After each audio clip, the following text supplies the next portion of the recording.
Chapter 291. Not long after dinner, Immerse Xiaoyao's face gradually became ugly. Yili quickly asked Xinyang to come over. Xinyang was silent for a long time and only said one word: endure. The side effects of using the phoenix tailgrass were incurable and could only be endured by himself. Li, go rest in the side hall. Seeing Yi Li's stiff face, Immerse Xiaoyao said softly. It would not look good when it flared up. He did not want to be too embarrassed in front of her and did not want to scare her. Yili calmly sat by his side and firmly said, I'll accompany you. Don't be afraid. Don't be afraid. Immerse Xiaoyao could not help but want to laugh, but his heart wanted to cry even more. 8 or 9 years. Countless times he was on the brink of death. Countless times he was in so much pain that he could not find a reason to continue living. No one had ever asked him if he was afraid or not. No matter how powerful the Dingwa prince was, he was only a person. Moreover, when he was injured, he was only an 18-year-old youth. Of course he was afraid. Every time the cold poison flared up, he was afraid that he would never wake up again. He was afraid that the Dingwa household would be destroyed. He was afraid that no one would be able to avenge his brother, his own, and the tens of thousands of Mahist army soldiers. But he could not show his fear in front of anyone. He could only endure. But now his wife was sitting by his side and telling him not to be afraid. Okay, don't be afraid. Holding Yi Li's hand, Immerse Xiaoyao said with a faint smile. Yi Li almost did not want to think about how this day and night passed. In the beginning, Immerse Xiaoyao's pain was still bearable. She sat by his side and talked to him to distract him. But after midnight, the pain suddenly intensified. Even a tough person like Immerse Xiaoyao was in so much pain that his entire body was trembling. He could not even speak a complete sentence. Any pain-killing drugs or acupuncture needles would be completely ineffective. Yili could only watch as he tore the brocade quilt on the bed and pulled down the brocade canopy on the bed due to the intense pain. Yili finally couldn't hold back her tears when she saw the usually calm and elegant man's painful and fragile appearance. She had never hated her own powerlessness so much. She vowed that she would accompany him through this pain. But in fact, there was nothing she could do except watch him and prevent him from seriously injuring himself. In just one short night, Yili finally understood what it meant to drag on like a year. When Immerse Xiaoyao fainted from the prolonged pain, she could only carefully let him lean on her body. She didn't even dare to touch him. He could only hope that he would have a short break before the next wave of pain hit him. As expected, less than an hour later, Immerse Xiaoyao woke up. What followed was an even more intense pain than before. This repeated fainting and waking up from pain, and then fainting continued until noon the next day before it gradually subsided. When Chief Steward Immerse and Xianyang opened the door after noon, they saw the mess in the room. Wang Fei was sitting on the ground next to the bed, her back leaning against the bed as she slept with an exhausted expression. In front of Wang Fei, the prince's head was resting on Wang Fei's lap. Even though he was not sleeping well, it could be seen that he had already fallen asleep. The wounds on his body and hands had already been treated. Seeing this scene, the two men who were almost 100 years old together couldn't help but sigh sadly. Xinyang waved his hand and left the room with Chief Steward Immerse. Having just experienced a full moon, Immerse Xiaoyao was once again lying on the bed. This caused Yi Li, who was already worried about Immerse Xiaoyao's health, to feel even heavier in Yi Li's heart. Li, what are you thinking about? Immerse Xiaoyao lay on the bed and smiled as he looked at Yi Li, who was holding a book in a daze. Yi Li raised her head to look at him and said with a frown, Can your body travel thousands of miles to the Northern Militant Army? Immerse Xiaoyao smiled. It's only one night a month. It's much better than before. If it was like last year, I'm afraid it really wouldn't work. Right now, my body is no different from a normal person's. Why can't it? Yi Li shook her head. This time, she had been by Immerse Xiaoyao's side the entire time. The process had been shocking to her. That kind of heart-wrenching pain was something that even someone like her, who had undergone professional torture training, would not be able to endure. Furthermore, Immerse Xiaoyao's body was not good to begin with. What was even more frightening was that he had to endure this kind of pain once a month. Just this kind of psychological shadow was enough to drive a person crazy. Looking at Yi Li's worried and distressed expression, Mo Xiaoyao smiled faintly. He reached out and pulled Yi Li to his side and laughed softly. I once thought that I would never be able to get up in this lifetime. But look at me now. Aren't I fine?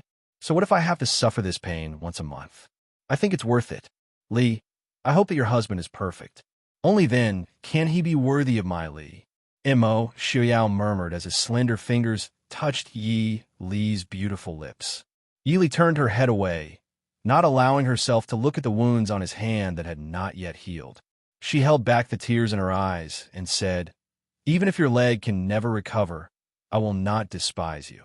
Compared to those so-called healthy young talents, Yi Li could confidently say that Mo Xiaoyao was much more outstanding than any of them. She had never thought that Mo Xiaoyao had to do anything to be worthy of her. I know, but I hope that Li Li has the best, Mo Xiaoyao said with a gentle smile. Yi Li was taken aback. She couldn't help but tear up. What if you spoil her? Mo Xiaoyao trapped her in his arms. As long as Li Li wants it, as long as Xiaoyao has it, I can give it to you. Even if I don't steal it, I will steal it for you. The storm of the betrothal was forgotten by the Ding King's Fu and the Northern Militants' embassy. The capital was still bustling and busy as usual. It was just that there was an additional name of the Ding country's Wang Fei. Although the noble women secretly discussed with contempt and ridicule, who could deny that there was more envy and jealousy? Yi Li did not pay attention to the outside world. Every day, she just took care of the affairs of the Ding King's Fu as usual. When she had time, she would secretly go out of the city to see the people in training. In the blink of an eye, it was already the day for the princess to set off. The day before the departure, the husband and wife who were about to separate did not have time to be alone together. The secret study of the Ding King's Fu was rarely full of people. When Mo Xiaoyao stepped into the study with Yi Li, everyone was slightly taken aback before they hurriedly stood up to greet. Mo Xiaoyao waved his hand and said, "There's no need for unnecessary formalities. Li, you know most of these people. You can also meet the rest." Yi Li calmly sat beside Mo Xiaoyao and nodded with a smile. Looking around, she was familiar with the people present, such as Chief Steward Mo, Feng San, Lung Haoyu, and a few others. There were a few others that she did not recognize. She turned her head to look at Mo Xiaoyao in confusion. Mo Xiaoyao said with a faint smile, "This is General Zhang Qilan. He is in charge of the Mahist army near the capital. This is Sun Yan. He is the commander of the Black Cloud Cavalry." Mo Hua. Mo Xiaoyao introduced the two middle-aged men who looked extraordinary and called out a name in a low voice. A gray-clothed man suddenly jumped down from the beam and respectfully bowed his head. "Prince Ding, Princess." Mo Xiaoyao looked at Yi Li and smiled. "This is Mo Hua, the commander of the Shadow Guard." Yi Li nodded and smiled at the three people. These three people were the trusted aides who controlled the true power of the Ding King's Fu, especially Mo Hua. After entering the Prince Ding mansion for more than a year, Yi Li naturally knew that those surnamed Mo in the Ding King's Fu were the most trusted people of Mo Xiaoyao. They were people who had been loyal to the Ding King's Fu for generations when Mo Xiaoyao was still alive. Chapter 292. Zhang Qilan and Sun Yan quickly stood up and said, "This subordinate greets Princess." Yi Li smiled and said, "We are all on the same side. There is no need for the two generals to be so courteous." Feng Jiao and Lung Haoyu, who were sitting at the side, looked at each other and saw a trace of surprise and affirmation in each other's eyes. After everyone sat down again, Mo Hua turned invisible and disappeared from the study room. Yi Li looked at a certain shadow in the study room and smiled faintly. Mo Hua had a faint dissatisfaction or unwillingness to accept her, but this was not a problem that needed to be solved now. "Prince, the Northern Militant Kingdom is far away and it will take a few months to reach there. Isn't it inappropriate for the prince to go alone?" Zhang Qilan was a soldier and was a straightforward person. He said whatever was on his mind. The others nodded their heads. although they knew that the decision could not be changed. Sun Yin suggested, "Prince, should we ask the emperor to allow the Mahist army and the Black Cloud cavalry to escort the princess and prince to the northern militant kingdom?" Everyone present agreed. The northern militant kingdom and the Ding kingdom had a blood feud. They would not be at ease if the prince went to the northern militant kingdom alone. Mo Xiaoyao smiled faintly and said, "The emperor will not agree. Not to mention the emperor, even the northern militant kingdom will not agree. Sending the Mahist army and the Black Cloud cavalry to escort the political marriage team might not even be able to enter the borders of the northern militant kingdom." The northern militant kingdom's enmity towards the Mahist army was not lower than the Mahist army towards the northern militant kingdom. Lung Haoyu smiled and said, "Everyone need not be too worried. I think the northern militant kingdom will not have the guts to directly attack the prince. The Mahist army and the Black Cloud cavalry will definitely not be able to go, but no one will say anything if we bring a few shadow guards. As for how many they will bring, it was up to them to decide." The discussion in the study paused, and everyone turned to look at Mo Xiaoyao. Although the Ding King's residence had been very low-key all these years, it was indeed the prince who had dragged his sickly body and single-handedly restored the Ding King's residence that was on the verge of collapse. They should believe that since the prince had promised the emperor to go to the northern tribes, he must have a plan in his heart. Mo Xiaoyao held Yi Li's hand and smiled. "Since I am heading to the northern tribes, I have a plan. What we should worry about now is what will happen in the capital after I leave." Everyone was stunned. Feng Jiao frowned and said, "Prince suspects that someone will attack the Prince Ding mansion after you leave?" Mo Xiaoyao said indifferently, "It wasn't easy for I to get away from the capital. It would be difficult for the other party to not make a move. After I leave the capital, everyone will listen to Wang Fei's orders." Everyone present was stunned. They couldn't help but look at the quiet woman sitting beside Mo Xiaoyao. Although they admired Wang Fei's performance in the past year, for a 16-year-old woman to control the entire Ding King's residence, people still doubted her ability. Sun Yin frowned and said, "Prince, you mean?" Mo Xiaoyao didn't immediately answer his question. Instead, he looked at Yi Li and smiled. "Li, is the jade pendant I gave you a few days ago still with you?" Yi Li was stunned. She then remembered what Mo Xiaoyao was referring to. Lowering her head, she took out a jade pendant from her sleeve and opened it. Everyone looked at it and couldn't help but gasp. In Yi Li's palm was a piece of high-quality mutton fat white jade.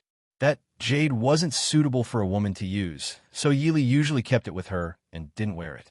On the jade pendant, there was a lifelike Yazi carved on it. Yazi, the second son of the dragon, with the head of a dragon and the body of a wolf.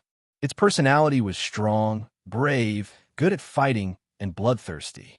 However, this was the true commander seal of the Ding King's residence. The Mahist army and the Black Cloud cavalry were the same. They didn't have a common commander seal. Of all the armies, only Prince Ding could move at will. However, there was one exception. That was the Ding country Wang Fei, who held the Yazi jade pendant. Her power was no different than Prince Ding himself. Because of this, the world always thought that Princess Ding could also move the Mahist army and the Black Cloud cavalry. In reality, there were only one or two Princess Ding who had this power. The reason was that the other Princess Ding didn't have this jade pendant.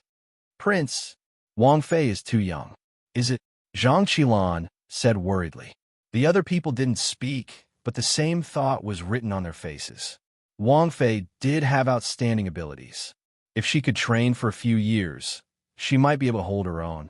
However, the current Wang Fei, you are only 16 years old. You have only been in the residence for a year. It really made people worried. Feng Jiao stood up with a smile. He bowed to Yi Li and said, "Feng Jiao will follow Prince's orders. I will listen to Wang Fei's orders." Lung Haoyu raised an eyebrow slightly. He followed Feng Jiao and said, "I will follow Wang Fei's orders."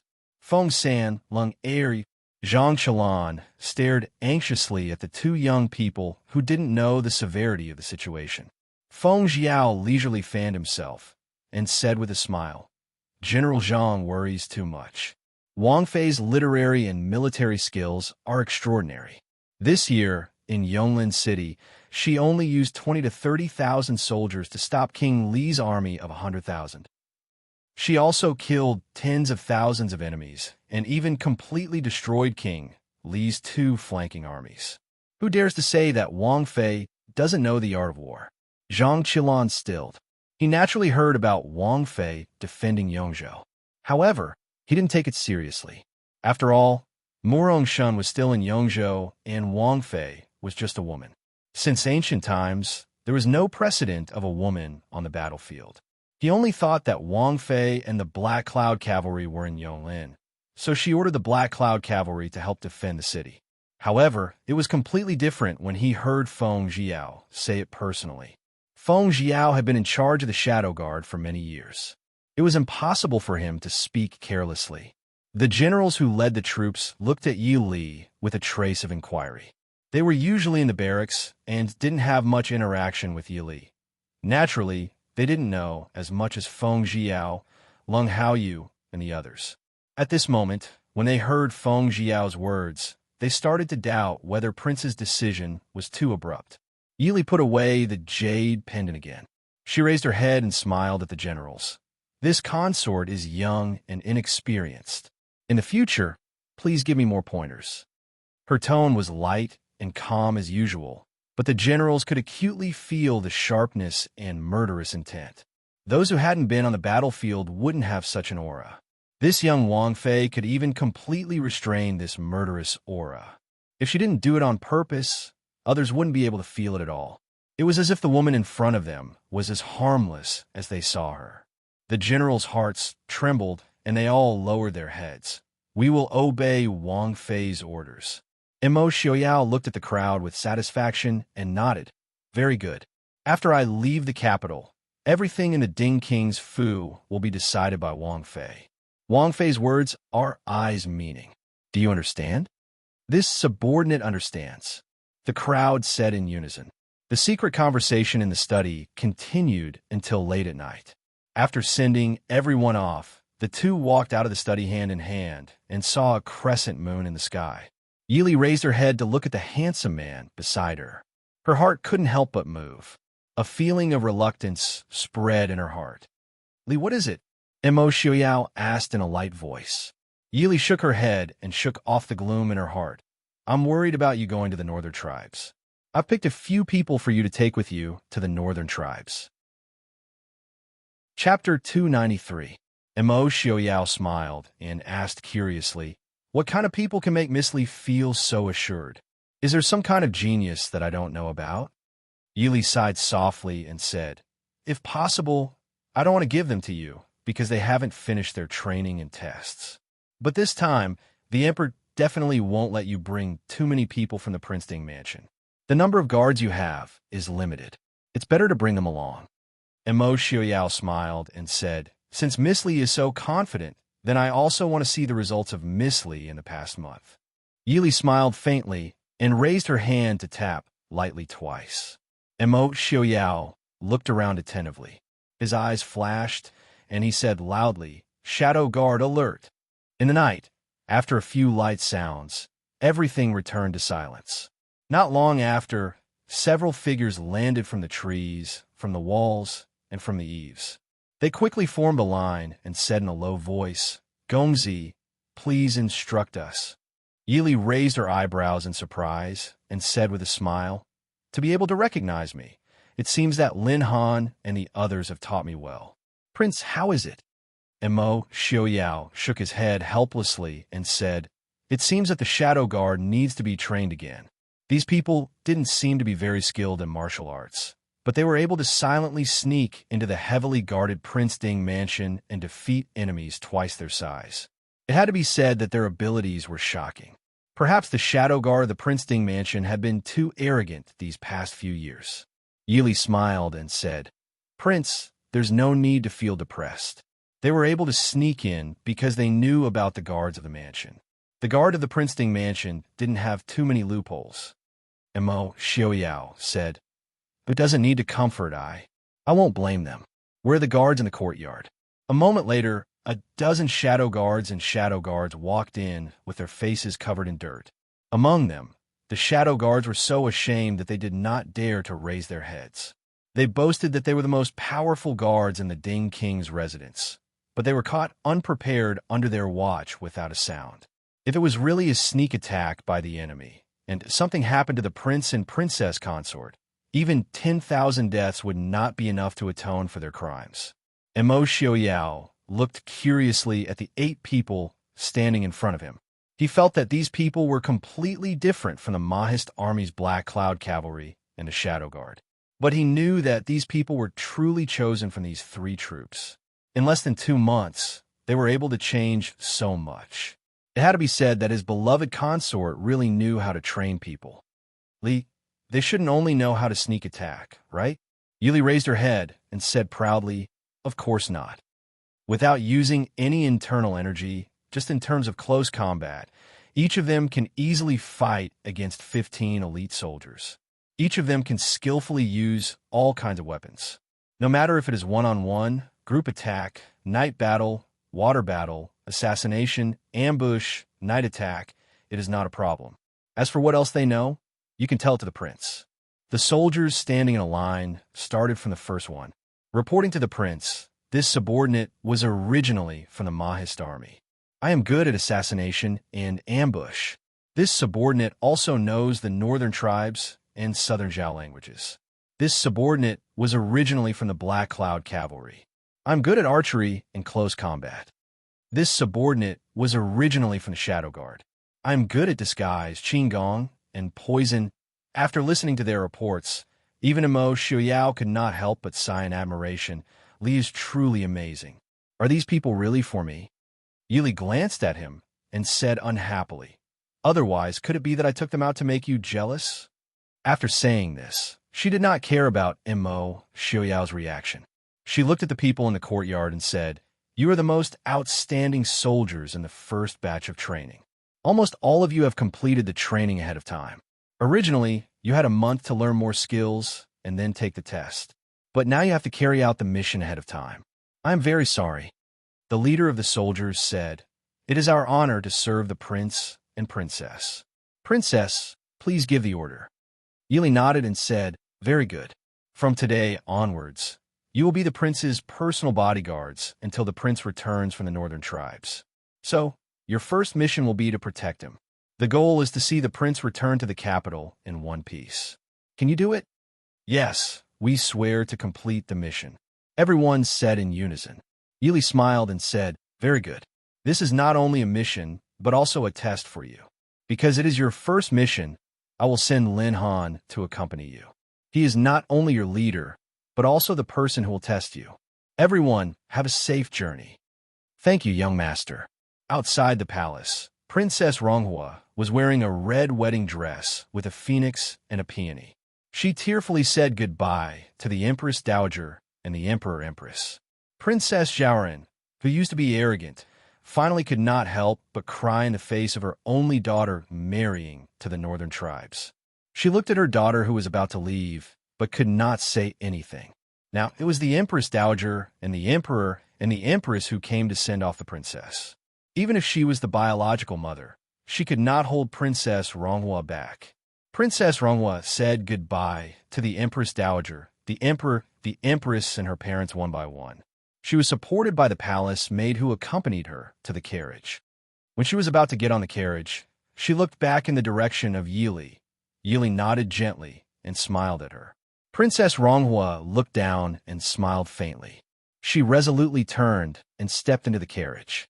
On the luxuriously decorated carriage, the peony curtain embroidered with the noble status of the princess fell gently, covering Princess Ronghua's beautiful face and figure.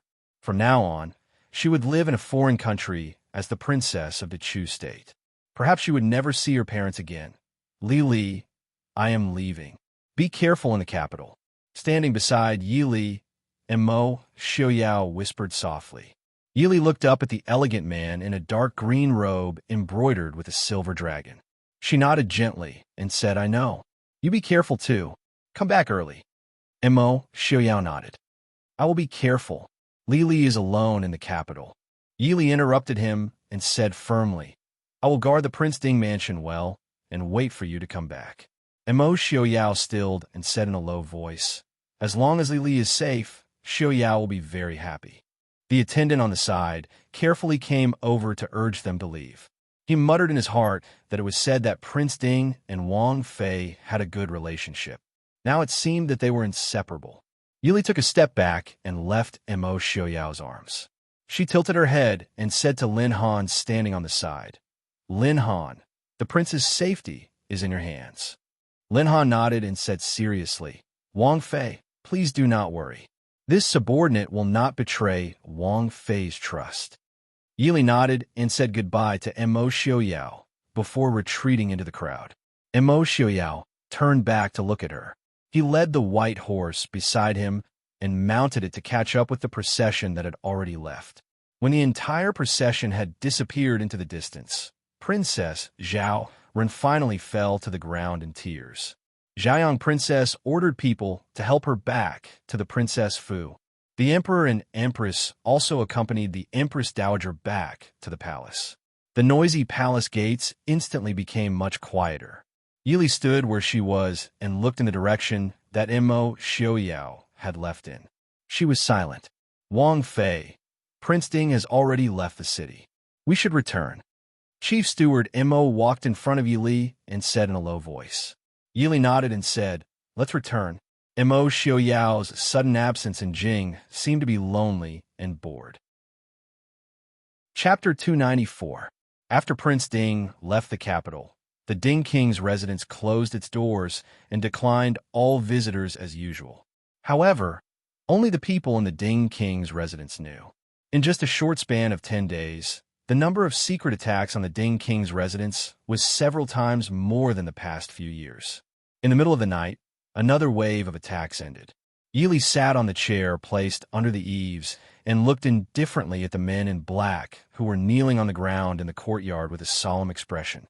On her left and right stood Zhuo Jing, Qin Feng, Chief Steward Mo, Feng Jiao, Mo Hua, Zhang Qilan, and Han Mingxi, who were specially stationed in the residence because Prince Ding had left the capital. Other than Feng Jiao, who was smiling as usual, the rest had an ugly expression on their faces. Tonight, the assassins actually broke through the outer perimeter of the Ding King's residence and almost barged into the main courtyard where Yili lived. As the leader of the Shadow Guards, Mo Hua's expression was even uglier. This was simply a slap to the Shadow Guard's face. All right, tell me, where did these people come from? Yili looked at her subordinates' gloomy expressions and asked indifferently.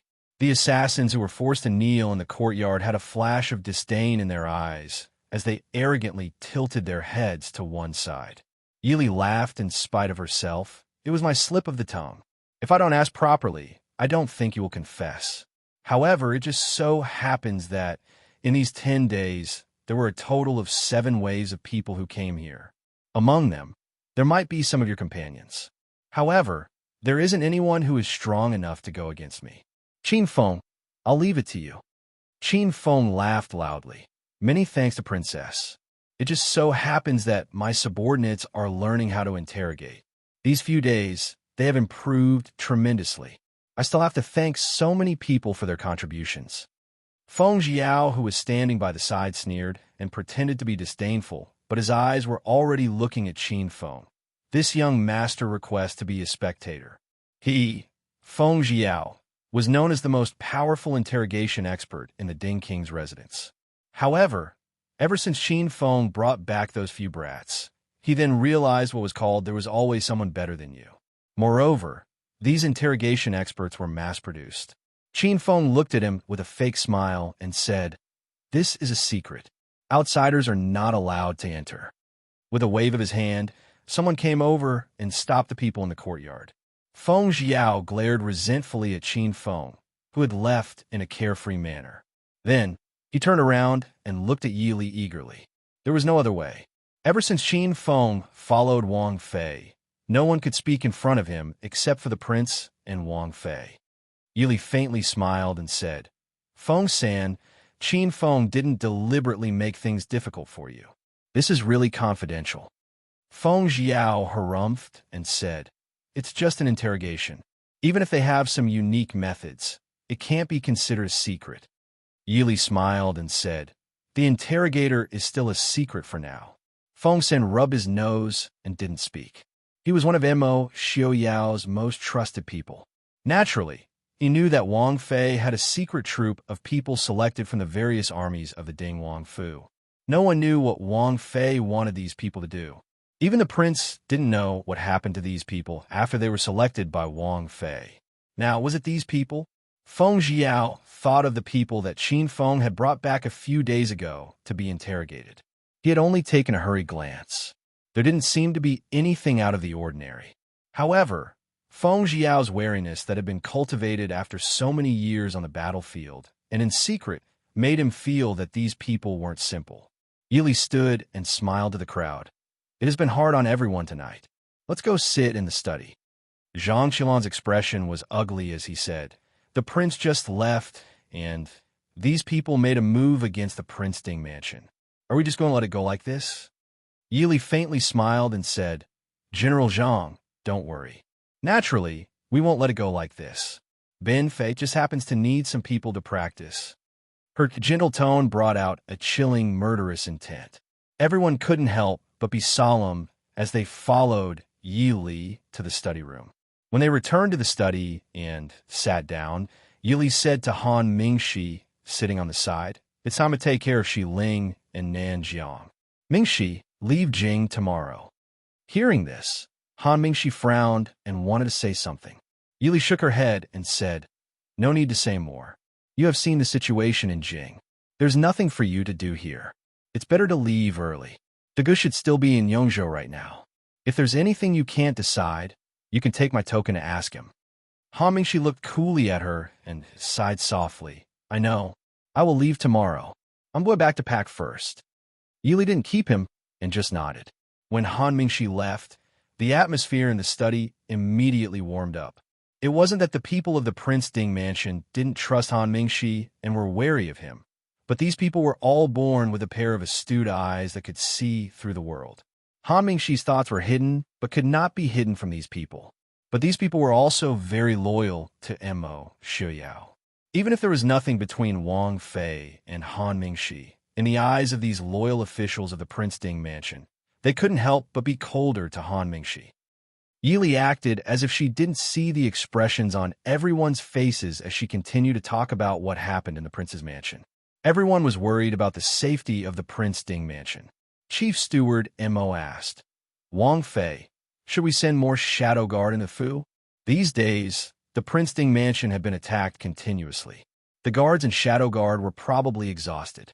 Today, assassins had even broken into Wang Fei's residence. Yili smiled and said, there's no need to be so troublesome.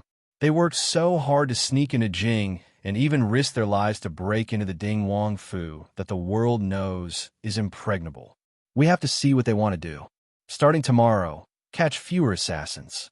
Let a few go back. Feng Jiao's eyes flashed, and he said with a smile, Wang Fei wants to let people know that the Ding Wang Fu's defenses are gradually weakened. Will the other side believe it? Yili smiled and said, since they know they can't break in but still come wave after wave, this Fei will give them a chance. If it was you, would you believe it? Zhang Qilan said worriedly. If this news spreads out, the Wang Fu will be even more unsettled. Yili smiled coldly and said faintly, this Fei will let the world know that the Ding Wang Fu is not only impregnable, it is also a hell on earth with no return. Everyone's heart shook as they stared blankly at the gentle and beautiful green, clothed woman in front of them. They were speechless for a long time. Wang Fei. Qin Feng pushed the door open and entered with a strange expression. Yili raised her eyebrows and asked without surprise, you didn't get anything out of them? Qin Feng said with slight anger. One committed suicide and the rest are just small fries. They don't know anything. Yili shook her head and said, that's not right. The one who died was not the leader. Qin Feng looked at Yili in confusion. Yili said, faintly, it's impossible for the other party to not know how powerful the interrogation at the Prince Ding mansion is.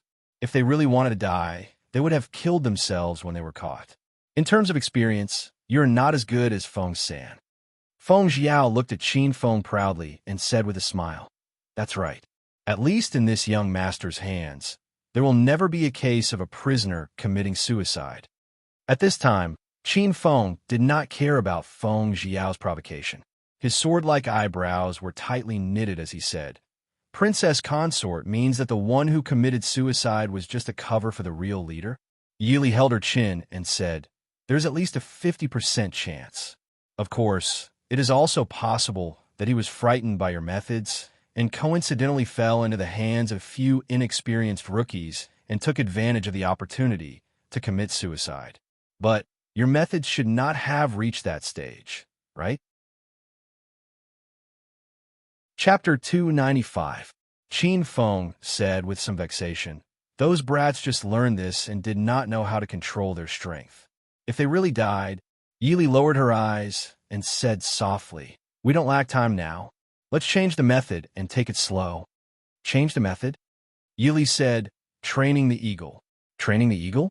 Yili played with the white porcelain cup in her hand and said softly, "Light the prison cell until it is as bright as day. Don't use torture anymore. The people in the prison cell will take turns to watch them and change shifts every 2 hours. There is only one point. Don't let me see anyone sleeping until they are willing to speak the truth." Feng Xiao asked in confusion, "It's just not sleeping. Is there any use?" Yili smiled.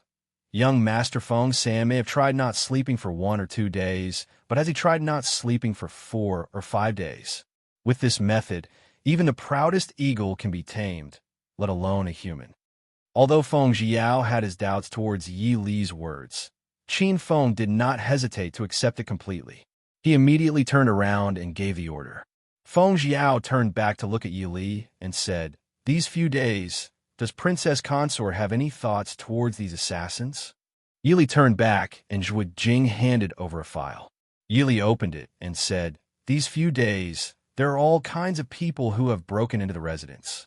There are people who have been hired to kill, people who have come to seek revenge, and people who have come to loot a burning house." Loot a burning house? Who has the guts to loot a burning house in the Prince Ding mansion? Mo Hua, who rarely spoke, said with ridicule. Feng Xiao smiled. No one knows if it is really looting a burning house or not. But in these few days, so many lawless people have suddenly appeared in the capital. Are the people stationed in the capital and the capital's magistrate doing nothing? Chief Steward Mo said in a deep voice, "The Ding Palace has been attacked repeatedly. Even if the Prince Ding mansion is huge and there are not many manners around, it is impossible for that person in the palace to not know. But after so many days, no one from the palace has come to ask. It's as if nothing has happened." Yili rubbed her forehead and smiled sweetly. That person in the palace probably wants to know how powerful the Prince Ding mansion is. "Feng San, send the news out tomorrow. This consort has been frightened for days and is not feeling well." Frightened? Feng Xiao looked strangely at Yili's face. Whether it was Ding Princess Consort or those unlucky assassins that had been frightened these past few days was still debatable. Yili glanced at him. "What? This consort can't be frightened? This consort is still a woman, and His Highness is not by my side. So what if the assassins are frightened when they come to our door?" Feng Xiao rubbed his nose and said respectfully, "No, Princess Consort is too frightened and her body is not in good condition." Yili snorted. "Very good. Let them be happy for these few days. This consort is frightened and will not see anyone. That's all." Chief Steward Mo hesitated and asked, "If the palace summons you..." Yili smiled. "You are seriously ill and cannot enter the palace. As for the imperial physicians and rewards sent by the palace, they could just accept them. Don't agree to anything else. This old servant understands." Chief Steward Mo nodded. After dismissing everyone, Yili left the study room alone and walked towards the bedroom. She raised her head and looked at the almost full moon and sighed worriedly. She turned her head toward a certain place in the darkness and asked, "Why are you following me?" Mo Hua's stiff voice came from the darkness. "The prince said that he will protect Princess Consort's safety." Yili smiled faintly and ignored him as she turned back to the room. After she was far away, Imo Hua walked out of the shadows and exposed himself to the moonlight. There was clear anger and defeat in his eyes. His ability to hide was not as good as Princess Consort. Princess Consort. In the study, Yili put down the chess piece in her hand and raised her head to look at Qin Feng at the door. "What is it?" Qin Feng said. "The assassins confessed." Imo Hua's eyes lit up as he sat across from Yili. He also put down the chess piece and stared fixedly at Qin Feng. Qin Feng smiled and said, "Princess Consort's method is effective. Yesterday at noon, some of the assassins couldn't take it, but the leader of the assassins only confessed now." Yili nodded in satisfaction. She put away the chess pieces and the board as she said, "Bring him over, and bring the confessions of these people as well." Qin Feng nodded and left. Not long later, a man with a haggard and exhausted face was escorted in by 2 guards on the left and right. Just by looking at the man's bloodshot eyes and his vigilant gaze as he stared at Yi Li, it could be seen that this person had reached his limit. After not eating, drinking, or sleeping for several days, this person was extremely weak both physically and mentally. Even if she let him out, he would immediately fall asleep outside the gates of the Ding King's Fu. Looking with a smile at the man who was forced to kneel on the ground, Yi Li said with a faint smile, "I haven't seen you for a few days. Are you well?" The man's bloodshot eyes looked like they were about to spit out fire as he stared fixedly at the green, clothed woman in front of him. Yi Li did not care at all. She played with the jade bracelet on her wrist and sighed softly. "You don't have to look at me like this. I had no choice but to use this method to deal with you. My prince is not here. You have so many people bullying a weak woman like me. It's not honorable, right?" The man's spirit was already dispirited. At this time, he was still able to raise his spirit to glare at Yi Li. It was enough to show that he was tough enough. Unfortunately, it had no effect on Yi Li. Very quickly, he gave up and asked in a hoarse voice, "What do you want?" Yi Li slowly withdrew her smile and said sternly, "Tell me who is the mastermind behind this." "I've already said it." Yi Li sneered. She casually threw the confession in her hand onto the table and said with a smile, "In terms of making false confessions, I'm afraid you can't be called an expert." Zhuo Jing and San nodded and said, "This subordinate understands. The interrogation and intelligence analysis lessons will be doubled." Yi Li nodded with satisfaction and glanced at the man on the ground. "You still don't want to say it? Then go back and rest. Don't worry, I won't take your life. Let him rest for an hour before starting the interrogation again." Hearing Yi Li's words, the man's face finally changed. Qin Feng frowned and said, "If we let him rest and start again, will it affect the results?" Yi Li smiled and said, "An hour. Don't worry. I believe that after a short rest, this one will be able to understand the wonders of this kind of interrogation." "No, I'll talk." The man's face was ashen.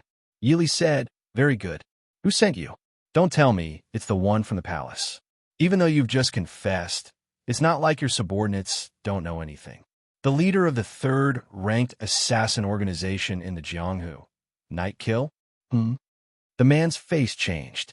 He looked weakly at Yi Li and hissed, "Wang Fei is truly resourceful." Yi Li smiled and took it as an answer to his flattery. She raised her eyebrows and said with a smile, "Answer?" The man said, "I also don't know who the other person is, but from the appearance and accent, he seems to be from Xiling." Yi Li thought for a moment and asked, "Where else did he contact you?" Chapter 296. The man said, "Yisha is in the south near Yongzhou." When the other party came to find us, Prince Ding had not yet left the capital, so we did not plan on taking this job.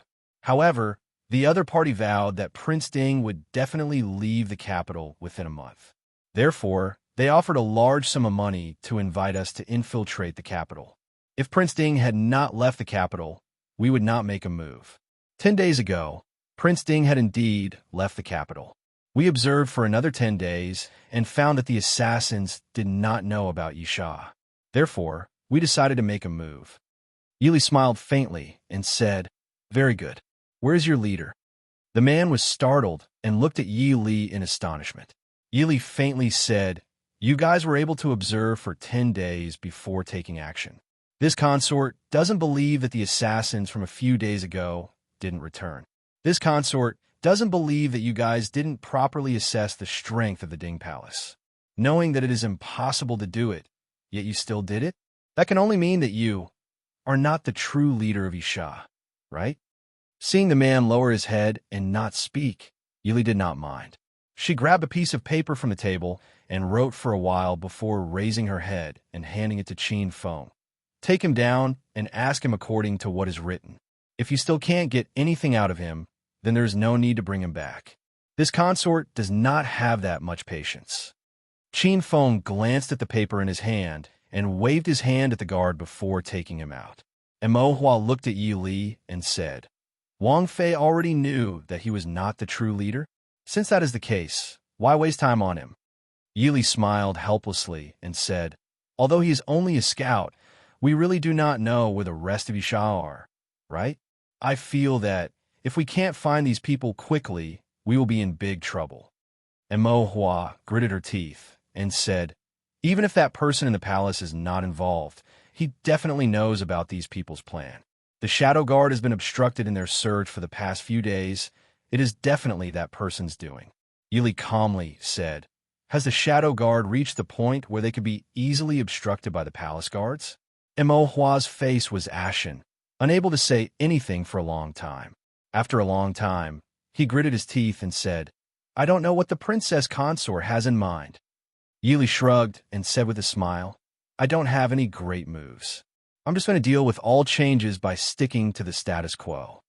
Half an hour later, Qin Feng delivered the assassin's confession again. The expression on his face was even more austere than before.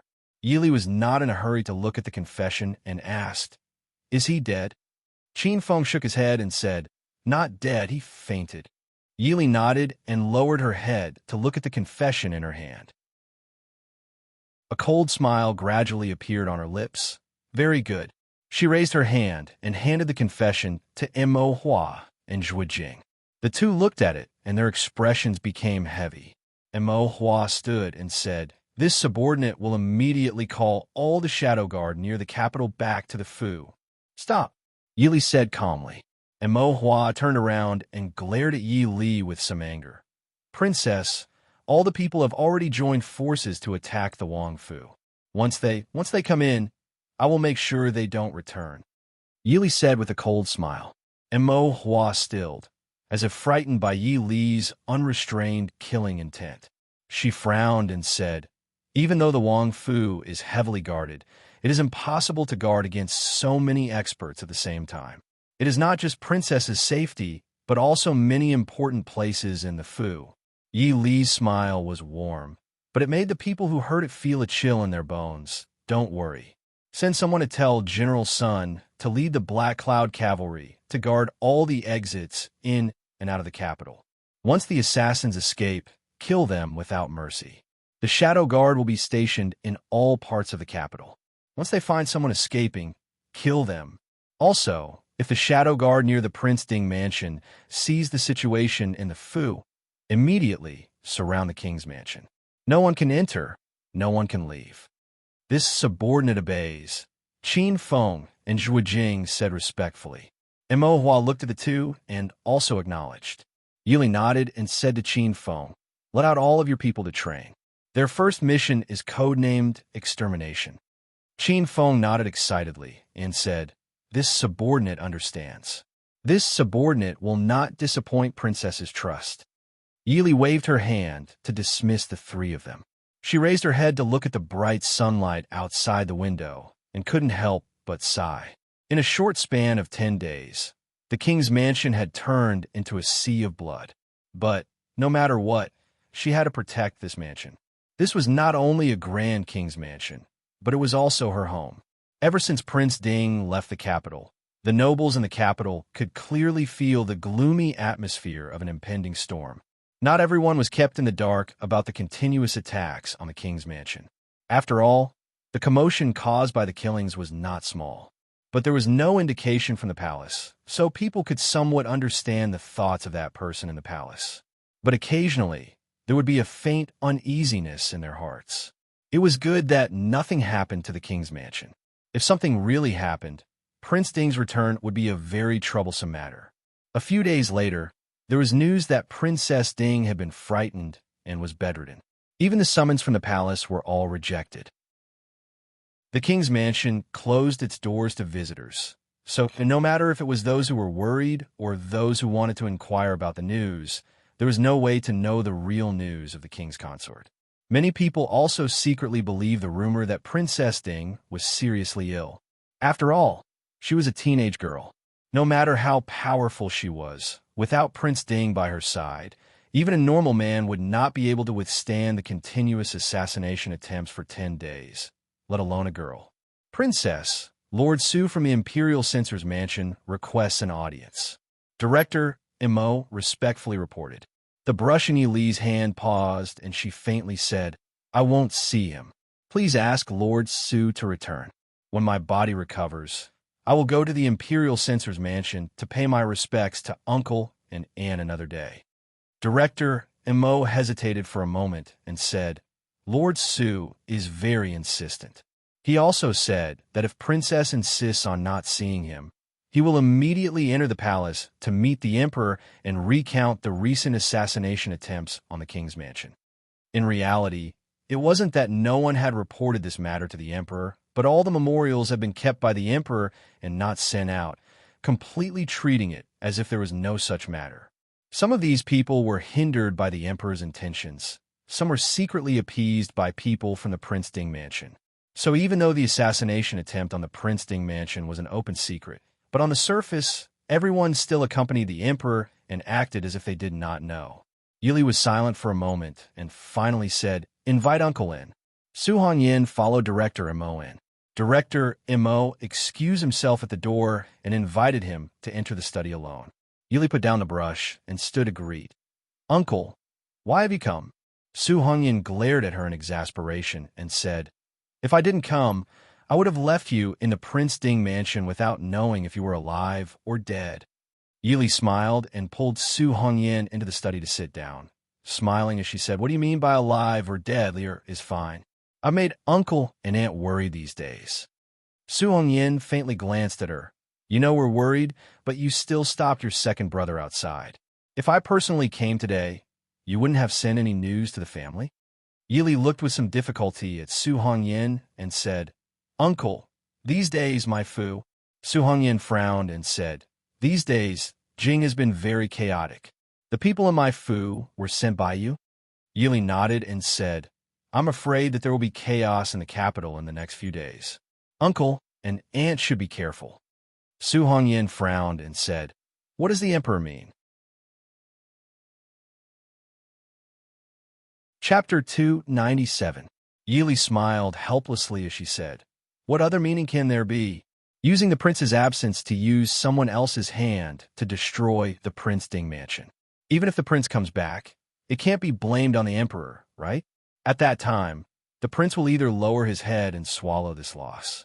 If the prince can't help but attack the Emperor, then the Ding mansion will be ungrateful. Lear will most likely become a femme fatale." How could Su Hongyan not know this? He was even more disappointed in the Emperor's actions. Looking at Yi, he asked in a soft voice, "You can't always claim to be sick. What plans do you have?" Yi lowered her eyes and gave a faint smile. "Catch them all in one fell swoop, so that no one in the world will dare to have designs on the Ding mansion."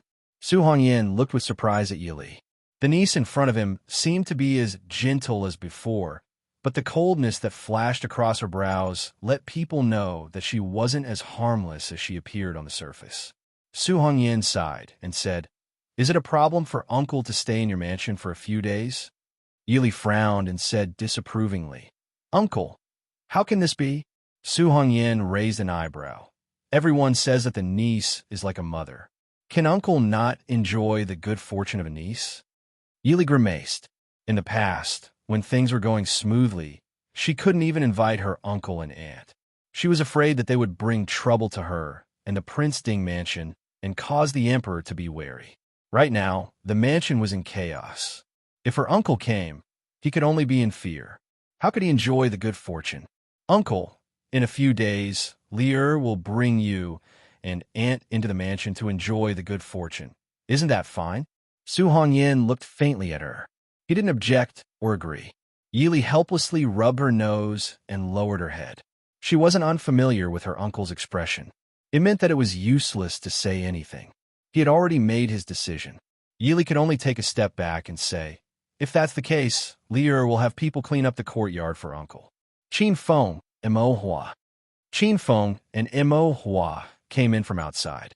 They looked at Su Hongyin and respectfully bowed. "Greetings to Wang Fei. Greetings to Su Darren." Yili waved her hand and said, "There's no need for formalities. Juju will be staying in the Fu for a few days. And Mo Hua, make the arrangements." And Mo Hua nodded. She understood that Wang Fei's meaning was for her to arrange for a shadow guard to secretly protect Su Hongyin. Qin Feng asked, "Wang Fei, should we send more people to protect the Su family and the Yi family?" Yili said, "Mo Hua should send a few more shadow guards to protect Su Furin and Su Ergongzi. There's no need for the Yi residents. Who in the capital doesn't know that this consort has a cold relationship with her maternal family? If we send too many people, it will only put them in danger." "I understand. This subordinate will do it immediately." And Mo Hua nodded and turned to leave. Qin Feng looked at Su Hongyin and said, "Wang Fei, Su Darren's courtyard is arranged in." Yili said, "Arrange in the courtyard closest to the main courtyard. In addition, send someone to inform Feng San. Tell him to move faster. The sooner this matter is resolved, the better." Qin Feng's spirit was aroused. He smiled and said, "I understand. I will immediately send someone to inform Feng San Gongzi." These days, they have been annoyed to death by wave after wave of assassins. Being able to resolve it all in one go naturally made his mood happy. Turning around to leave, Qin Feng's mood soared. Wang Fei had said the code name, Mia. Therefore, the assassins who dared to step into the Fu must not leave alive. Late at night, Ding Wang Fu was silent. In the study room, Yili sat under the lamp. She turned her head to look at Feng Jiao, who was sitting not far away. "Feng San, are you sure it's tonight?" Feng Jiao leisurely waved his fan. His smile made people feel like they were bathing in the spring breeze. The words that came out of his mouth made people tremble with fear. "Wang Fei, don't worry. The capital is only so big. If they don't make a move tonight, they won't have another chance. Tonight, the enemy's blood will definitely dye the entire Prince Ding mansion red.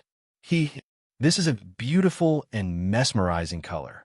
The capital hasn't been so lively for many years. After so many days of strange happenings, if the Ding Wang Fu shadow guards still couldn't find them, then the world would think that the Prince Ding mansion shadow guards were all useless." Yili nodded. "That's for the best. Then we'd better wait for their arrival." And Mo Hua looked at the calm and indifferent Yili. Her gaze was complicated.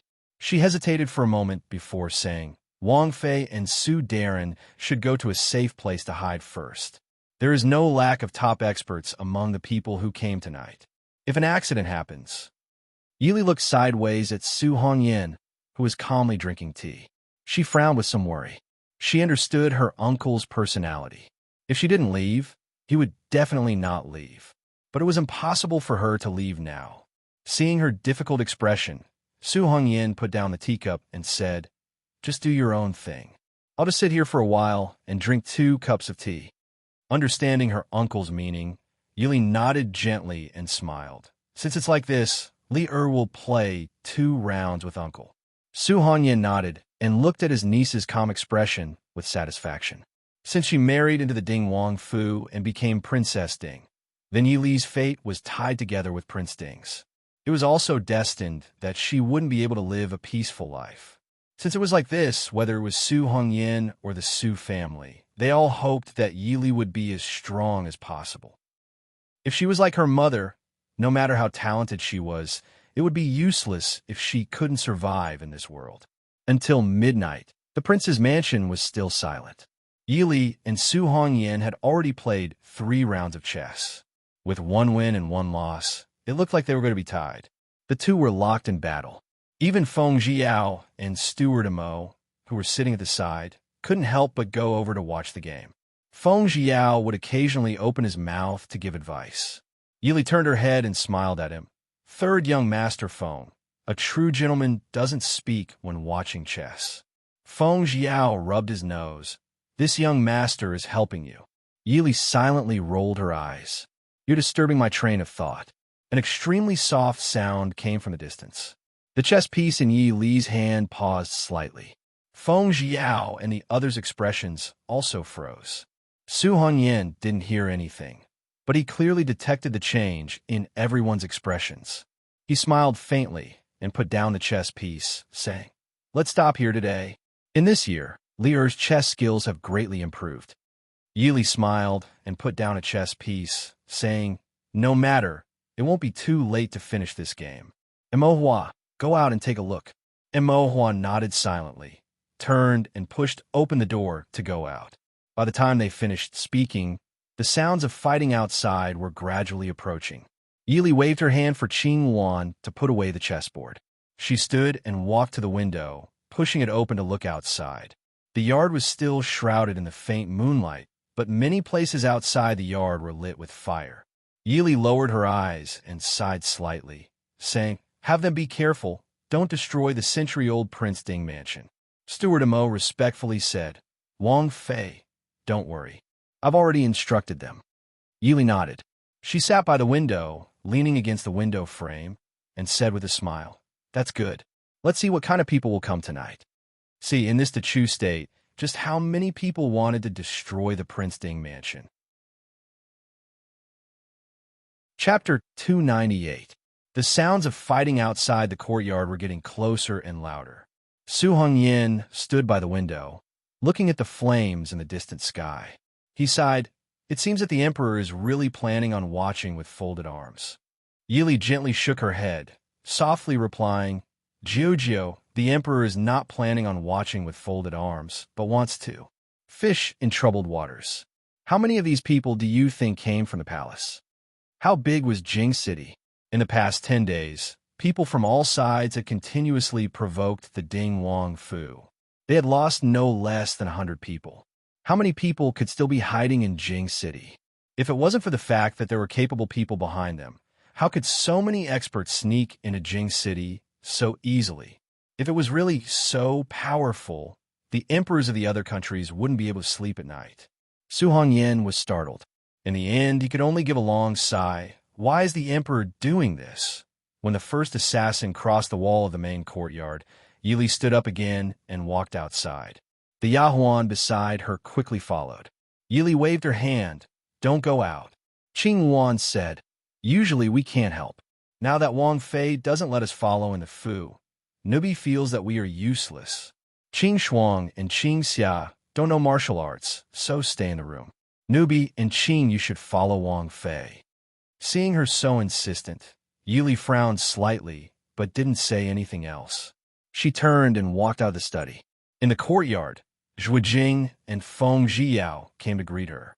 Seeing Yili come out, Feng Jiao said, "There are a few groups of people heading towards the ancestral hall. They should be there to enshrine the embracing cloud sword. The others are heading towards the main courtyard, but there are a few who went to the library." Yili smiled faintly. "No matter why they came, if they all stay, don't think of leaving alive." "Yes." Feng Jiao laughed loudly. He cupped his hands towards Yi Li and flew out of the courtyard. His red robe faintly carried a cold and bloody aura. Gradually, the sounds of fighting gathered outside the main courtyard. The guards of the Prince Ding mansion seemed to be unable to hold on any longer. Yili stood under the eaves. Although she couldn't see the situation outside, she could hear the sounds of fighting and smell the thick scent of blood carried by the night wind. Suddenly, a few black shadows broke through the walls of the courtyard and leaped in. They almost immediately saw Yili standing under the eaves, dressed in white. A few dark figures pounced towards Yili at the same time. Their lightning-fast momentum made it clear that they were not ordinary assassins, but real experts. Yili's literary style did not change, as if the murderous intent surging towards her did not exist at all. Just as the black shadow was about to reach her, Zhuijing, who was standing beside her, suddenly moved. He raised his hand and a cold light flew out from his sleeve and swept toward the person in front. At the same time, in the shadows, several sharp arrows shot out. The arrows were neatly arranged in a row and stabbed into the ground in the same direction. They drew a straight white line between the two sides as a warning to stop. The leader of the black-clothed men stood still and swept his eyes over the arrows on the ground. He raised his left arm, and a long tear appeared on the sleeve of his left arm. The guards of the Ding King Fu, you truly live up to your reputation, the black-clothed man said in a deep voice. Yili pursed her lips and smiled slightly. You flatter me. The black-clothed man's sharp eyes narrowed slightly, and a cold light appeared in his eyes. The Ding King's consort? Yili nodded and smiled faintly. That's right. How do I address you? The black-clothed man snorted. You don't need to know who I am. You just need to know that I am the person who came to take your life. Yili did not care about his threatening words. She raised her eyebrows and smiled. Oh, coincidentally, Ben Fei also wants to know how many people want to take Ben Fei's life. Since you have come, then stay here with me. She raised her hand, and a red light whistled out with a sharp sound into the night sky. A giant red flower bloomed in the sky. The strange red color instantly covered the sky of the Ding King Fu, making the people who looked up suddenly have an ominous premonition. The black-clothed man was alert. He did not look at the night sky, but looked around vigilantly. There seemed to be something in the darkness. The black-clothed man wanted to listen carefully. But at this time there was killing outside. Even if he had deep internal energy, he could not hear anything. On the wall, Feng Jiao's red clothes sent an assassin flying. He looked admiringly at the sky and smiled. Wang Fei, what kind of flower is this? It is very beautiful. Ben Gongzi will make a robe later and embroidered with this kind of flower. Yili's mouth couldn't help but twitch. She said faintly, this is the red spider lily, also known as the red spider lily. The only scenery on the road to the underworld is also known as the flower of death. Feng Jiao's body paused, and he almost fell off the wall. He laughed dryly. Wang Fei really knows how to joke. Feng-san, are you here to play? It was unknown when Mo Hua appeared on the wall. She looked down coldly at the people in the courtyard. Daring to break into the main courtyard of the Ding King Fu. You are really tired of living. Zhang Qilan was dressed in a battle robe. He held a long spear and stood at the corner of the eaves. He was originally tall and sturdy. His entire life of military training had been refined into a baleful aura. At this time, standing on the eaves, he had the intention of sweeping through the 6 directions. The black-clothed man quickly found that he had been surrounded by the experts of the Ding King Fu. Under normal circumstances, he should immediately go forward and capture Princess Ding as a hostage to escape. But seeing the Ding King Fu leisurely standing under the eaves with only 2 women and 1 man, he suddenly hesitated. Was it really right to go forward? Could it be another trap? Princess Ding is so scheming. After enduring for so many days, it was actually just to lure us into a trap? The black-clothed man stared at Yili. Yili laughed crisply. It's nothing. Compared to all of you, my prince has not left the capital, and all of you are busy scheming. The prince has just left, and all of you have come to bully me, a weak woman. This consort feels that this is already kind enough. These days, all of you must have played enough. Now, why don't you take a look at my Ding King Fu's handiwork? Outside the wall, the guards of the Prince Ding mansion, who were gradually unable to resist, suddenly became more courageous. In the darkness, countless people once again joined in. The situation outside seemed to have turned around in the blink of an eye. No more assassins attempted to jump over the high wall and break into the main courtyard.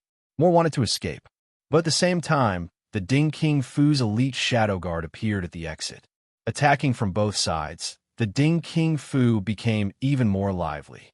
Understanding that they were trapped inside, the black-clothed men in the courtyard started to become anxious. A few did not think carefully and raised their weapons to charge in the direction of Yi Li. Zhui Jing and Qing Wan, who were beside Yi Li, calmly went up to meet them. On the high wall, Feng Jiao frowned as he looked at the situation in the courtyard. He found that there was no need for him to intervene. He turned his head to observe the situation outside the courtyard. He saw a few figures quickly fly past, leaving a ground full of black-clothed corpses. He couldn't help but sigh in admiration. Wang Fei has good methods. If the Mahist army had such skills, would there be any need to worry about the world being unstable? Mo Hua stood beside him and followed his gaze. His expression changed slightly, and he remained silent. Chapter 299. Yili silently watched as the black-clothed men died under the arrows. She raised her head to look at the remaining people. The leader of the black-clothed men chuckled and said, "Good, as expected of the Ding Kingdom, as expected of the Black Cloud Cavalry. However, does the princess think that we only have these preparations?" Yili slowly walked down from the roof and calmly looked at the black-clothed men. "No matter how much preparation you have, I don't plan on letting you leave alive today. You should be the true leader of the night assassins, right?" The black-clothed man was startled and quickly smiled. "It seems that my people have already told the princess everything. Good method, since that's the case. Then let's see who's the real deal." After speaking, the black-clothed man suddenly flew up and pounced at Yili. During this time, he even dodged the 2 arrows that were shot from the shadows. Zhuo Jing frowned and raised his hand to signal for the arrows to stop. Yili calmly looked at the black-clothed man's ferocious momentum. She slightly moved her body to the side to avoid a knife. Her sleeves fluttered and a silver knife flew towards the black-clothed man's wrist. A trace of astonishment flashed through the black-clothed man's eyes. He turned a large knife in his hand and cut off Yili's attack. Yili lightly snorted, and the dagger in her hand blocked the large knife. She then let go of the dagger and quickly used her other hand to stab at the black-clothed man's left ribs. Yili's dagger was originally made by an expert Mo Xiaoyao, using cold iron essence according to her own drawing. Not only was the style strange, but it could also cut through iron like mud. The moment it collided with the large knife, sparks flew everywhere. It actually didn't fall and left a trace of a scar on the knife. The dagger itself was still in perfect condition and was still emitting cold light. The black-clothed man quickly dodged Yi Li's attack, and the gaze he used to stare at Yi Li became even more dangerous. Originally, he didn't put this princess consort of Ding in his eyes because this princess Ding's internal energy couldn't even be considered an expert. It could only be considered not bad. But in just a short exchange, Princess Ding, who didn't rely on her internal energy at all, almost made him suffer. If this woman had a high level of internal energy, the black-clothed man didn't dare to think that he would be her opponent. Yili did not intend to fight the other party head-on. She knew when to stop and quickly retreated to a safe distance. He looked at the black-clothed man indifferently and said with a smile, "The leader of the Night Killers is only SOSO. Take him down." "Yes."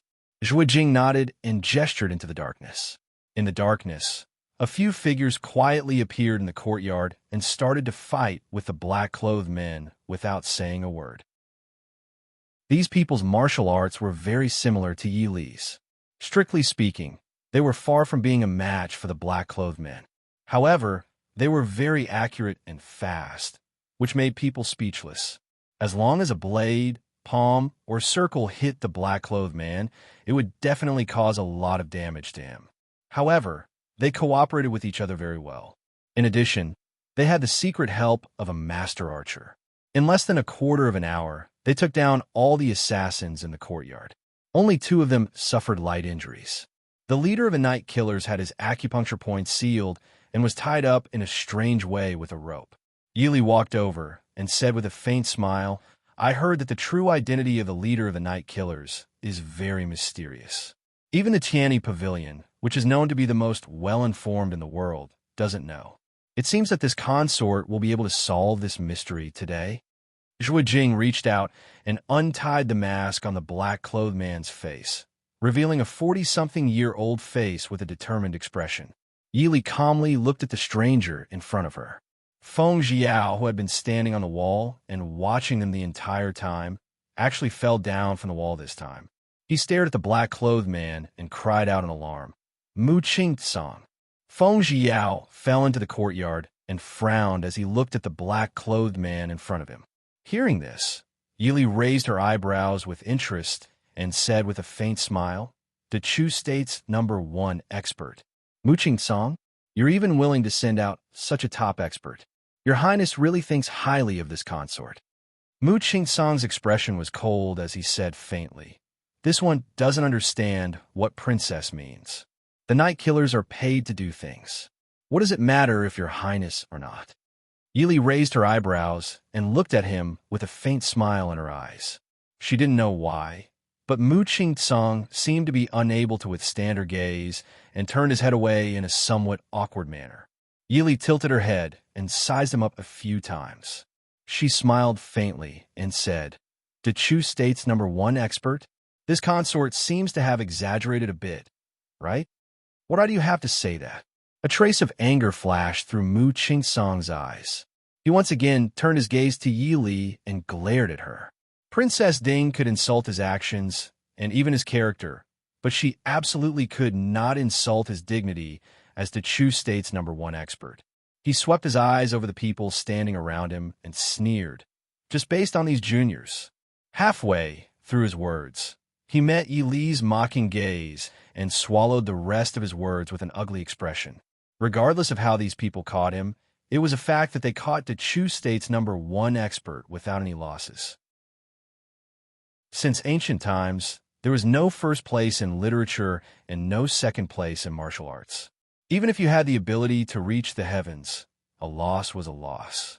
Yili nodded and said with a smile, "They were indeed lucky to have defeated you today, but you better believe me. Not to mention one Mu Song. Even if there were a few more Mu King Kangs, this princess would still capture them." Mu Song sneered, obviously not believing her. Yili did not get angry and continued, "This consort said that your Chu State's #1 expert was exaggerated. It is not because you lost to them. It is because you're already old." Mu Song's heart skipped a beat. His face twisted and gradually became ashen. He was not yet 40 years old and was not considered old for someone who practiced martial arts.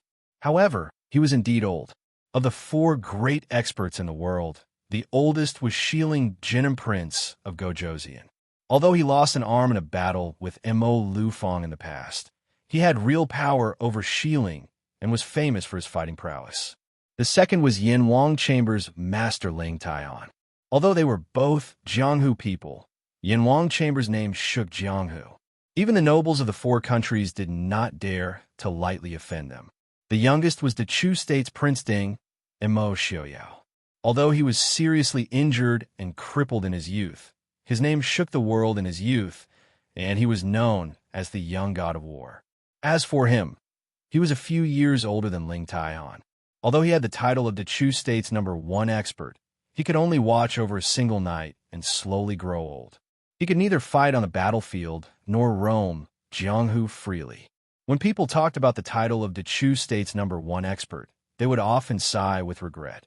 If not for Prince Ding's misfortune, the Chu State's #1 expert would have long been replaced. Yili looked at the defeated middle-aged man in front of him with some regret and secretly sighed in his heart. Mu Song's ability and ambition should have been a formidable person. Unfortunately, he could only be controlled by others and was in a dilemma. The title of the Chu State's #1 expert was not so easy to hold. "Since I lost to you, you can kill me or cut me up as you wish," Mu Song said coldly. His eyes were dim and there was a sense of discouragement. Yili waved his hand and said indifferently, "Take him away. Mr. Mu, Yili respects you as an expert. It's best if you don't act blindly without thinking and do stupid things like suicide or escape." Mu Song snorted softly and allowed the guards beside him to take him away. Feng Jiao finally came back to his senses. He patted the non-existent dust off his body and rubbed his forehead as he walked over. That person! How could that person be Mu Song? Chapter 300. Yili smiled and said, "Why can't it be Mu Song?" Feng Jiao lamented, "He is Mu Song, the #1 expert in the Chu State. He has a noble character and unquestionable integrity, and is unmoved by power. Back then, The emperor used the position of a general to recruit him as an official, but he refused because he had no interest in the bureaucracy and only focused on martial arts. It seems that he studied for so many years to study how to be an assassin. Although Yisha was indeed not bad, it was still far from the Yanwang Chamber of Commerce, which was also an assassin organization. Yili lowered her eyes, and her red lips slightly hooked up. When awake, he holds the power of the world, and when drunk, he lies on a beauty's knee. The pursuit of all men in the world is nothing more than this. Mu Qingcang doesn't love power or beauty. Do you think this is possible? He loves martial arts. How much better do you think his martial arts is compared to the other 3 experts? Yili asked with a sidelong glance. Feng Jiao rubbed his nose and remained silent. Mu Qingcang's martial arts were indeed very high, but as the number 1 expert in the Chu state, Feng Jiao clearly felt a little disappointed. This was because he wasn't much better than the other 3 experts, and was even somewhat lacking in some aspects. The other 3 were all busy people who were burdened with affairs.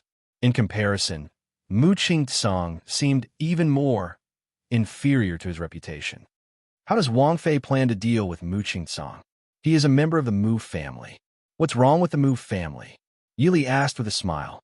Feng Jiao frowned and said, although we don't fear the Mu family, it's always troublesome to have one more enemy. The Mu family has always been neutral. If because of him...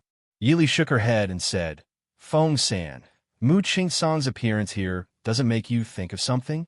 With Mu Qingcang's background, do you think he would really go against the Ding royal estate for money? Feng Jiao was startled, and his expression sank slightly. It wasn't that he couldn't think of it, but he didn't want to think about it. Although he was not a blood relative of the Ding royal estate, he had grown up with Emo Xiaoyao. He knew very well how much the Ding royal estate had sacrificed for the Chu state. He had even contributed to this effort.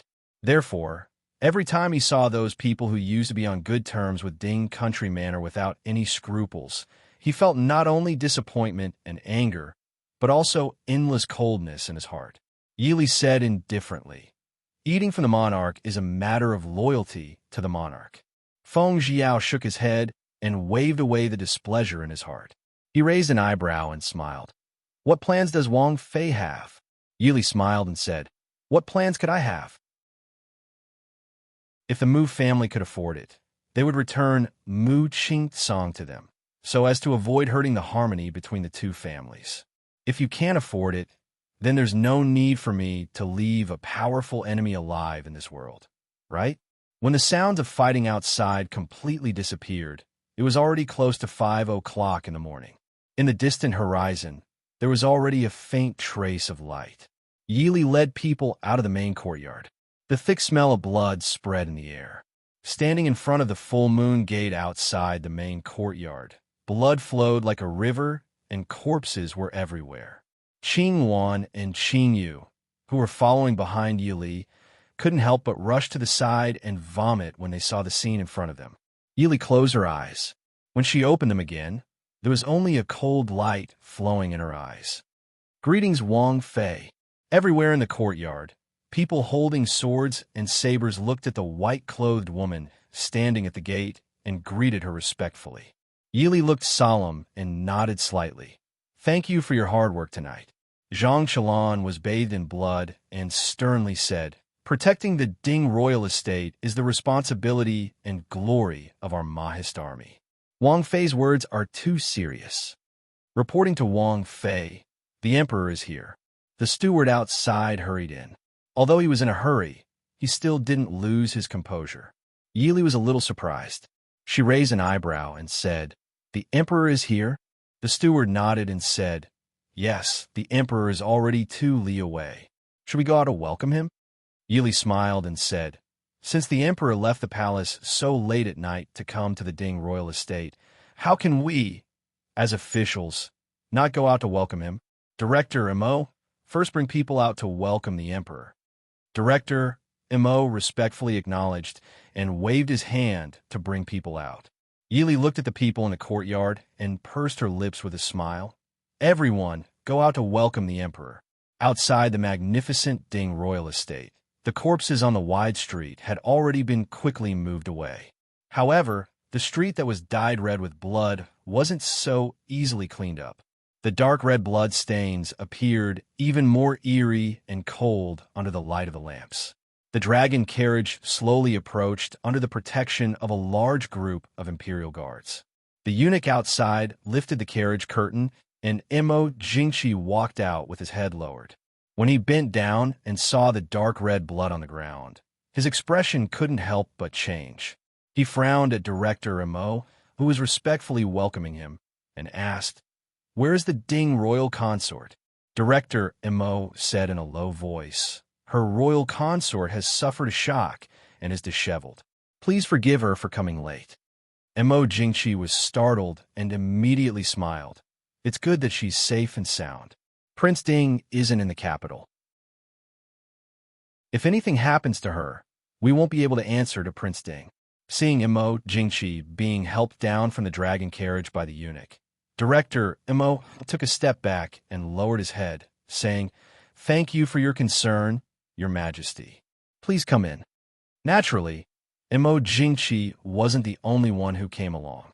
Following behind the dragon carriage were the officials and nobles of the capital. At this moment, no matter what they were thinking, they all revealed a worried and relieved expression on their faces. Director Imo only saw a pair of old eyes that had seen the world and didn't have the slightest bit of warmth. Imo Jingchi turned back and said to the officials, "Since that's the case, everyone, follow us in to visit her." Zhang Qilan stepped forward and frowned, saying, "Your Majesty, Prince isn't in the capital right now. Isn't it inappropriate for so many officials to enter the Ding royal estate together?" Imo Jingchi's eyes flashed slightly. He stared at Zhang Qilan, asking, "General Zhang, we remember that you control tens of thousands of soldiers near the capital. Why are you here?" Zhang Qilan didn't evade, saying seriously, "Before Prince left, he entrusted me with the safety of the Ding royal estate. Recently, the Ding royal estate hasn't been peaceful, so I led people back to the capital to guard the Ding royal estate. This matter, I've sent a memorial to Your Majesty, but I haven't received Your Majesty's decree. However, the safety of the Ding royal estate is as important as Mount Tai, so I can only return to the capital to ask Your Majesty for punishment." Imo Jingchi only felt a mouthful of blood in his heart. Zhang Qilan's memorial was probably sent along with the other memorials about the Ding royal estate being assassinated. He was too lazy to even look at such memorials and directly threw them to the side. However, right now, he couldn't deny and punish Zhang Qilan in front of everyone because Zhang Qilan had sent a memorial to him. If he didn't agree, it would be premeditated to the death of the Ding royal estate. Even though these were his true thoughts, he couldn't let others know. Forcing a smile, Imo Jingchi said, "General Zhang's words are too serious. General Zhang wholeheartedly serves the country and is a role model for our Dechu States generals. Today, you've done well in protecting the Ding royal estate. We'll reward you handsomely in the future." Before Zhang Qilan could express his gratitude, an elegant female voice sounded from inside. "Your Majesty is wise. Yili will thank Your Majesty on behalf of General Zhang. Your Majesty is wise. Yili will thank Your Majesty on behalf of General Zhang." Chapter 301. From the main entrance, Yili walked out, still dressed in white. Standing on the steps outside, she glanced down at the nobles and Imo Jingchi, whose expression was slightly heavy. She slowly walked to Imo Jingchi and bowed slightly. "Ding King's consort Yili welcomes Your Majesty." Imo Jingchi was startled. His gaze was complicated as he looked at the kneeling woman in white. However, he did not reveal any hesitation on his face. With a gratified smile, he said, "It's great that Ding King's consort is safe and sound. This way, we can answer to Prince Ding." Was the consort frightened? Yili pursed her lips and smiled faintly. It was indeed a little frightening. However, the guards of the king's mansion were personally arranged by Prince. Yili believes that as long as they are still breathing, they will not let anyone harm Yili. Consort is right. This subordinate swears to protect consort with our lives. Standing by the side, Chief Steward Immo said in a low voice, "Swears to protect consort with our lives." The guards outside the main entrance said in unison. Immo Jingqi's expression darkened slightly. He forced a stiff smile and said, "Everyone in the Prince Ding mansion is loyal and righteous. Consort and Prince Ding are really fortunate. Pass on our decree. Tonight, all the guards of the king's mansion will be rewarded with 10 taels of gold." Yili smiled. "Many thanks for your majesty's grace. Please come in, your majesty." Immo Jingqi was about to step in when he saw the faint traces of blood seeping out from the main entrance. The morning breeze blew slightly. The smell of blood from the main entrance was even stronger than outside. Just by imagining, one could imagine how intense the killing in the Prince Ding mansion was. Immo Jingqi's expression stiffened. He smiled and said, "Now that Prince Ding is not in the mansion, we will not enter. Consort was frightened today and should rest well. Later, we will have the Empress send a few imperial physicians to treat Consort. We will return to the palace first. The morning court will begin soon." Yili nodded, respectfully saying, "Since that is the case, Yili respectfully send your majesty off." Immo Jingqi waved his hand and turned to return to the dragon carriage. Not long after, the dragon carriage headed towards the imperial palace under the escort of the palace guards and nobles. Yili stood outside the gate until Long Yang disappeared at the corner of the street. Chief Steward Immo came forward and said, "Wang Fei." Yili smiled faintly and said, "Let's go home." Turning around to return to the Fu, Yili slowly walked through the blood-soaked corridors of the garden. She coldly looked at the corpses being carried away or still lying in the courtyard. In the end, she walked back to the study. Su Hongyan was still sitting in the study drinking tea, just like when Yili had left. However, there was an additional volume of poetry in his hand that he had read halfway. When he heard Yili come in, he put down the book in his hand, looked at her, and asked, "Are you okay?" Yili smiled and said apologetically, "I've made Uncle worry."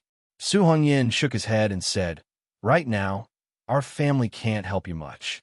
Are there any casualties in the Fu?"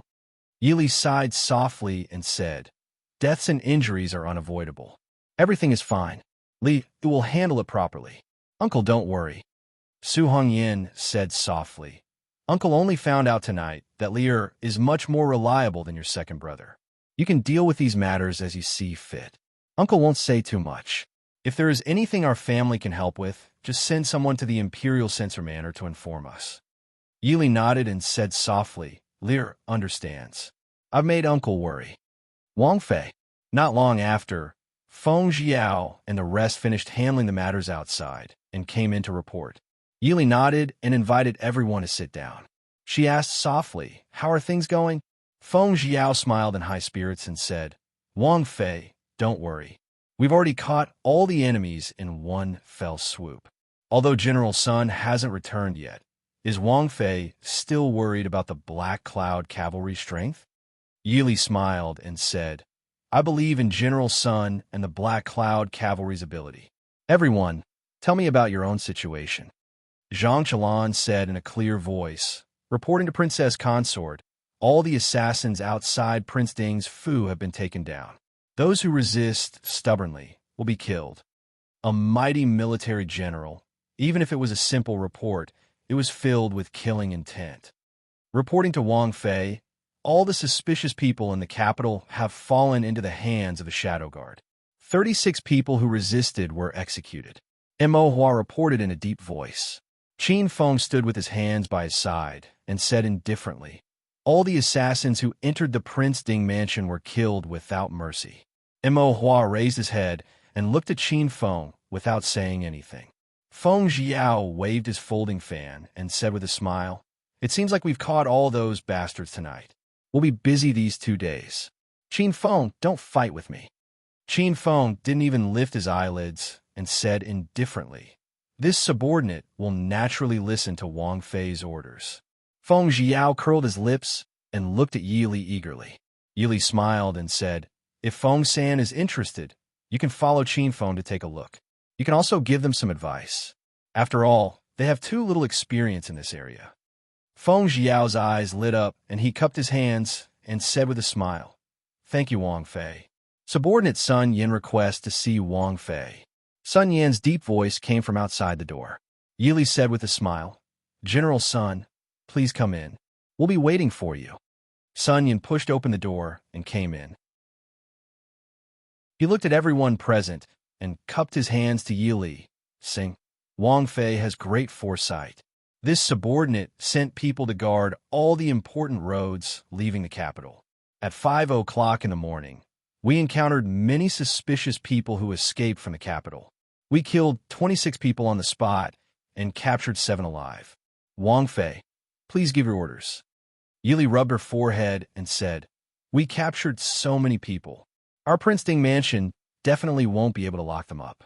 Qin Feng, Zhuijing, you should choose early. If there's no use, send them to the Supreme Court." Qin Feng and Zhuijing both nodded and turned to leave. Feng Jiao looked at everyone and asked with a smile, "Wang Fei, what do you plan to do with Mu Qingsong?" Other than Mo Hua, who was on the battlefield, Zhang Qilan and Sun Yin were stunned. Mu Qingsong, although they were in the military, they had heard of Mu Qingsong's reputation as the #1 expert in the Chu state. They didn't expect Mu Qingsong to fall into Wang Fei's hands. Su Hongyan frowned and asked, "Mu Qingsong is the illegitimate son of Marquis Muyang's Fu?" Director Immerse said with a smile, "That's right. Although not many people know of Mu Qingsong's family background, there's still a few families in the capital that know. He is Marquis Muyang's eldest son and the eldest brother of Marquis Muyang's heir, Muyang." Zhang Qilan and Sun Yin were stunned again. They only knew of Mu Qingsong's reputation as the #1 expert, but didn't know he had such a background. However, Marquis Muyang only had Muyang, his only son, when he was in his 30s. If he had a son as old as Mu Qingsong, it was still acceptable. However, the secrets of the noble families were not known to outsiders. Su Hongyan was silent for a long time. In the end, he sighed deeply and stood up, saying, "Lear, you can decide on these matters yourself. This old man is a bit tired and will return to my room to rest for a while." Yili nodded and hurriedly had someone send Su Hongyan back to his room. Seeing Su Hongyan leave, Feng Jiao asked in confusion, "What does Su Darren mean?" Yili said lightly, "Nothing. Uncle is just disappointed in some people and some matters." With second uncle's nimble mind, how could he not guess who was behind Mu Qingsong? Chapter 302. Feng Jiao didn't care and said with a smile, "Actually, I'm not interested in how Wang Fei will deal with Mu Qingsong. This subordinate is more interested in who the people who captured Mu Qingsong are." When these words were said, all the gazes in the study fell on Yili. Yili lowered her head to take a sip of tea. Looking at the gradually brightening sky outside, she smiled faintly and said, "Naturally, they are people from the Prince Ding mansion. As to who they are, I can't tell you right now, but I believe that the prince will personally tell you soon." Zhang Qilan said with some excitement, "The prince also knows about these people?" Yili raised an eyebrow in surprise and said with a smile, "The prince is the master of the Ding King mansion. What does the prince not know about the people under the Ding King mansion?" Zhang Qilan clearly sensed his rudeness and said with a bright smile, "Wang Fei, please forgive this subordinate. This subordinate's meaning is, since the prince also knows about this troop, then in the future, can this subordinate ask the prince to transfer a troop like this to the Mahist army? With them joining, no matter what is done, it will be much faster." Yili's brows rose slightly as she looked at Zhang Qilan with an excited and joyful expression. She hadn't thought that Zhang Qilan, who looked like a straightforward martial artist, would be very sensitive to the quality of soldiers on the battlefield. Yili didn't dampen his mood and said with a faint smile, "When the prince returns, General Zhang can talk with the prince." With the addition of Feng Jiao, this torture expert, the interrogation of this batch of assassins progressed very quickly. Of course, this had to do with the large number of people caught this time, as well as their varied backgrounds. On the morning of the third day of the chaos in the Prince Ding mansion, A thick file appeared on Yi Li's desk. Flipping it open and taking a look, the contents inside were enough to shock anyone. The people who participated in this assassination included the Dechu state, Xiling, northern tribes, and Nanzhao. After reading it, Yi Li couldn't help but smile bitterly. After so many years, the Ding King mansion had become the target of public criticism. Everyone in the world couldn't wait to get rid of it. However, after this time, there wouldn't be many people who dared to have any ideas about the Ding King mansion. Yi Li tilted her head to look out the window. Under the bright sunlight, the garden was still filled with flowers. Although it had only been a short 2 days, there was no longer any blood and terror. Wang Fei. Mu Qingsong wants to see Wang Fei. Yi Li put down the file and smiled. It's only been 3 days, and he can't take it anymore. Qin Feng frowned and said, ever since we captured Mu Qingsong, he has been somewhat dispirited. This subordinate obeyed Wang Fei's orders and did not torture him. He was the one who decided to see Wang Fei. Before seeing Wang Fei, he refused to say anything. Yi Li waved her hand and smiled. It's useless to torture someone like Mu Qingsong. Instead, it might arouse the hatred and desire in his heart. Go and bring him here. Qin Feng disapproved. Wang Fei isn't bringing him to the study a bit. It's fine. He can't cause any waves. Go.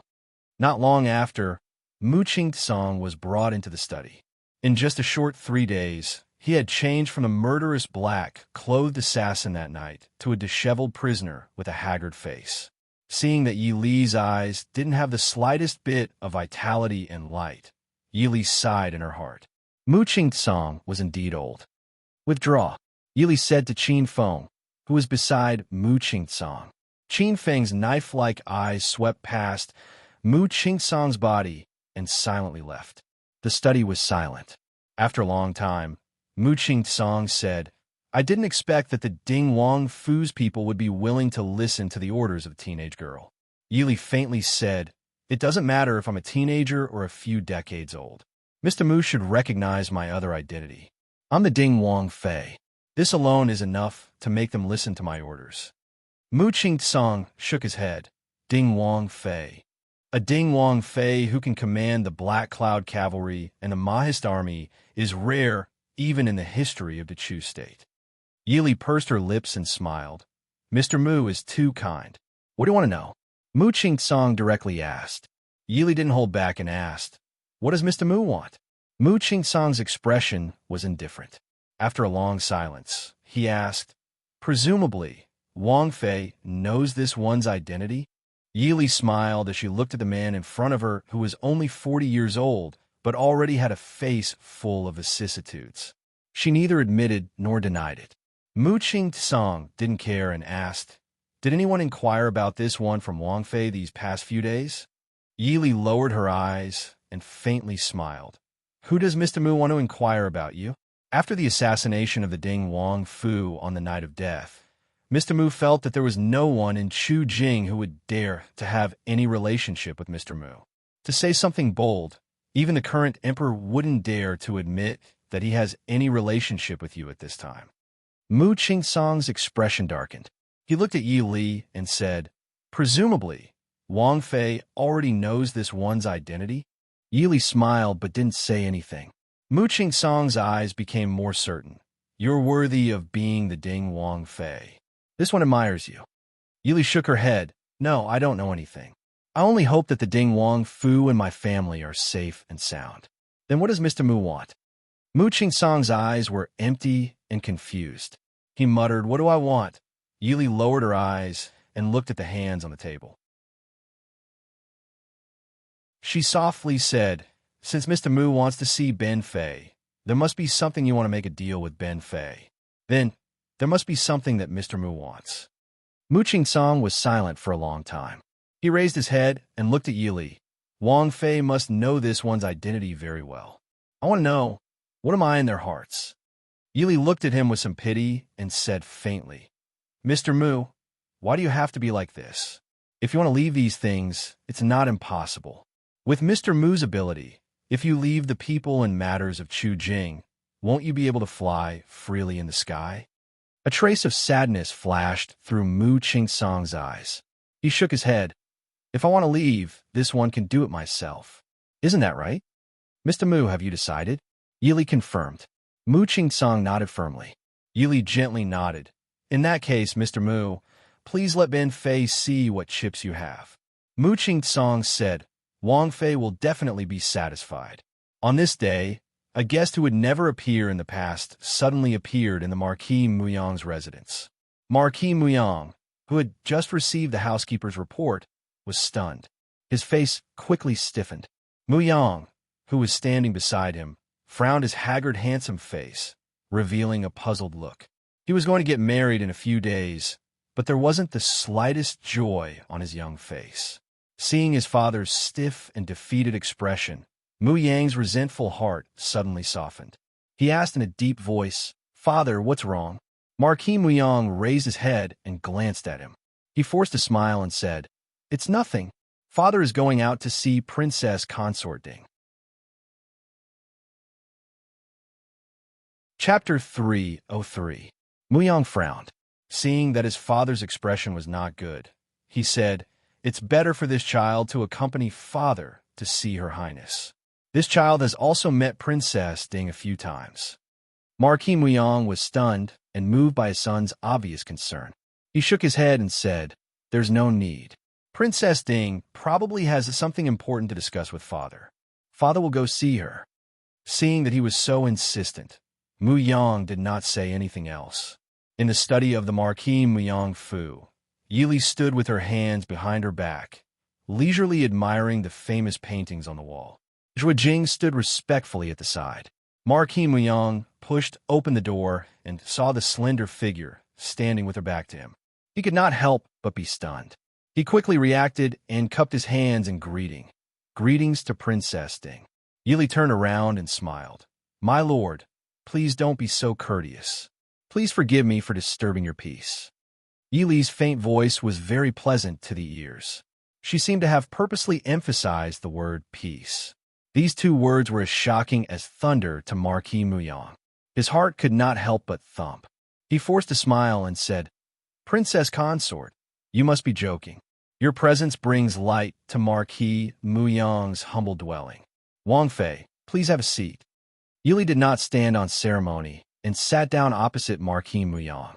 After the maidservants served tea, Marquis Muyang looked at Yi Li and Zhuo Jing, who was standing behind him, and said hesitantly, Marquis, there's no need to be so polite. This subordinate is just Wang Fei's subordinate. Zhuo Jing said lightly. Zhuo Jing claimed to be a subordinate, but Marquis Muyang did not dare to treat him as an ordinary subordinate. Although no one knew Zhuo Jing's original identity, but in these 2 months, most of Princess Ding's affairs were handled by Zhuo Jing and Lin Han. It could be said that these two were completely Princess Ding's personal confidants. Yili smiled at Zhuo Jing. Zhuo Jing, sit down and talk. You can't make me and Marquis look up to you when you talk later, right? Zhuo Jing said he did not dare and sat down at the end of the table. The study seemed to have regained its tranquility. The three of them drank their tea quietly, as if they were competing to see who was more patient. Marquis Muyang's eyes fell on Yili and Zhuo Jing. Although he still had a smile on his face, he was secretly complaining in his heart. No wonder the emperor was so afraid of Princess Ding.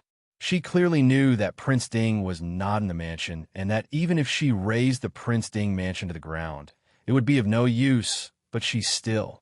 Princess Ding had such a temperament at such a young age. She would definitely have a bright future. After a long time, Marquis Muyang sighed softly and looked at Yili. Princess Ding, what can I do for you? Yili smiled faintly and said, I don't dare to advise you.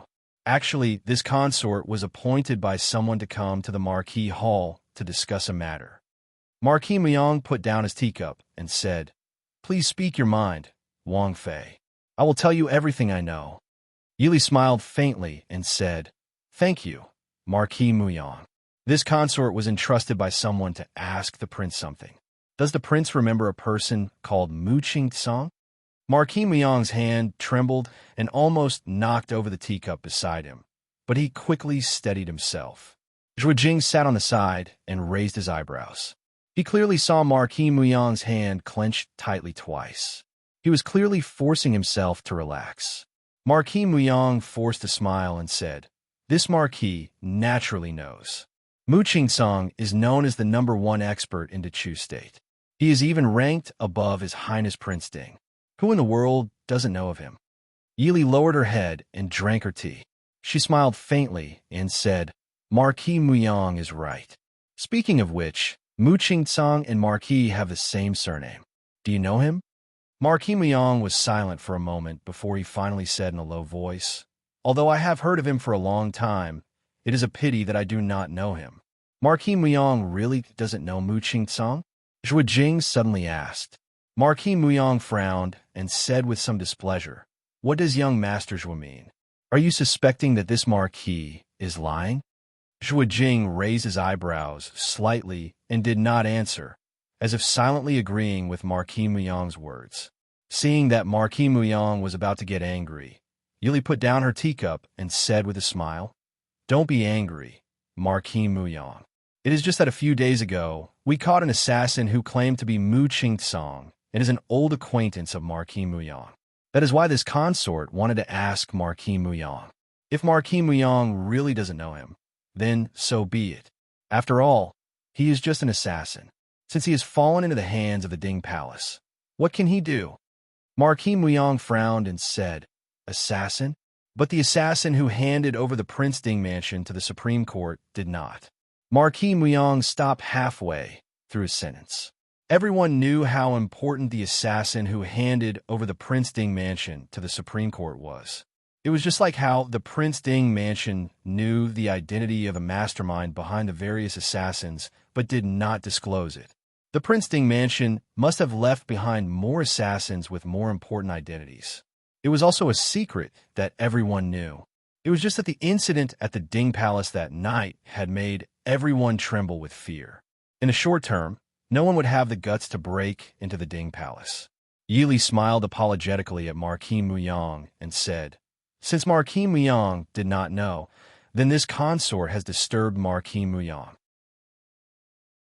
This consort still has many things to do in the residence, so this consort will take her leave." Marquis Muyang panicked and blurted out, "How does Wang Fei plan to deal with that Mu Qingsong?" Yili's lips curved into a faint smile, indifferent and cold. "It's just an assassin. Just kill him." Marquis Muyang's heart turned cold, but he could only watch as Yili stood up and walked out with Zhuo Jing. Zhuo Jing followed behind Yili. When they reached the door, he suddenly turned back to look at Marquis Muyang, who was still in a daze, and said, "Wang Fei has decided to execute all the assassins tonight as a sacrifice for the soldiers who sacrificed their lives to guard the Prince Ding mansion. If Marquis Muyang wants to see someone, it would be best to hurry." Marquis Muyang's eyes flashed, and he forced a smile. Young Master Zhuo is joking. This Marquis does not have anyone to see. Zhuo Jing nodded nonchalantly and turned to follow. When the footsteps of the two people completely disappeared at the end of the corridor, Marquis Muyang, who was still stiffly maintaining his posture of getting up to send off the guest, suddenly fell back into the chair, as if he had used up all his strength. A trace of tiredness and guilt flashed through his old but sharp eyes, but more of it was a kind of desperate determination. "Father." Muyang appeared at the door at some point and looked at his rarely dispirited father with a complicated expression. "Father, did Wang Fei say something to make things difficult for you?" Marquis Muyang waved his hand and said with a smile, "It's nothing. Younger, you're about to get married. Don't worry about these things first. Father will naturally take care of these trivial matters. You just need to be a good bridegroom." Muyang frowned and looked at Marquis Muyang, saying in a low voice, "Father, this child is also a descendant of the Mu family. Is there something that you can't tell me?" Marquis Muyang said, "There is really nothing. You are thinking too much."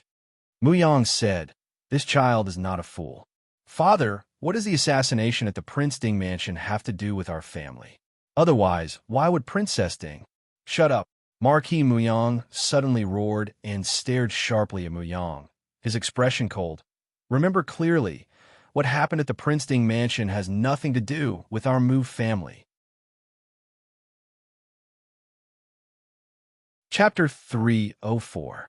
In fact, this reaction already explained the problem. He looked at his father with a headache and sighed. Father, do you know what you're doing? Marquis Muyang was stunned and lowered his eyes.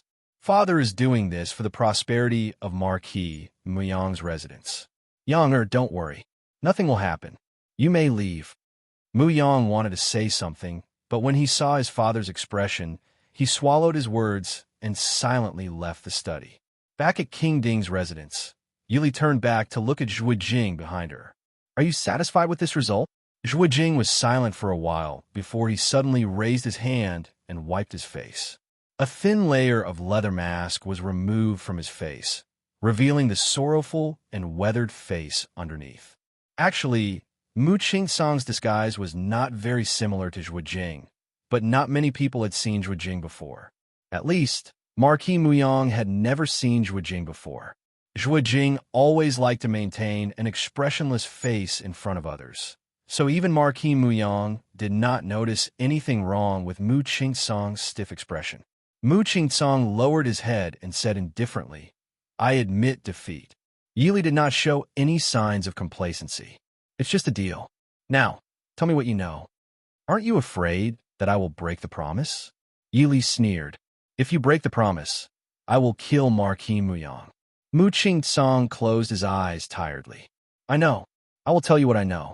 Ask. Yili kept the smile on her face and looked at the person in front of her with a serious expression. How did the former Prince Ding, Immerse, die? Mu Qingsong was stunned.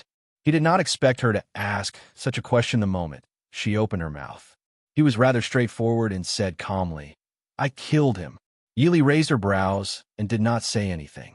Mu Qingsong said, that year I was ordered to go to the border where the northern tribes were fighting and throw poison into Immerse's water to create the illusion that he died of illness. Yili stared at him coldly and sneered. Mr. Mu really dares to say anything. Mu Qingsong didn't care at all and said indifferently, since I promised the princess consort, I will naturally keep my promise. If princess consort doesn't dare to listen, then just pretend that I didn't say anything. Yili snorted and said, Mr. Mu, you only said half of it. Of course, I don't dare to listen. Mu Qingsong lowered his eyes and said, with Wang Fei's intelligence and wisdom, do you still need me to elaborate on the rest?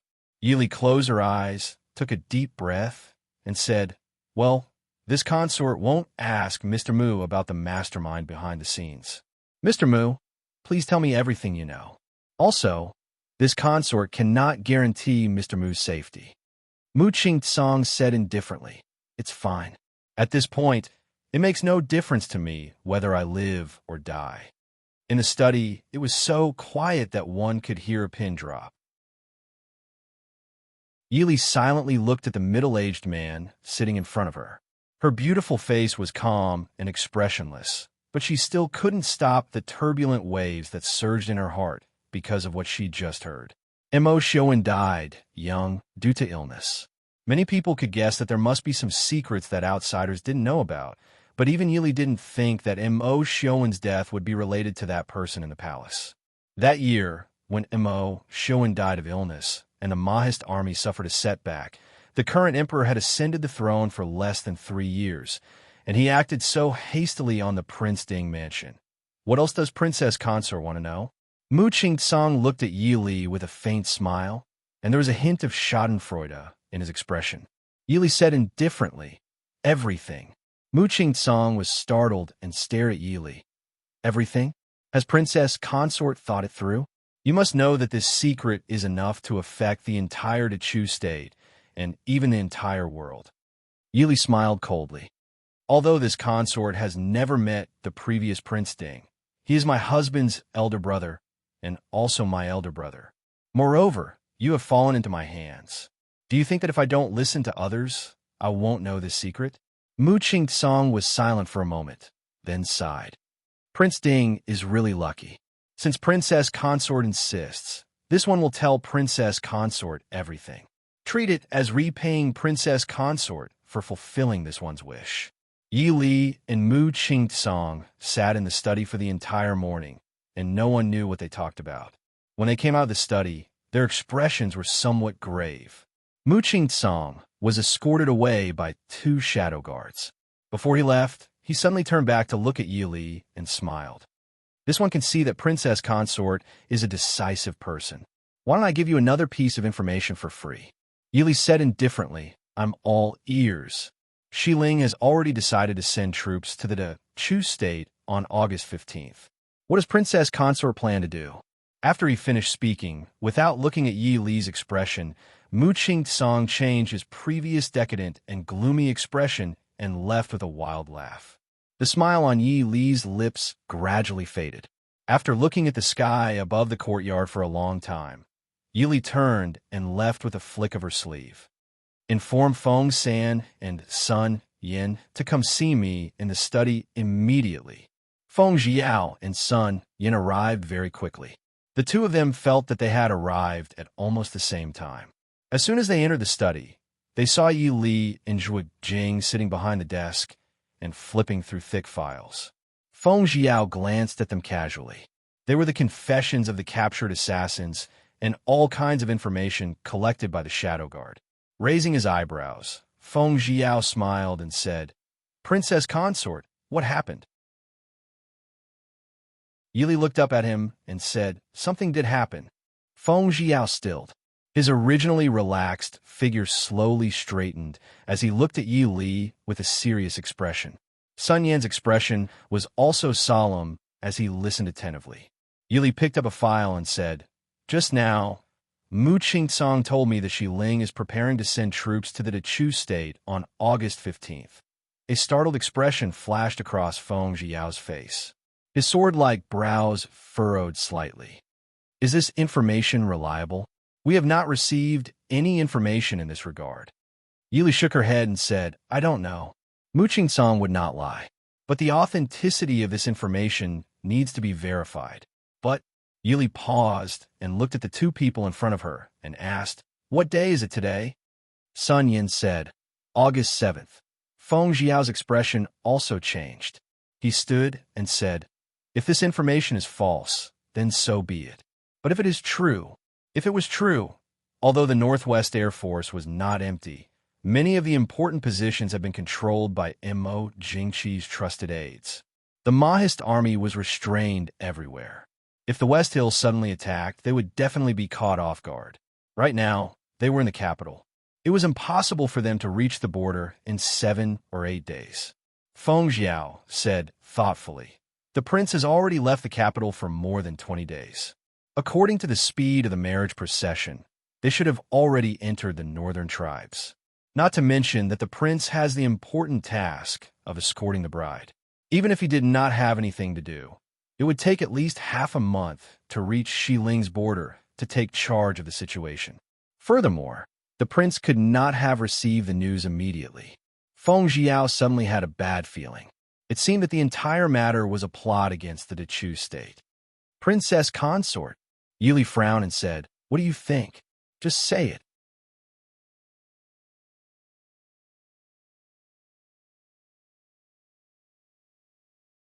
Chapter 305. Sun Yin said with a serious face, whether it's true or not, we have to prepare early. If it's false, it's fine, but if it's true, Feng Jiao's face was grave. He frowned and said, I think this news is very likely to be true, but the Shadow Guard didn't receive any news at all. Yi Li said indifferently, you forgot that there's a person who can be said to be a top expert in intelligence. And now, he's in West Hill. Han Mingwei. Feng Jiao exclaimed. Yi Li nodded slightly. Although the Tianyi Pavilion's influence into Chu State has been reorganized by Han Mingxi, don't forget that Han Mingwei is the real master of the Tianyi Pavilion. Moreover, the Tianyi Pavilion is spread across all countries. Only the Chu State is damaged. Han Mingwei was once a good friend of the prince. He's the person who knows the Prince Ding Mansion the best in the world. Even if he's not the first, he's definitely in the top 3. Feng Jiao nodded and said, I'll send someone to investigate immediately. Sun Yin asked, My lady, what should we do now? Yili lowered her eyebrows and pondered for a moment. She said, "Send someone to inform the prince immediately. Also, send word to the Mahist army stationed near the border of West Hill to be ready to support the border at any time." Sun Yin said with some difficulty, "In the past few years, the Mahist army's encampment has been shrinking again and again. Now, the Mahist army's encampment is at least 5 or 6 days away from the border of West Hill, including the time it takes for us to send a message. I'm afraid." Yili raised her hand and said, "Whether it's in time or not, it's too late to stop the Shilling army's advance." Sun Yin nodded and said, "I understand. I'll immediately send a message to the Mahist army. Please rest assured, my lady. As long as the Mahist army has a single soldier, the Mahist army won't be able to cross the defense line of the West Hill army." Yili nodded and said softly, "Thank you, General Sunday. This consort will enter the palace to see the emperor." "Princess, I'm afraid that's not appropriate." Feng Jiao frowned. Ever since they caught Mu Qingtsong, although they didn't say it clearly, everyone knew who had tried to massacre the Prince Ding mansion.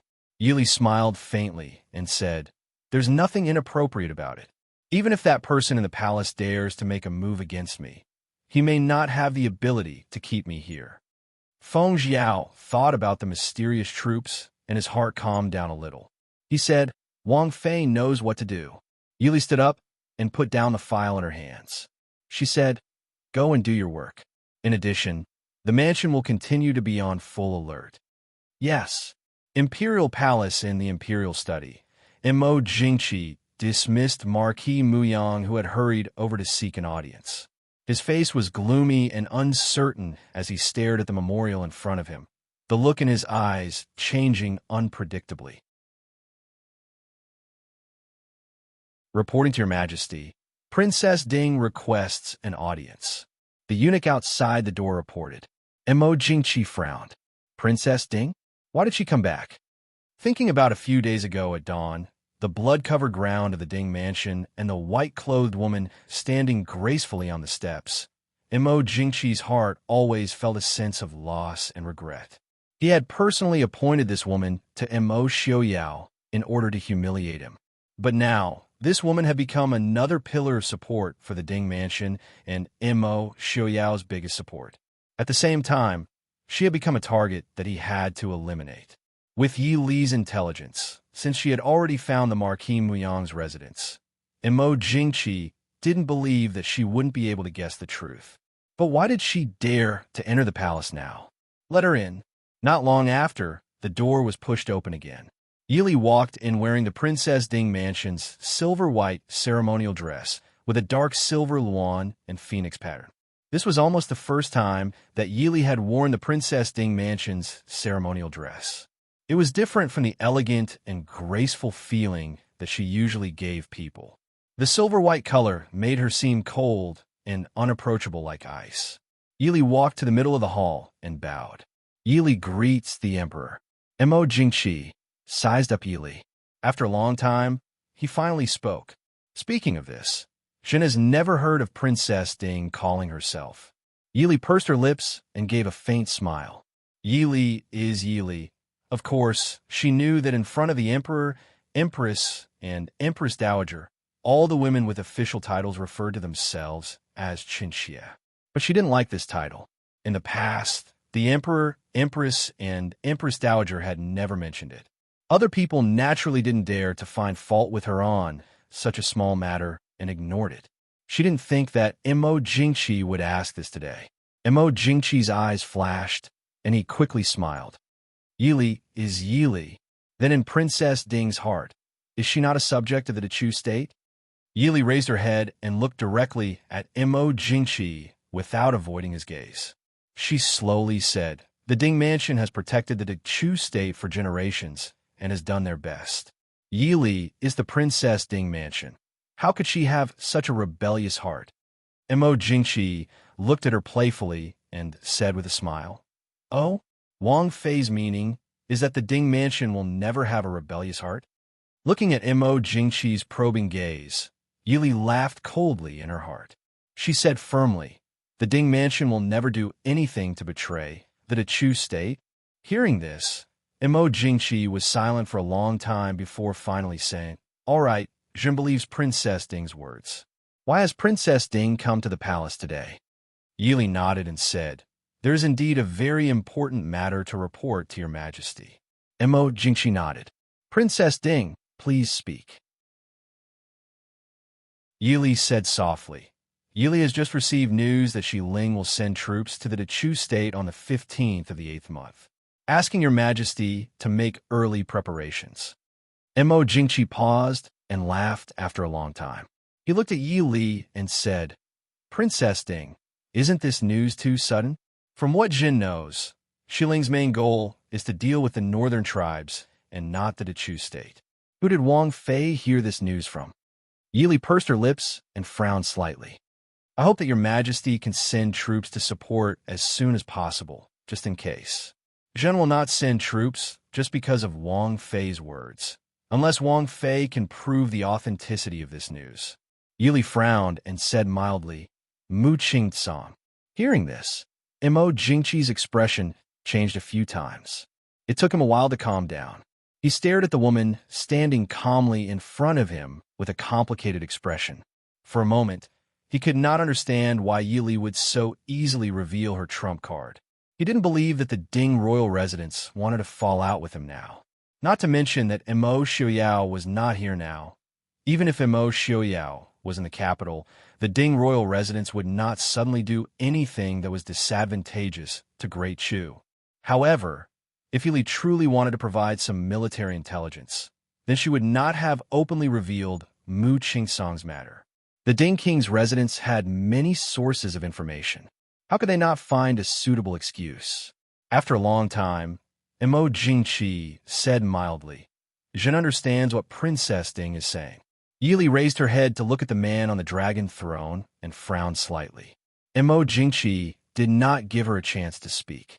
He stood up and waved his hand. "Jin understands this matter. Princess Ding, you can go back first."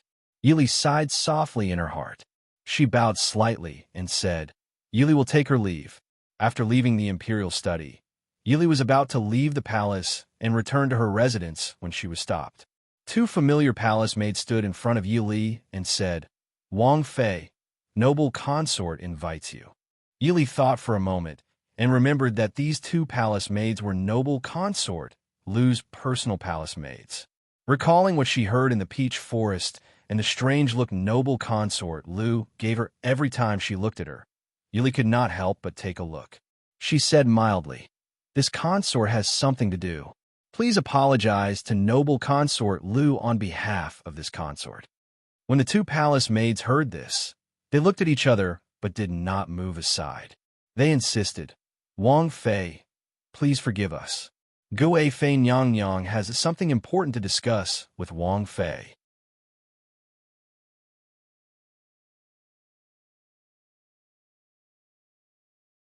Chapter 306. Yi Li glanced at the palace maid who spoke, raised her eyebrows, and said, "Oh, what if this consort doesn't have the time? Well, please forgive us for offending you." The two of them took a step forward. Their steps were steady, and their eyes flashed. Obviously, they were trained in martial arts. Yi Li raised her hand slightly, indicating that the shadow guards around her didn't need to show up. She looked behind the two palace maids with a frown and sneered, "Noble consort, you're so bold. You dare to attack me outside the imperial study? If you can't talk to me nicely, why would I attack you?" Noble consort, Lu strolled out from the corner of the hall. Her voice was as cold as snow, as usual. But Yi Li couldn't help but think of the sad and mournful voice in the peach forest. Noble consort Lu loved Imo Xiaoyao so much that she couldn't get him. But as Imo Xiaoyao's wife, Yi Li didn't feel much sympathy for her. So when she saw noble consort Lu come out, she just said indifferently, "No matter what noble consort wants to talk about, have you thought about the consequences of having someone attack me in the imperial palace?" Noble consort Lu's beautiful lips curved into a contemptuous smile. "Consequences? Do you think the emperor will do anything to eye for you? In the past, people let you have your way only because of Prince Ding. Now that Prince Ding isn't in the capital, do you think you can rely on the title of Princess Ding?" Yili silently looked at the beautiful woman who was staring at her with contempt. From the first time they met, she felt noble consort Lu's contempt and disdain for her. Probably in noble consort Lu's mind, no one but herself was good enough for Mo Xiaoyao. But it was a pity that she had also taken a liking to Mo Xiaoyao. In that case, noble consort Lu, if you have something to say, you can say it here. Yili frowned. Noble consort Lu raised her delicate chin slightly, stared at Yili, and said, "Come with me." Yili smiled faintly and turned to walk out of the palace. "Yili!" Noble consort Lu screamed. Seeing Yili turn around and leave without hesitation, noble consort Lu said angrily, "Stop her with I." Two palace maids immediately stepped forward, one on the left and one on the right, blocking in front of Yili. A cold light flashed through Yili's eyes. A cold light streaked down from her sleeves. Her silvery white clothes drew a dazzling arc under the sunlight, at the same time bringing out two beautiful flowers of blood. "Ah!" Two blood-curdling screams rang out. The two palace maids held their wrists and looked at the silver-clothed woman in front of them with pale faces. Bright red blood instantly dyed their wide pink sleeves red. Yili raised the dagger in her hand and looked at it. The bright red blood slid down the shiny blade and slowly dripped to the soil under her feet. Noble consort Lu, who had always been indifferent, finally couldn't help but change her expression. Although she was not a top master, she was one of the best among women. Even so, she didn't even see how Yili did it. Staring coldly at Yili in front of her, noble consort Lu didn't say anything for a long time. Yili looked straight at noble consort Lu calmly. She didn't intend to apologize or explain her hurting behavior at all. The two palace maids held their wrists and looked at Yili with horror and fear in their eyes. "Yili, you are..." Noble consort Lu was so angry that her face turned pale. She stared at Yili and said with hatred. Yili glanced at her indifferently and turned to walk out of the palace. The two palace maids who had been in front of her hurriedly dodged to the sides. They were afraid that if they blocked the path of the woman in front of them, one of their hands would be crippled. As soon as they walked out of the palace gate, Feng Jiao, Zhu Jing, and the others were all staring at them. Seeing that Yili's face was a bit ugly, Feng Jiao asked worriedly, "Wang Fei, what's wrong? The emperor doesn't believe our words?" Yili waved her hand and said, "It's all right. The emperor will know tomorrow whether he believes it or not. Tell the subordinates of the Princeton mansion to be on guard at all times. If there is no movement in the palace tomorrow..." Feng Jiao's expression changed slightly. He said in a low voice, "Wang Fei plans to mobilize the Mahist army? If so, it will give the emperor an excuse to deal with the Princeton mansion." Yili looked back at him and asked, "Now that there is no excuse, the emperor won't deal with the Princeton mansion? Besides, if it's true, the West Hill will come with great force this time. If it's too late, I'm afraid that the future war won't be up to us. Don't worry, the troops near the capital cannot be mobilized for the time being. The emperor won't be able to find an excuse here. Zhu Jing, tell Qin Feng to come back and see me later." "Yes," Zhu Jing said in a low voice. "The information has just been sent. Recently, the troops at the border of the West Hill have been restless since a month ago. I'm afraid that Mu Qingsong's information is true." Yili's eyes turned cold. The prince is right. Those useless people at the border should be changed. Return to the Fu. At the morning court the next day, the emperor didn't mention anything about the West Hill sending troops. On the third day, there was still no news from the palace. After the morning court on the fourth day, the emperor summoned a few trusted aides to the imperial study, but there was still no news of the mobilization of troops and provisions. The atmosphere in the Ding King's manor also became heavier along with the silence in the palace. Yili was in the study room, listening to the matters regarding the morning court. She closed her eyes tiredly and said in a deep voice, "Qin Feng, this subordinate is here." Qin Feng replied in a low voice, "The original assessment is cancelled. You will personally lead the troops and head to the border at full speed tonight."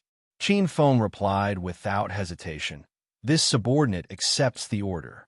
Yili raised her head to look at him and said, I'm not asking you to lead people to the border to participate in the war. Even if each of you can fight against 100 people, you won't be able to stop an army of 100,000. Split up the border and investigate all the information about the West Hill and the war situation. Qin Feng nodded and said, This subordinate understands. Go. The war broke out faster than Yili imagined because the West Hills troops weren't dispatched on the 15th of the 8th month, but on the 9th of the 8th month. By the 15th of the 8th month, the news of the West Hills invasion had already reached the Chu capital. The even more shocking news was that this time, the West Hill Jinnah of Gojoseon personally led an army of 500,000 to attack the Chu state, vowing to wash away the shame of being defeated by Mo Lufeng back then. The Shilling army had been honing their strength for several years and was unstoppable. They took 2 cities in one day, and the entire Chu capital was shaken. As the mistress of the Ding mansion, Yili was also urgently summoned by the emperor to the palace for a discussion. After a few days, Yili stepped into the imperial study again, but the situation was completely different from the last time. As soon as she stepped into the imperial study, she could clearly feel the solemn atmosphere in the study. Yili glanced at the people in the imperial study.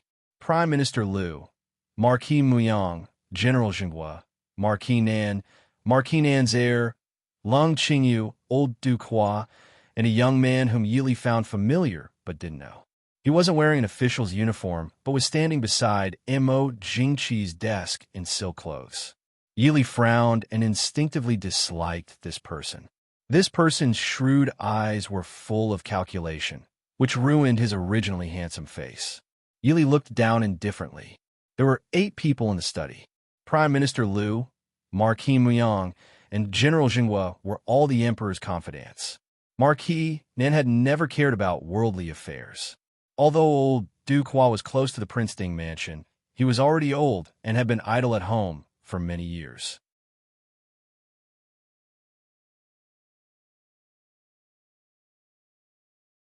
Chapter 307.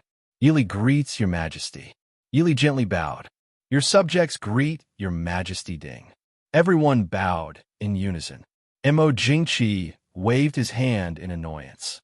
Princess Ding, you may dispense with the formalities. Have you heard of the urgent news at the border today, Princess Ding? Yili nodded. Mo Jingqi frowned. What do you think? Old Duke Hua was the first to speak. Of course, we should immediately send reinforcements to attack the Shilling bandits. We must not let the Shilling think that the Chu state is easy to bully. Mo Jingqi frowned. Old Duke, you've heard it too. The Shilling army will be led by Jinnah of Gojoseon. Even though the king of the south had been defeated by the Prince Regent in the past, he was still known as the god of war in the West Hill. Which general do you think should lead the army? Marquis Muyang and the general looked at each other and couldn't help but frown. Old Duke Hua snorted and stepped forward. Although this old subject is old, I'm willing to lead the army and show the might of the Chu state. Hearing this, Marquis Muyang and the general's expressions changed. Lung Qingyu and Marquis Nan's heir, who were standing behind, stood out from the crowd. This subject is willing to lead the army and show the might of the Chu state. Mo Jingqi looked at the two and smiled with satisfaction. Old Duke, you're too serious. You're over 70 years old and should be enjoying life. If we let you lead the army, won't the men of the Chu state be ashamed? What do you think? Your Majesty is wise. Mo Jingqi looked at the courtier who was flattering him and nodded in satisfaction. Then he looked at Yili, who was standing on the side. He hesitated for a moment and frowned. Commander Lung and Marquis Nan's heir are willing to lead the army. Your courage is commendable. However, Prince Ding is not in the capital and cannot lead the army. The hundreds of thousands of troops under the king's estate cannot be mobilized. What does Princess Consort think? Yili raised her brows slightly, raising her head to look at Mo Jingqi. Your Majesty, please forgive me. How can a woman like Yi Li have any opinions? Princess Ding is belittling herself too much. Who doesn't know that the mistress of the Ding Palace also has the authority to command the Mahist army and the Black Cloud cavalry? Now that the Shilling army has broken the border, Is the princess consort and the Ding King's man are going to sit by and do nothing? The young man standing behind Mo Jingqi stared at Yi Li and spoke darkly. Yi Li sneered in her heart. What a big hat! Yi Li glanced at the young man and was about to speak when Du Hua suddenly stepped forward. He stared at the young man and said sternly, "How dare you? Who are you to dare sow discord between His Majesty and Ding Wang Fu?" Du Hua had been on the battlefield for decades. Although he was old, he was still shrewd. How could a young man withstand the majestic aura he released? The young man was startled. His expression stiffened before he bowed to Du Hua. "Student Tan Jiji greets Du Hua." Du Hua snorted discontentedly and looked at Mo Jingqi. Mo Jingqi smiled and said, "Old Duke, please don't be angry. The successor is an extremely talented young man. I'm planning to give him the position of Imperial Study Advisor to serve the country." Du Hua bowed to Mo Jingqi and stroked his white beard. He said clearly, "Your Majesty, this old official does not understand your words. Since this young Master Tan is talented, why doesn't he participate in the imperial examinations? If he obtains the title of Zhuangyuan and Tanhua, no one can say anything even if His Majesty places him in an important position. The Imperial Study Advisor is an important position. If you give it to someone you have never heard of, I'm afraid it will be hard to convince the public." Mo Jingqi and the young man were also somewhat embarrassed. It was not that they did not want to go through the normal channels, but the path of the imperial examinations was not easy to walk, especially this year's imperial examinations. Putting aside the fact that the main examiner was the Chu State's most upright and honest elder Su, 3 out of the 5 sons of the Su family would be participating in the examinations. Tan Jiji had studied a lot and did not have much confidence in the imperial examinations. Even if he did pass, if he was not the Zhuangyuan, Tanhua, and Tanhua of the imperial examinations, he would most likely be sent out. Even if he was not sent out, he would at most be a 6th or 7th grade minor official. It was impossible for him to have such an important position as the Imperial Study Advisor. Originally, when the emperor wanted to promote one of his trusted aides, no one would meddle in other people's business. But the mistake was that Tan Jiji should not have instigated the relationship between the emperor and Ding Wang Fu in front of all the officials at this time. This made old Du Hua, who was wholeheartedly devoted to the country, feel that he was an eyesore. Thus, he completely did not consider giving him any face. Mo Jingqi coughed softly, saying, "Old Duke, let's discuss this later. Right now, the most important thing is to send out troops. Prince Ding is not here, and the Mahist army is unable to mobilize hundreds of thousands of troops. What should we do?" Du Hua did not really want to embarrass the emperor, so he cooperated and said, "Prince Ding will definitely rush back as soon as he receives the news. Before that, why doesn't your Majesty mobilize troops from other places to support him?" Mo Jingqi shook his head and sighed, saying, "Old Duke, you also know that the South is currently in a standoff with Princely. The people of Nanzhao outside Shattered Snow Pass are also eyeing us covetously. How can we mobilize troops from other places?" Du Hua's expression changed slightly. His snow-white brows moved, but he did not speak. It was not that he did not understand the emperor's thoughts. However, taking advantage of Prince Ding's absence to make things difficult for Princess Ding, and even disregarding the safety of the border, this was not something a qualified emperor should do. Marquis Muyang stepped forward, saying, "Since Princess Ding is able to mobilize the Mahist army and Black Cloud cavalry, Princess Ding, please consider the overall situation and order the Mahist army to immediately rush to the border to support." Yi Li raised her head, her gaze calmly sweeping over Marquis Muyang.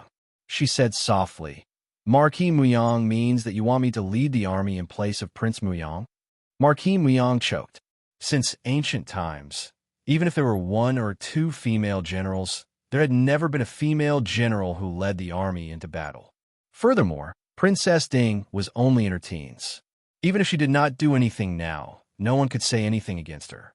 On the contrary, if Princess Ding really led the army into battle, the Chu State and these generals would lose all their face. With a dry laugh, Marquis Myong avoided Yi Li's eyes, saying, "This Marquis did not mean that. I only hope that Princess Consort can prioritize national affairs." Prime Minister Liu on the side also stroked his white beard and said with a smile, "Marquis is right. I hope that Princess Consort can temporarily transfer the authority of the Mahist army to the general leading the army for the sake of the people and soldiers at the border. When Prince Ding returns, it will naturally be returned to its rightful place." Yili did not even bother to conceal the mockery in her eyes. When Prince Ding returns, did they think she was a fool? Yili raised her head and smiled. The Prime Minister's words make this concubine unable to bear the burden of the responsibility. Let's not talk about whether I can mobilize the Mahist army. Let's talk about, Prime Minister Liu, do you think that as long as I say the word, the authority of the Mahist army can be transferred to anyone? I'm afraid that even if Prince Ding comes personally, he can't do it. Mo Jingqi's expression darkened, frowning. Then does Princess Consort have any good ideas? Are we going to let the Xiling army wreak havoc at the border and even invade our Chu state? Yili wanted to slap the man who was sitting on the dragon throne, staring at her and talking to her in such a dignified manner. If she did not agree, was she going to let the Xiling army wreak havoc in the Chu state?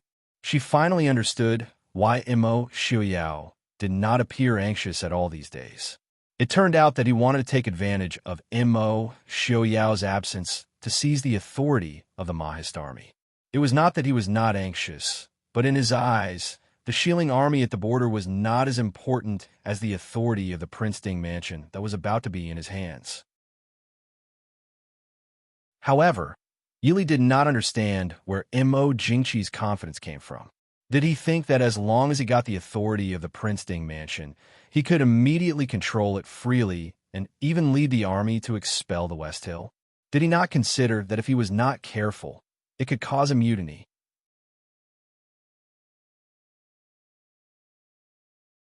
Chapter 308. Yili lowered her head and said, "Yili is just a woman. I really don't have any good ideas for your majesty to consider. Please forgive me, your majesty." Duke Hua furrowed his brows and said somewhat anxiously, "Your majesty, since the military power of the Ding King's manor is uncertain, please send Prince Ding back to the capital as soon as possible. No, directly head to the border to lead the troops. Also, this old subject remembers that our Chu state has millions of soldiers. Other than the Mahist army and the army in the south that is confronting King Li, we can at least send out 100,000 soldiers to support the border. Your majesty, please send out a group of troops first." Although Mo Jingqi was somewhat unwilling, it was not easy to refute Duke Hua's words. Just as he was hesitating, Marquis Nan, who had been silent all this time, spoke up, "Your majesty, the old duke's words are reasonable. Please send troops to support the border first. The Xiling army took down 2 cities in 1 day and will reach Xinjiang in at most 10 days. Xinjiang is the northwest granary of the Chu state. If Xinjiang falls..." Mo Jingqi's expression changed. He glanced at Yi Li and gritted his teeth. "Pass down Jin's decree. Lung Qingyu will be the main general, and Marquis Nan's heir will be the second. Let 150,000 soldiers and set off today." This general obeys. Lung Qingyu and Marquis Nan's heir bowed in unison. Mo Jingqi's mood was clearly not good. With a gloomy face, he waved his hand and dismissed everyone. After leaving the imperial study, Yili accompanied old Duke Hua out of the palace on foot. Along the way, old Duke Hua had nothing to say and could only sigh endlessly. When they reached the palace gates, he stopped and looked at Yili, saying, "It just so happens that Prince Ding is not in the capital at this time. It's been hard on Princess Consort." Yili pursed her lips and smiled faintly. "I've caused old Duke to worry. These are only part of Yi Li's duties." Old Duke Hua shook his head and said, "Your Majesty is really taking it too lightly this time.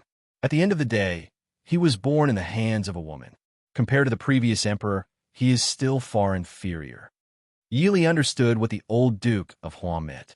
When the late emperor ascended the throne, the West Hill and the Chu state were at war for many years. At that time, Prince Ding Mo Lufeng was not only outstanding in governance, but also had outstanding military achievements. He could be said to be the first person after Mo Lanyun in the Ding royal residence. Even with such a great reputation, the late emperor was able to endure and treat Mo Lanyun with great respect and courtesy, all the way until the late emperor's wings were fully grown, and Mo Lufeng relinquished power to him. Although he wasn't a wise ruler, he was still a capable ruler who kept his position. The relationship between him and the Prince Regent became a legend. And now, Mo Jingqi had prematurely expressed his hostility towards the Prince Ding mansion. Even when Prince Ding had clearly become a cripple and was hiding in the Ding mansion, he did not give up on suppressing him and suppressing the Mahist army. If he was truly a genius with great talent, it would be fine, but his strength was not enough to suppress the Mahist army. Even if Mo Xiaoyao was willing to hand over the Mahist army to him, it was still the same question. Could he really command the Mahist army? With his breadth of mind, could he treat the Mahist army kindly? Duke, be careful with your words. Yili softly chuckled. Duke Hua waved his hand, indicating that Yili did not need to send him off, and turned to walk towards his carriage. After watching Duke Hua get on the carriage, Yili turned back to see the Marquis Nan's heir standing not far away and smiling at her. Yili helplessly sighed in her heart. She had only met this brother-in-law a few times and had eaten at the same table in the Yi mansion. It could be said that she was completely unfamiliar with him. Now that the Yi family had declined, Yi Zhen's life in the Marquis Nan's mansion was not bad. It could be seen that the people in the Marquis Nan's mansion knew how to conduct themselves. Because of this, Yili was also somewhat polite to him. Greetings, princess. Yili nodded and smiled faintly. Heir is too polite. Heir, is there something you need? The Marquis Nan's heir smiled. Nothing. Zhen, I miss his princess very much. If princess is free, why don't you come to the mansion and sit for a while? Hearing this, Yili raised her brows in surprise. Currently, the emperor's attitude towards the Prince Ding mansion could be seen by anyone. At this time, as the heir, he still invited her to the mansion as a guest. Yili's eyes flashed slightly, and she smiled. It is eldest sister's fortune to be able to meet heir. I hope heir will take good care of her. The Marquis Nan's heir smiled generously. Since Zhen has entered the Marquis Nan's mansion, I naturally treat her as family. Don't worry, princess. Yili nodded and said, heir will set off for the border tomorrow. I wish you a safe journey. Thank you, princess. The Marquis Nan's heir said, I will take my leave. I won't see you out, Yili said. After watching him walk away, Yili looked back at the towering palace gate behind her, frowned, and turned to leave. Lung Qingyu and the Marquis Nan's heir hurriedly led the troops away the next day. Yili, who was standing at the city gate to see them off, looked at the army in the distance, but her frown did not relax. Shilling Jinim of Gojoseon was known as the Shilling war god, and had been in charge of the Shilling country for decades. Even Mo Xiaoyao might not dare to say that he was certain of victory. Could Lung Qingyu and the Marquis Nan's heir really succeed with a mere 100,000 troops? What's wrong, princess? Zhou Jing followed beside Yili and asked while looking at her expression. Yili shook her head. Mo Xiaoyao was not the only general in the Dechu state. If she relied on Mo Xiaoyao for everything, she would not be able to do anything. Third sister, princess. Yi Zhen's voice came from behind. Yili turned back and saw Yi Zhen standing beside the heir consort, looking at her in surprise.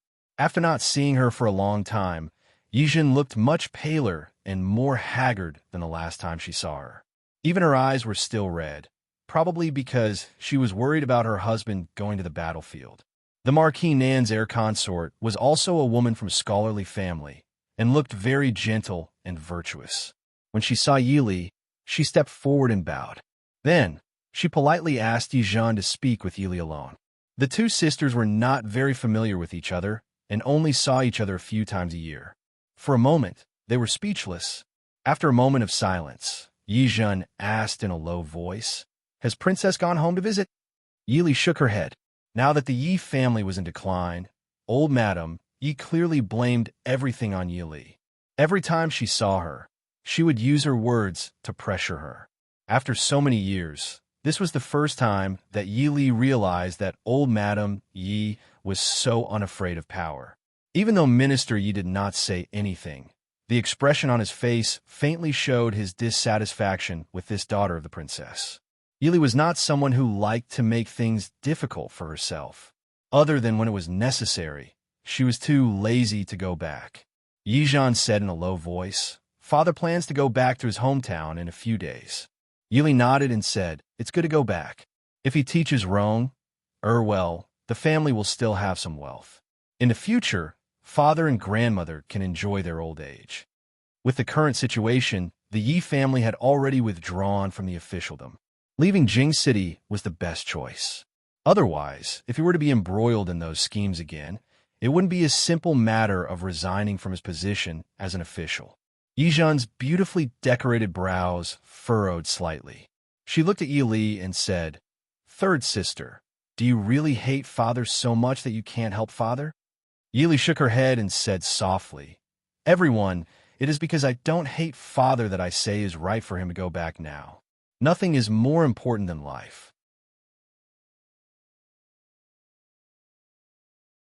Chapter 309. There was a trace of confusion in Yi Li's eyes, but there was more disbelief.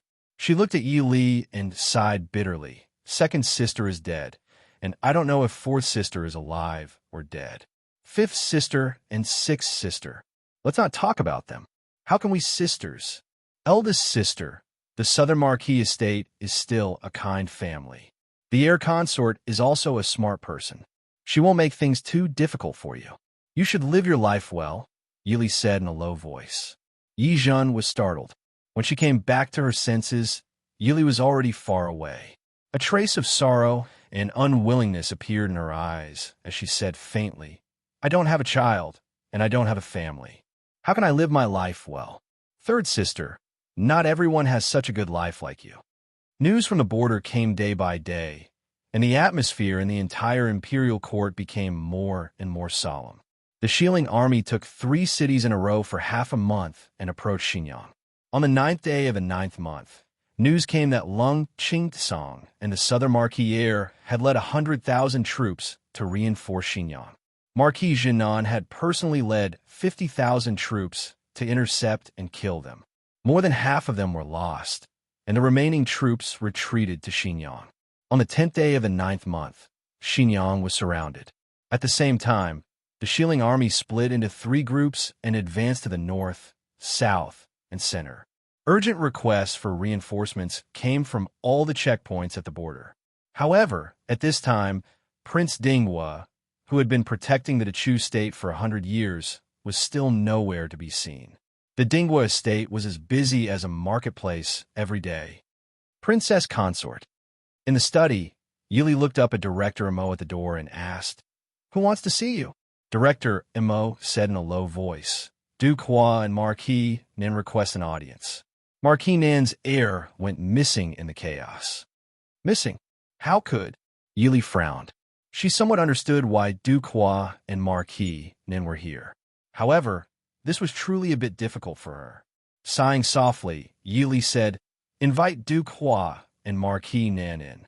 Not long after, Duke Hua and Marquis Nin arrived at the door. Yili personally stood up to welcome them. She stopped the 2 who were about to bow and said, "There are no outsiders here, so there's no need for formalities. Old Duke Marquis, please have a seat." The 2 thanked her and sat down. The maidservants served tea. Yili asked. Old Duke and Marquis Nin came together. "Is it because of the border?" Marquis Nin looked haggard. He let out a long sigh and said, "I'm sorry to have disturbed Princess." Yili shook her head and said, "Shitsi and I are not outsiders. Marquis need not worry. This consort will immediately order people to search for the heir at the border." Marquis Nin shook his head and sighed. "My son is loyal to the country. Whether he lives or dies is up to fate. However, Princess, the Prince Ding mansion must have received the news at the border faster than us.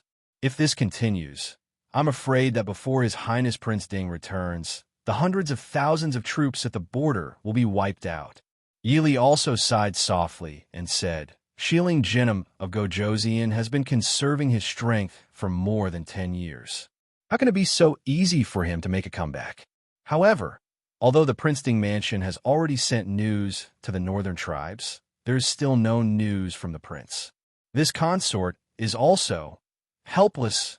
Duke Hua sighed heavily and said, It's just a marriage escort. Why would the emperor send Prince Ding out? Unfortunately, the only general who can lead troops to war, General Morong, is far away in Yongzhou. The general of Jing Kingdom is guarding the border of the northern tribes. This old man, with a long sigh, Duke Hua suddenly stood up and was about to walk out. This old man will go to the palace to see the emperor. Let this old man lead the troops to war. Yili and Marquis Nin hurriedly pulled him back. Marquis Nin smiled bitterly. Old Duke, even if we have to lead the troops to war, it should be us. How can we let you trouble yourself? Looking at the two old men whose ages added up to more than 120 years, Yili smiled helplessly in her heart. She understood why they came, but she couldn't blame them, because they were different from Mo Jingqi, Prime Minister Liu, and Marquis Muyang. They were really worried about the shadow guard of the Dechu state and the people at the border. Because she used to be a soldier, she couldn't resent them just because of this. Old Duke, Marquis. Duke Hua turned back and saw Yi Li's clear and calm eyes. He was startled and sat down again. Duke Hua said somewhat apologetically, Princess Consort, don't blame this old man for insensibly disturbing you at this time. It's really, Yili shook her head. Old Duke, you're too serious. Yili understands. Duke Hua said, now that Xiao Yao isn't here, it's not easy for a woman like you to support such a large Ding kingdom. How can this old man not know? It's just that the border is in a state of emergency. I'm afraid we can't wait for Prince Ding to return. This old man has heard of Princess Consort's abilities. I asked Princess Consort to do something for the sake of the lives of the Chu State's people and the soldiers at the border.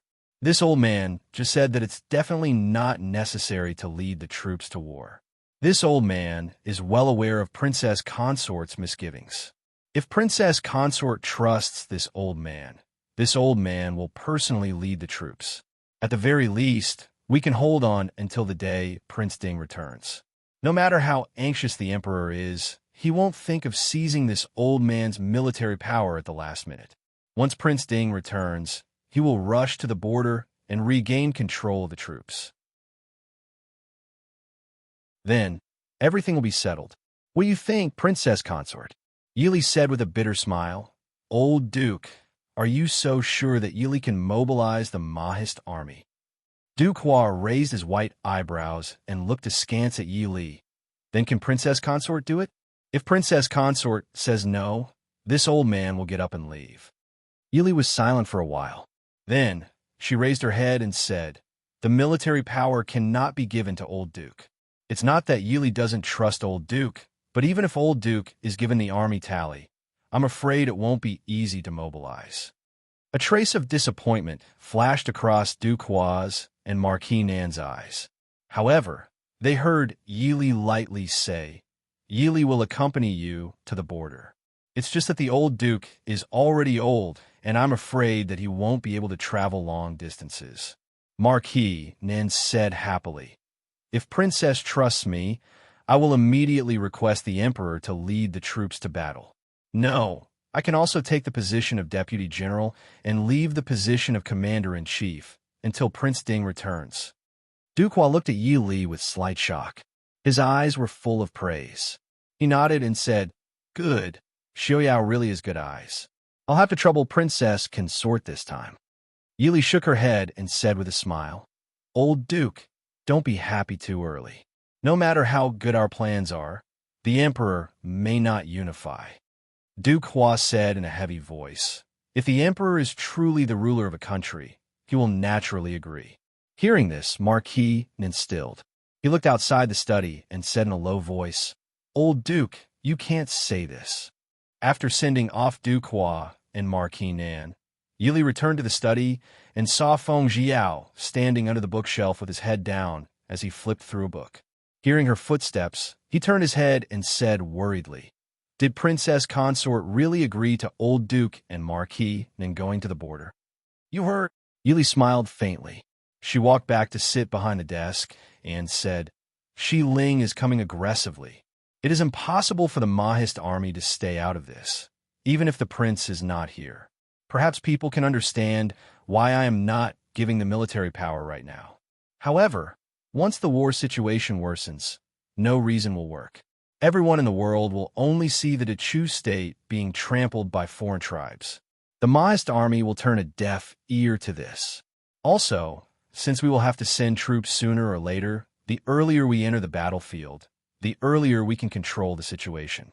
Besides, even if I agree, that person in the palace may not agree."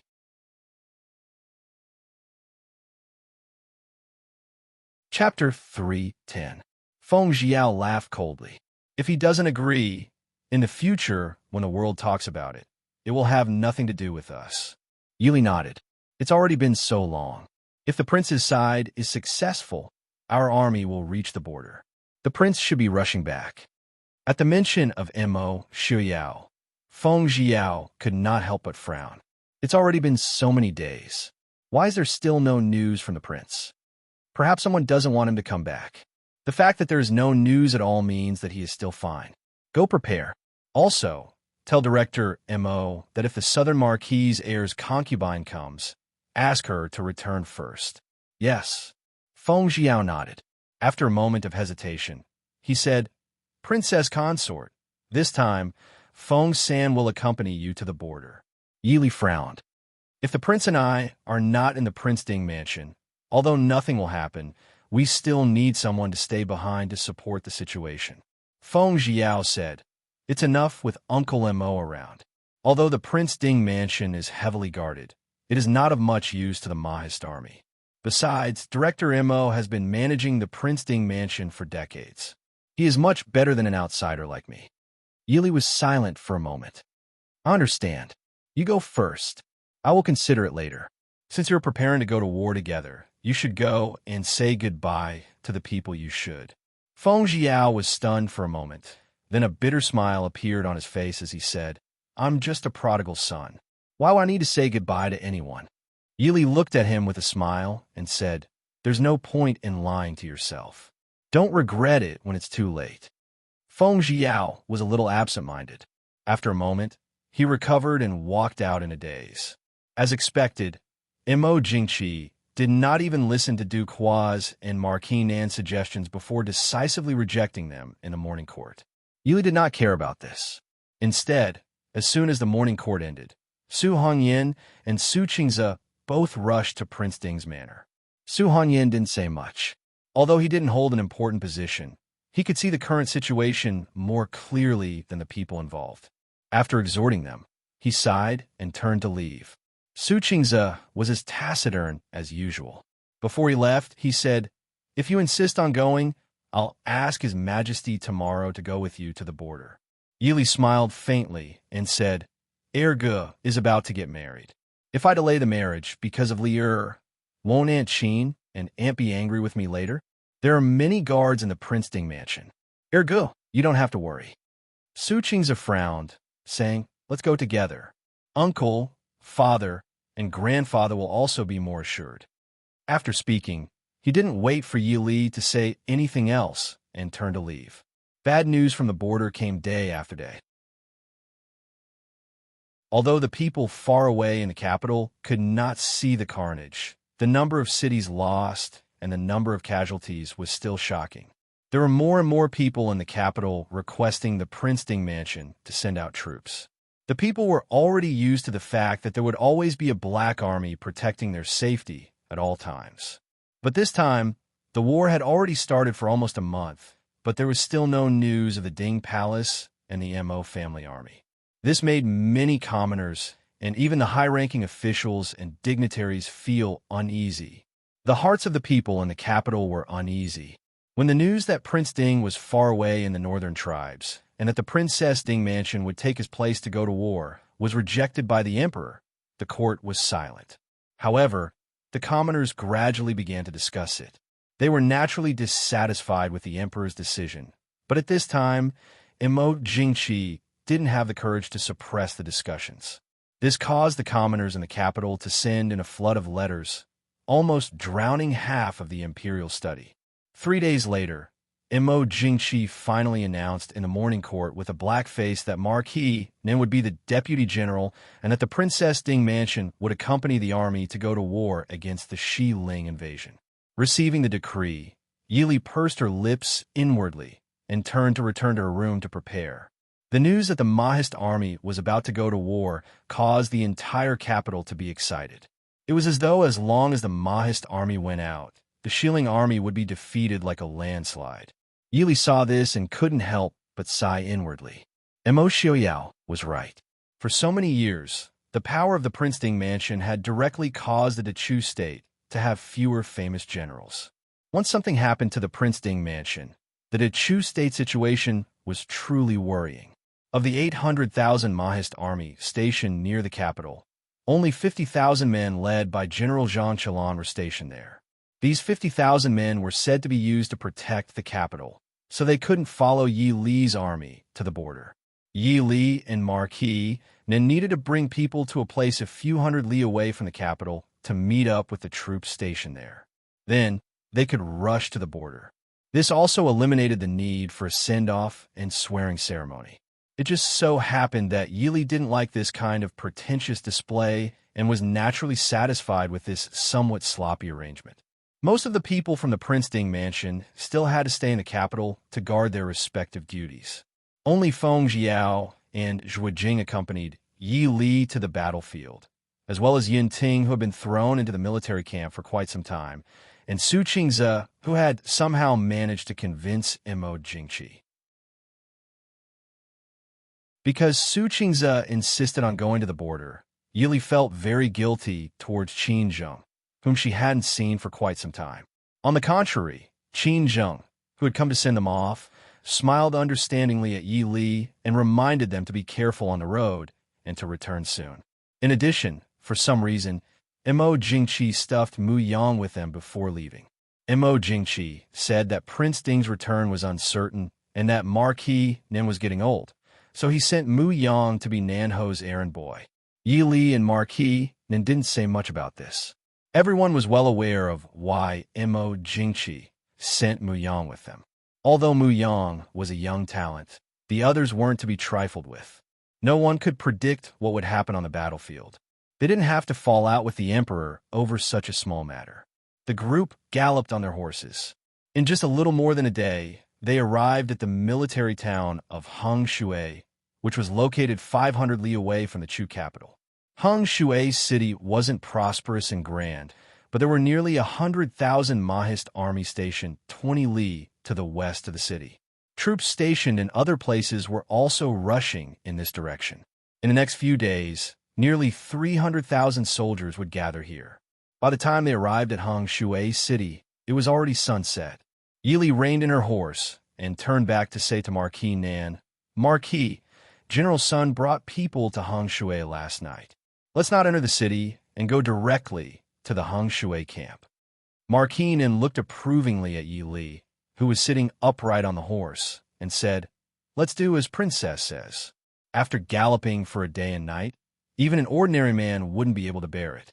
Princess Ding, however, was still calm and composed. There wasn't even a trace of fatigue on her face.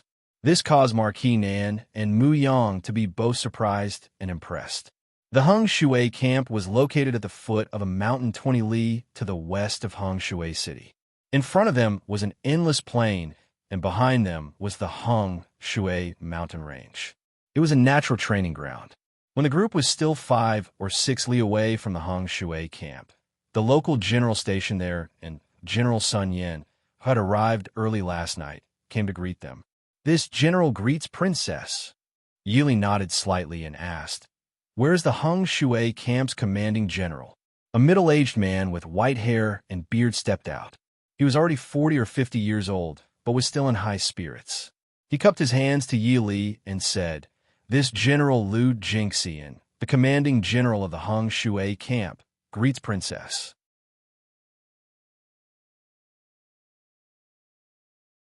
Chapter 311. Yili dismounted her horse and raised her hand. General Liu, there's no need to be so courteous. This is the vice commander of the Western Expedition, Marquis Nan. This is Marquis Muyang's heir, Lieutenant Muyang. Yili didn't introduce Zhuo Jing, Yin Ting, and the others standing behind her. The generals understood that they were on the same side and only went forward to greet Marquis Nan and Muyang. Marquis Nan was someone who had been on the battlefield and naturally didn't care about the trifles in front of these generals. He very straightforwardly greeted everyone. As for Muyang, although he had the status of Marquis Muyang's heir, his position in the army was only a lieutenant. Any of the generals present had a higher position than him. Naturally, there wasn't much room for him to speak. He just followed Marquis Nan and exchanged a few words with everyone. Fortunately, although Muyang grew up smoothly, he didn't develop the bad habit of being arrogant. The scene could be considered harmonious and cheerful.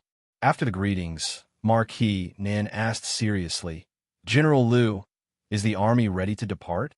Liu Jingxian didn't hesitate and said clearly, "The army is ready to depart. As long as Wang Fei and Marquis Yi give the order, we can depart at any time." Feng Jiao smiled. "General Liu, we are really tired from the journey. Let's depart tomorrow morning." Liu Jingxian looked at everyone and said with a smile, "General Feng is right. This old man didn't think it through. Wang Fei, Marquis, please return to the camp to rest for the night. It will also allow the soldiers to conserve their energy." In the vast camp, it was already quiet at night. They were going to depart early tomorrow morning, so most of the soldiers went to bed early. Of course, this didn't include the generals who were sitting in the tent discussing matters. In the tent, Yili changed into a light blue robe and sat in the main seat in the center. Below her sat Feng Jiao, Liu Jingxian, Sun Yan, and the other generals according to their ranks. As for the deputy commanders, Nan Ho and Muyang, they had already been invited to rest after the discussion. This was the first time that all the generals had seen Yili, the mistress of the Ding King's residence. Rather than saying that they respected Yi Li's identity as Princess Ding, they respected the jade pendant on her waist. A general stood up and said, "Wang Fei, when will the prince be able to return?" Wang Fei only had the status of supervising the troops. As the deputy commander, Marquis Nan was the person with the highest authority in the Mahist army. Although Marquis Nan had always been neutral, it still made these generals who were loyal to the Prince Ding mansion feel uneasy. Yili shook her head lightly and said, "The prince is far away in the northern tribes. He will need some time to rush back after receiving the news. But now, the war at the border could not wait for Prince's return."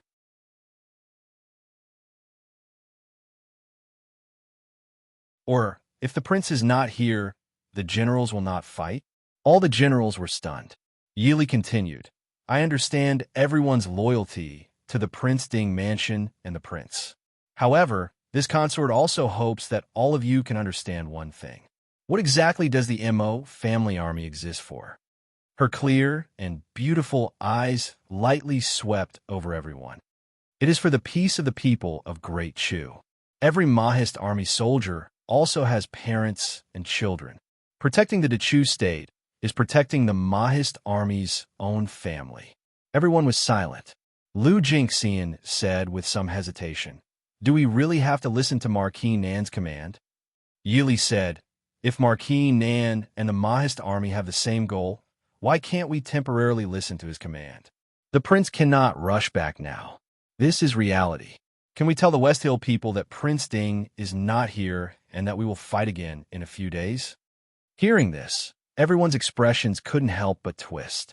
Feng Jiao smiled and said, "Wang Fei, I think everyone is worried that if the Mahist army listens to Marquis Nan's command, will it be disadvantageous to us if he obtains the military power of the Mahist army?" Yili raised her eyebrows and smiled. "Marquis Nan will not obtain the military power of the Mahist army. I will follow Marquis Nan at any time. Even so, there are some disadvantages. But right now, this is the only way. Speaking of which, Marquis Nin is temporarily acting as the commander-in-chief. He cannot personally attend every battle, so I will have to trouble the generals on the battlefield. Everyone said in unison, "We will not disappoint Wang Fei." Yili nodded and said, "I will have to trouble the generals. How much do you know about the situation at the front?" As soon as she said this, the tent immediately fell silent. Although they had a grudge against the people sent by the emperor, it was also because the emperor had spared no effort to suppress the Mahist army these past few years. Originally, the Mahist army was scattered to guard the various borders of the Dechu state. However, because Mo Jingqi was worried, he took advantage of the time when Prince Ding was recuperating in the mansion and the Mahist army was greatly weakened to transfer all the Mahist army inland. Almost all the soldiers stationed at the borders were the emperor's trusted aides or generals who didn't get along well with the Prince Ding mansion. And now, West Hill had invaded the Dechu state. They were also invading the land that they had protected for generations. How could they not be anxious? Lu Jingxian said in a low voice. This time, West Hill came prepared. Jinnam of Gojoseon personally led 300,000 soldiers to invade the border. According to the news from the front, there are several 100,000 soldiers surrounding Xinjiang. The soldiers sent by the imperial court have found Jinnam of Gojoseon and lost more than half of their ambush. In the past few days, we've discussed this. I'm afraid that Xinjiang City will not be able to be defended. Everyone's expressions were ugly. Xinjiang was the granary of the Northwest. Once Xinjiang was lost, not only would they lose a city and a pond, but the food of the people and even the army would also be threatened. Yili thought for a moment, then asked, "Based on the speed of our march, what is the worst that can happen?" Lu Jingxian said, "The Xiling army will cross Xinjiang and occupy the entire Qingzhou. Then they will enter the palace and enter Hanzhou's Jiangxia town." Yili raised her brows. Lu Jingxian explained, "There are 50,000 of our soldiers stationed near Jiangxia. The main commander, General Yuan Pei, is also a veteran of the battlefield. Right now, he should have gone to reinforce Xinjiang. Once Xinjiang is lost, he should lead the troops to retreat to Jiangxia. If we continue on our way, we should be able to reinforce Jiangxia in time." Yili nodded. She had analyzed this with Feng Zhiao before, and the conclusion was similar to Lu Jingxian's. Yili rubbed her forehead and asked, "You only talked about the situation of the middle army of West Hill. What about the south and north?" Lu Jingxian said, "The south and north have at least 150,000 soldiers each. They are attacking Jiai Pass in the south and Tianyun Pass in the north. Although the border guards are doing their best to resist, I'm afraid that the situation is not optimistic." "Who is leading the south and north?" Lu Jingxian shook his head. Sun Yin said, "Princess, it is said that the south is led by Lei Tengfeng, Crown Prince of Jinnam of Gojoseon. This person has been taught by Jinnam of Gojoseon since he was young. When he was 19 years old, he fought against the northern tribes on the battlefield. He is not to be underestimated. The commander of the north is a veteran of West Hill, Shang Guanyi. This person does not have any great achievements, and he is over 60 years old. But he is the teacher of Jinnam of Gojoseon in West Hill." Yili nodded. After thinking for a long time, she raised her head and said, "Thank you for your hard work today. We will depart early tomorrow morning. Everyone should go back and rest." Everyone stood up and bid farewell to Yili, then turned and left. Only Feng Zhiao, Zhu Jing, and Su Qingzhou were left in the tent. Feng Zhiao smiled as he looked at Yili's deeply furrowed brows and said, "West Hill is coming aggressively. Does Princess have a headache?" Yili smiled bitterly and said, "How can I not have a headache?" She was not a peerless genius. Frankly speaking, she did not have the energy for such a large-scale war. If it was a small group of special operations, she was confident that she could look down on the world. But when it came to mobilizing troops and giving advice, even though she had received a lot of advice from Mo Xiaoyao, she still could not help but feel a little weak at the beginning.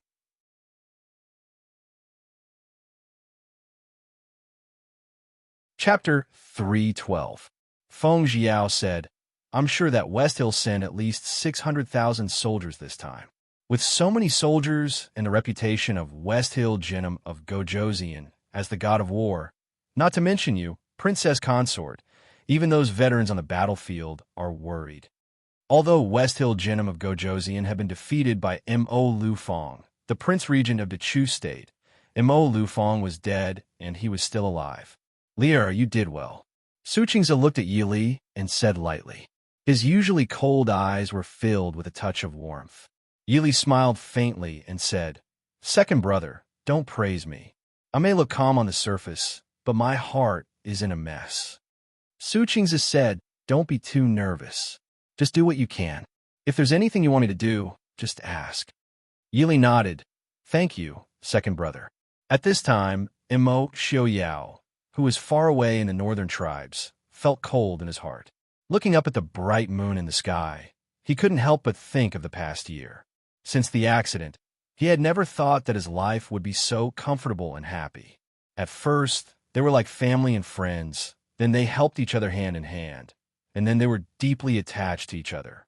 He didn't know when, but Li's every frown and smile had been engraved in his heart, and it would be difficult to remove in this life.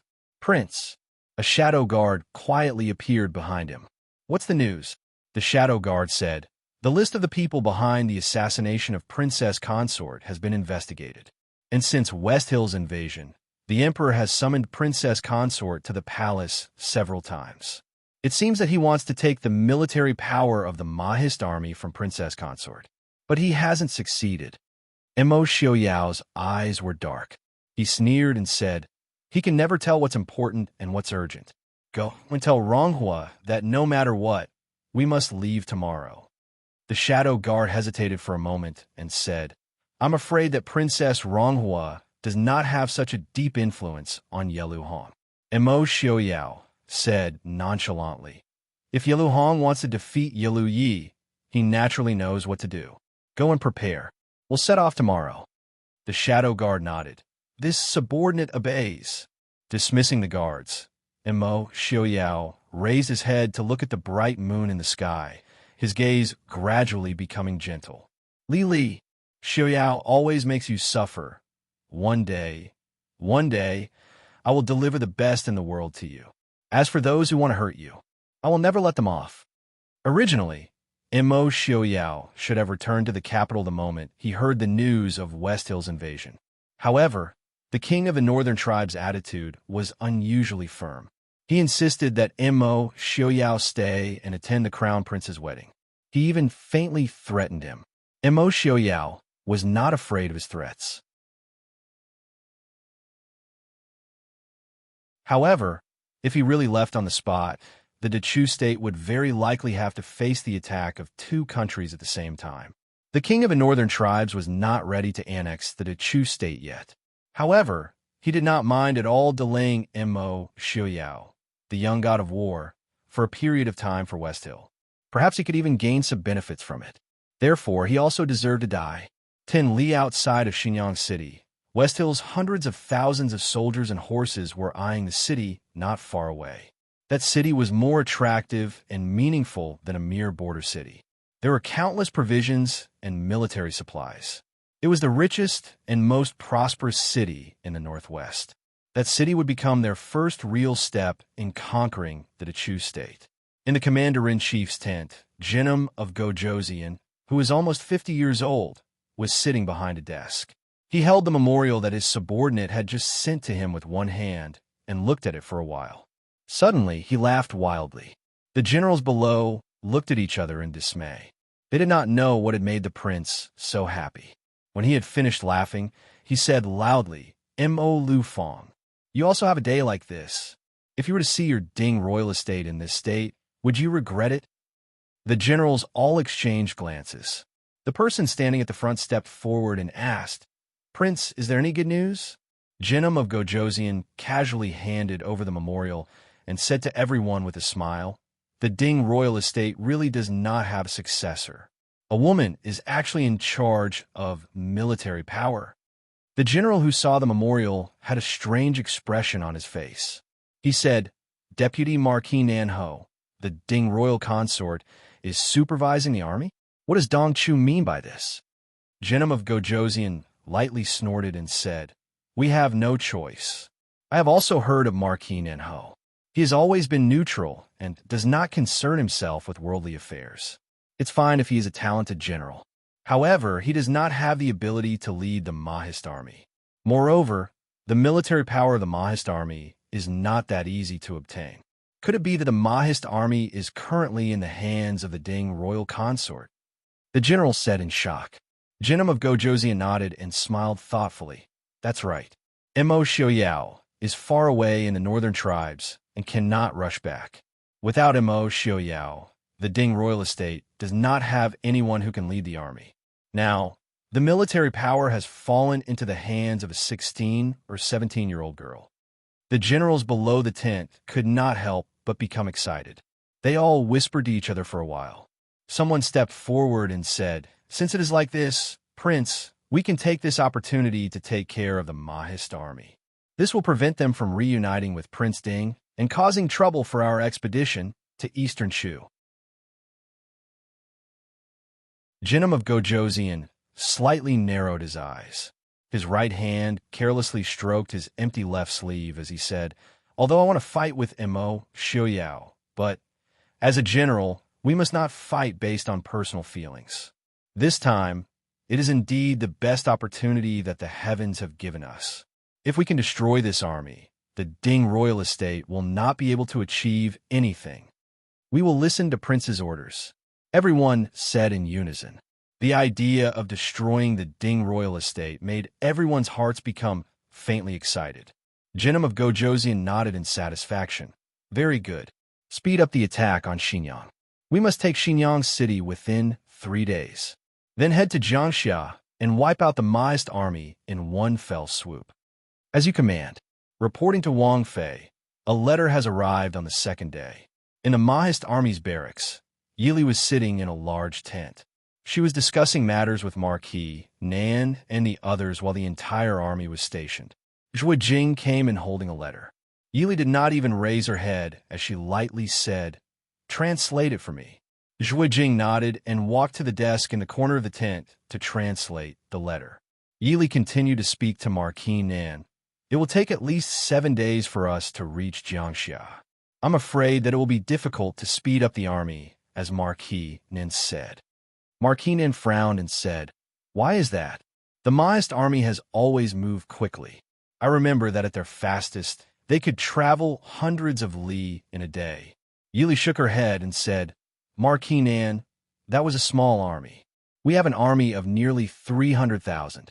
The journey that should have taken 10 days has been shortened to 5 days. Do you think that even if we really reach the border, these 300,000 soldiers will still have the strength to fight? I'm afraid that the West Hill people will not give us time to rest. Once we reach Jiangxia, what awaits us will only be a fierce battle." Marquis Nan sighed heavily. "How could I not know what Wang Fei is talking about? It's just that I am really worried about Xinyang." Yili shook her head and said in a low voice, "Xinyang cannot be protected. With Marquis Nan's ability, how many days can you defend Xinyang against the Genom kingdom of Gojoseon?" Marquis Nan thought for a moment and said, "Xinyang city does not lack military supplies. If it were me, I could defend it for a month." Yili said, "General Lung can defend it for half a month." Marquis Nan, do you know how many days it has been today? Even if we grew wings, we would not be able to reach Xinyang in time. Furthermore, Xinyang city does not lack anything. Xinyang city lacks water.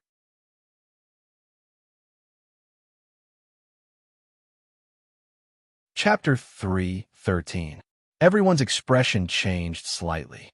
If they were short on food, they could barely survive for a few days. But if they were short on water, there was nothing much to say. Xinyang was located in the northwest and had a shortage of water. After being besieged by Xiling, it was almost certain that they would be short of water. No matter how fast we go, Genom of Gojoseon will definitely be waiting for us in Jiangxia. Yili sighed. Muyang frowned and asked, "What if Jiangxia is also breached?" Lu Jingxian raised his eyebrows and said, "Don't worry, Prince Mu. Although Jiangxia's defending General Yuan Pei, only has tens of thousands of troops, Jiangxia is completely different from Xinjiang. It won't be a problem to defend for 10 days to half a month. Even if Jinnam of Gojoseon really has a large army, as long as Jiangxia has a single soldier, they won't let the Shilin people take half a step in. Hearing this, Marquis Nan and Mu Yang couldn't help but blush. The Mahist army had guarded the border for hundreds of years and had never let the enemy take a step into the Chu state. But now, because the emperor was afraid that the Prince Ding mansion had left the Mahist army idle, the Shilin army had already taken several cities and advanced 3 to 400 li in less than a month after the war started. Marquis Nin nodded and said, "It's good that Princess knows." Yili smiled faintly and said, "I know that Marquis Nin is also worried about the war. Rest assured, Marquis Nan, General Sun, Yin has already sent the Black Cloud Cavalry to Jiangxia." Princess. Zhuojing had already finished translating the letter and came over to deliver it to Yili. Yili lowered her head and read for a while. She frowned and handed the letter to Marquis Nan. "Marquis Nan, what do the generals think?" Marquis Nan glanced at it and was surprised to see Zhuojing standing beside Yili with a calm expression. He frowned and said, "Jinnam of Gojoseon suddenly increased the speed of their attack. Could it be that they want to take Jiangxia before we arrive?" "No, Princess Consort. I'm afraid something bad has happened." When Lu Jingxian and Feng Jiao saw Marquis Nan's expression change, they hurriedly took the letter and read it together. The more they read, the deeper their frowns became. Jinnam of Gojoseon sent people to attack Xinjiang, but at the same time, he split up his troops to take a roundabout route. Even the South Army, which was not far from them, had sent a team to the north. Princess. Feng Jiao frowned. Marquis Nin said in a low voice, "Jinnam of Gojoseon is attacking Xinjiang fiercely while diverting troops to take a detour. I'm afraid he wants to cut off General Yuan's escape route." Yili frowned deeply.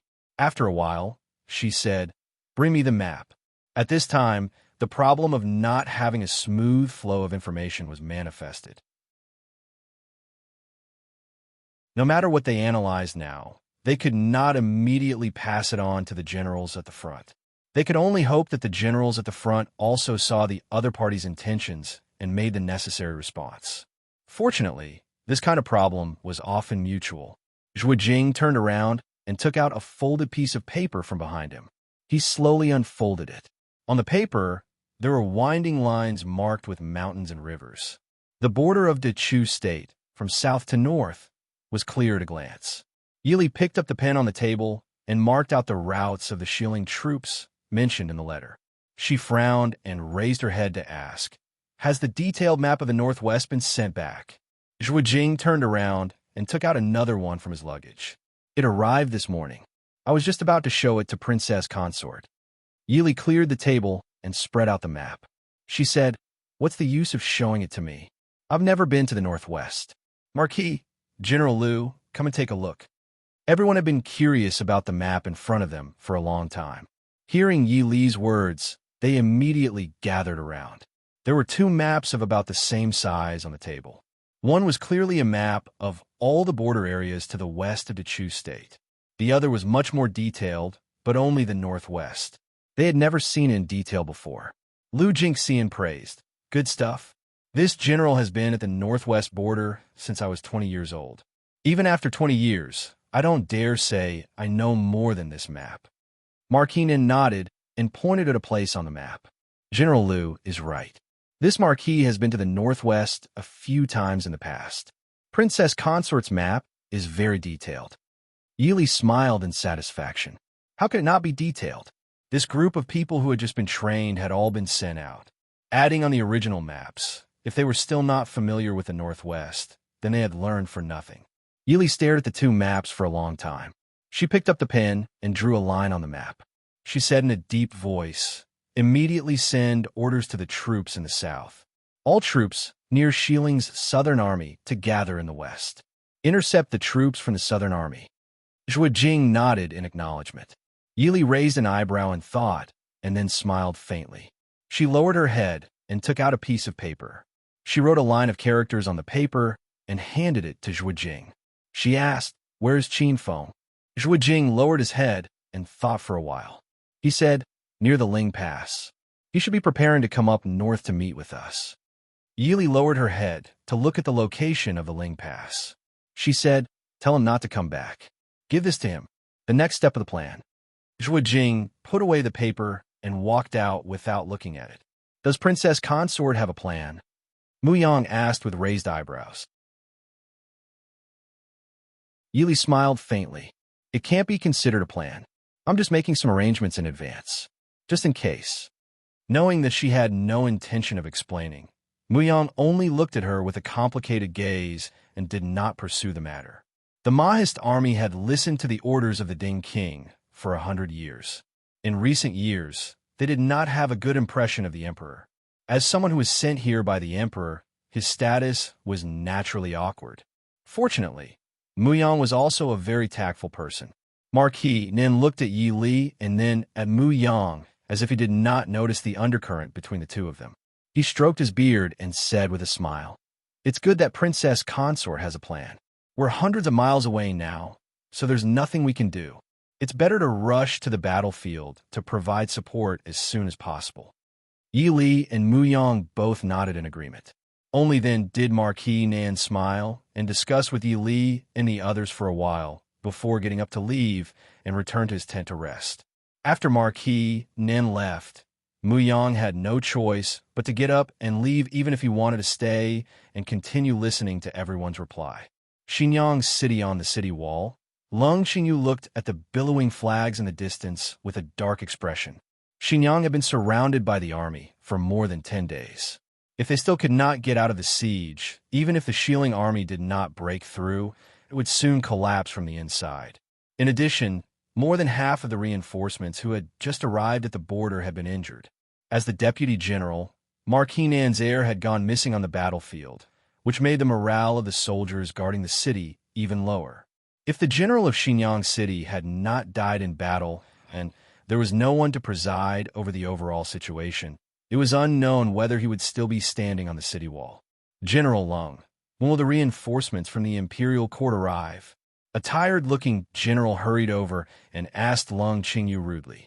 These soldiers were originally very dissatisfied with this general, who had become the commander-in-chief of an army at such a young age. Moreover, he had been beaten into a sorry state by Shiling's Genom of Gojoseon before arriving, which made them look down on him even more.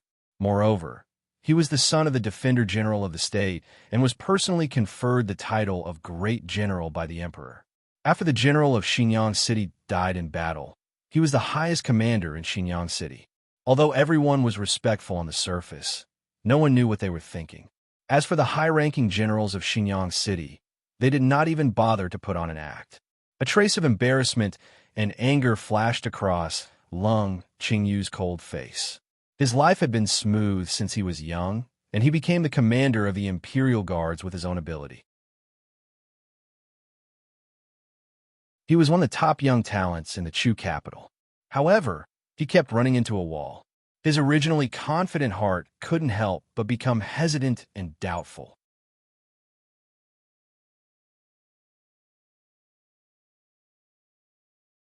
Chapter 314. Frowning, Lung Qingyu said, "They will naturally arrive when it's time. Just wait patiently, General." The man's face darkened. "This general can wait, but Suncreed City can't. General Lung, look at the city below and inside. How many more days do you think Suncreed City can hold on?" "Shut up," Lung Qingyu roared, his gaze shooting at the person in front of him like an arrow. He said coldly, "Suncreed City won't fall." That person was startled by the murderous look in his eyes. He turned around and snorted. "Since General Lung has such confidence, this general will wait and see." After saying that, he flicked his sleeves and turned around to leave quickly. Seeing the other party leave without hesitation, Lung Qingyu's gaze became even more malicious. But when he turned back to look at the endless enemy army in the distance, he could only forcibly suppress them. Suddenly, the sound of drums below the city shook the heavens. Lung Qingyu looked into the distance in shock. The originally motionless banners began to move. Taking a deep breath, Lung Qingyu raised his voice and said, "Defend the city." Once again, the two armies engaged in a fierce battle above and below the city walls. On the other hand, the defenders were clearly showing signs of exhaustion and weakness, which made the soldiers below the city even more excited as they charged forward. In a certain tall building in Suncreed City, deafening battle cries could be heard from the city gates outside the slanted window. Inside the window, an ordinary-looking man said in a low voice, "Suncreed City can't be defended anymore. Get ready. We're withdrawing." Another man frowned. "Should we ask General Yuan to support them from the outside? The princess consort and the reinforcements are already halfway there." The man shook his head. "It's useless. Haven't you noticed that the Shieling army's attacks have been much fiercer these past 2 days?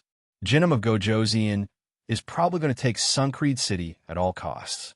Lung Qingyu can't suppress the soldiers of Suncreed City. Even if General Yuan has been harassing them from the outside, he won't be able to delay them for long. It's very likely that General Yuan and the others will be trapped as well. All right, immediately send a message to ask General Yuan to leave the battlefield and return to Jiangxia. You guys go first. I'll stay behind to handle matters in Suncreed City." "All right, be careful." After sending off his companion, the man turned and went downstairs to the official's residence of Suncreed City.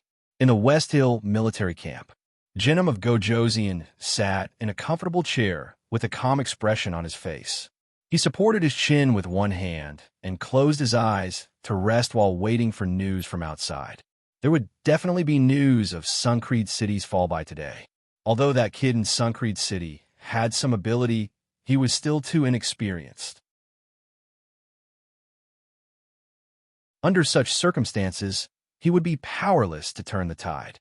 As soon as he thought of the countless grains, cloth, gold, and silver in Suncreed City becoming the resources he would use to attack the Dachu state in the future, his mood couldn't be described with words.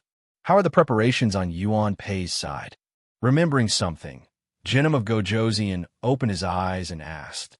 The high-ranking officer who was also sitting down and waiting for the news immediately stood up and said, "Following Prince's instructions, our army has already secretly planned a way to return to Jiangxia. Although we can't find Yuan Pei's men for the time being, once Xinyang falls, he will inevitably return to Jiangxia. At that time, we won't have to worry about not being able to catch him." Jinnum of Gojoseon nodded in satisfaction. "Very good." Outside the tent, the sound of a retreat was heard. Jinnum of Gojoseon's smile deepened. He stood up and said with a smile, "Xinyang has fallen." All the high-ranking officers' faces were filled with joy. "Congratulations, Prince." Jinnum of Gojoseon shook his head. "No, congratulations to all of us. With Xinyang, we will be invincible in our attack on the Dachu state. This time, the heavens are indeed protecting Shieling." All the high-ranking officers chanted in unison, "The heavens are protecting Shieling." Outside the tent, the hurried footsteps of a messenger soldier could be heard. Reporting to Prince, "Suncreed City has fallen." "Very good. What about the kid guarding the city?" Jinnum of Gojoseon asked. The messenger soldier hesitated for a moment before saying, "We haven't found Xinyang's commanding general, Lung Qingyu." Hearing this, Jinnum of Gojoseon couldn't help but frown. He waved his hand and said, "Go investigate again. Immediately send back any news." Yes. 2 hours later, the soldiers who had gone to attack the city had all returned to camp. The tent was filled with jubilation. Only Jinnum of Gojoseon frowned. Seeing this, his subordinates couldn't help but ask, "Prince, is there something wrong?" Jinnum of Gojoseon shook his head. "I don't know. I keep feeling that something isn't right. Reporting to Prince, something bad has happened." Outside the tent, someone loudly requested an audience. Jinnum of Gojoseon's heart sank. He said coldly, "Come in. What happened to Suncreed City?" The person said, "Reporting to Prince, there should have been less than 20% of the provisions in Suncreed City." What? Everyone was shocked. Could it be that the East Chu people knew that they would lose and move the provisions in advance? Impossible. After Suncreed was surrounded, even a mosquito couldn't fly out, let alone so much provisions. Jinnum of Gojoseon's face was gloomy. He asked in a low voice, "Is there anything else?" The soldier looked at Jinnum of Gojoseon's expression and said in a trembling voice, "There's also the silver in Suncreed City's treasury."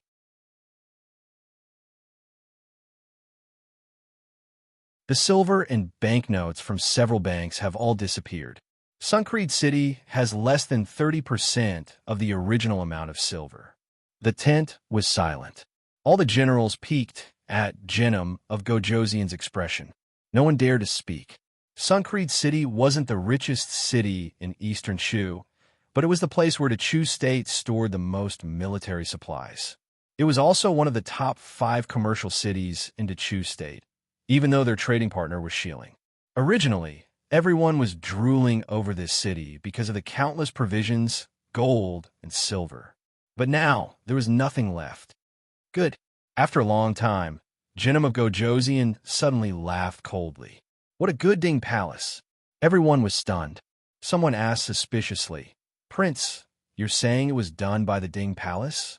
Jinnum of Gojoseon smiled and said, "Other than the Ding Palace, who else could hide all the provisions so quickly without anyone noticing? But isn't Prince Ding in the northern tribes? That means there's another expert in the Ding Palace." Reporting to Prince, General Zheng just gave the order to massacre the city.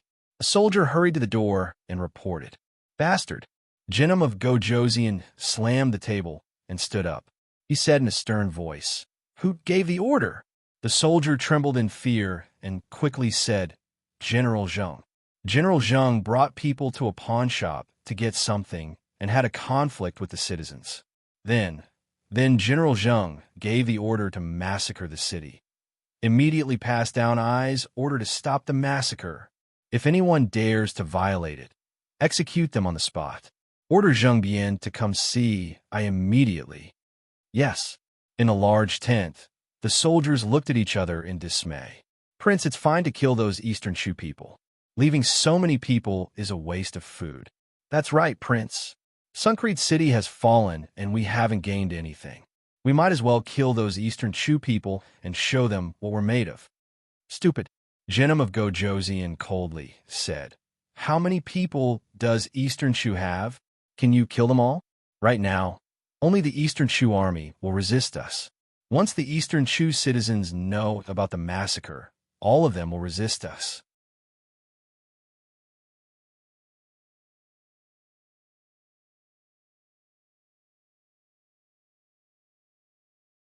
Chapter 315. Many people did not care. Eastern Chu's army can't do anything to us. What can a few commoners do? Jinnum of Gojoseon said in a deep voice. In short, without eyes orders, you are not allowed to kill Eastern Chu's commoners. Reporting to Prince, Yuan Pei led tens of thousands of Mahist army to break out of the encirclement and head towards Jiangxia. Hearing this, Jinnum of Gojoseon frowned. What happened? The troops that the heir sent to stop Yuan Pei were ambushed and completely wiped out. Moreover, Yuan Pei seems to be very clear about our army's layout and terrain. He led his troops to split up and pass through our army's gaps. Although he lost some troops, the Maist army's main force did not suffer too much damage. Reporting to Prince, we just received news from the Southern Army. 3 days ago, the heir was ambushed and the heir was seriously injured. Jinnum of Gojoseon suddenly stood up. "How is Tongfeng?" "The heir is no longer in danger, but his injuries are quite serious. I'm afraid he won't be able to lead troops in a short period of time." Jinnum of Gojoseon lowered his head and pondered for a long time. He slowly suppressed the anger in his heart and waved his hand. "I understand. You may leave first." The originally joyous atmosphere in the large tent became gloomy because of the successive news. After a long time, Jinnum of Gojoseon laughed softly. "Good. The Ding Palace is indeed filled with experts. In this battle, I did not win. Prince? Forget it. Send someone to tell Tingfeng that I will send someone else to take over the Southern Army. Tell him to come to Xinyang as soon as possible." Jinnum of Gojoseon waved his hand and calmly said, "No matter what, Xinyang is already ours. Let him take charge of the situation." I don't believe that those provisions and gold and silver can fly away. They must still be in the city. Yes. On the road after the heavy rain, Yili rode at the front of the army, but her beautiful brows were tightly knitted and she did not speak. Nan Ho and the others were by her side. Seeing her so curious, they asked, "What's wrong, princess?" Yili shook her head and said, "Nothing.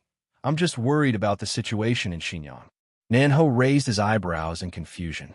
Xinjiang's fall was already a foregone conclusion. What was there to worry about? Yili frowned and looked at the roadside. Because they were not on the official road, there was a steady stream of people fleeing from the northwest. Yili had mixed feelings as she looked at the sorry state of the commoners with their families. In truth, the reason why the war was so one-sided was mostly because of the infighting in the imperial court. If they had been prepared and sent reinforcements in time, this would not have happened. In any era, the ones who would suffer the most from the flames of war would always be the common people. Yili vaguely remembered a sentence that her teacher had taught her in her previous life. Prosperity, the common people suffer. Death, the people suffer. Wang Fei. Zhuge Jing urged his horse to catch up from behind. He rode half a horse's length behind Yili and spoke in a low voice. Yili pulled on the reins slightly and slowed down. She tilted her head to look at Zhuge Jing. Zhuge Jing said in a low voice, "I just received news that Xinjiang has fallen." Yili nodded, her expression as usual. The fall of Xinjiang was within everyone's expectations. After a moment of silence, she asked, "How is General Yuan?" General Yuan has already brought his men back to Jiangxia. But Zhuge Jing hesitated for a moment. "I just received news. The Shilling army has slaughtered Xinjiang city." "What?" Yili's expression darkened. Her originally gentle features were instantly dyed with a layer of murderous frost. Nan Ho, who was closest to them, clearly heard Zhuge Jing's words. The reins in his hand shook, and he quickly steadied himself. He only stared fixedly at Zhuge Jing without speaking. Zhuge Jing said in a low voice, "After the Shilling army entered the city, they clashed with the common people. Afterwards, the general who led the attack, Zhang Bian, gave the order to slaughter Xinjiang." What did Shilling's Genom of Gojosian mean? Genom of Gojosian did not go to the front lines. By the time he gave the order to stop it, it was already too late. At least 2/3 of the common people in Xinjiang died an unnatural death. Zhuge Jing's voice was slightly hoarse. Since the founding of the Chu state, this was the first time that a city had been slaughtered. Many of the soldiers could not accept this. Yili laughed coldly. She pulled on the reins and galloped forward. Nan Ho paused and looked at Zhuge Jing with some confusion. Zhuge Jing hesitated for a moment before following. Yili did not go far. She stopped at the side of the road and silently watched the fleeing common people pass by. Zhuge Jing said in a low voice, "Wang Fei." Yili turned to look at him. She played with the horsewhip in one hand as she said, "Someone once told me that letting the common people personally experience war is a disgrace to the soldiers and the country." Zhuge Jing advised, "This is not Wang Fei's fault." Yili shook her head and laughed coldly. "Zhang Bian, is it? His head will be at the king's manor. I want his head as a sacrifice to the souls of the people of Xinjiang city. This subordinate understands. I guarantee that within 10 days, Zhang Bian's head will be hung on the walls of Xinjiang city." 7 days later, when Genom of Gojosian's army had reached Jiangxia, Lei Tongfeng, who had stayed behind in Xinjiang, sent someone to deliver a secret letter. Zhang Bian, who had also stayed in Xinjiang city, had been killed in his own room. His head was hung on the walls of Xinjiang city. Next to the head was a flying dragon and phoenix character.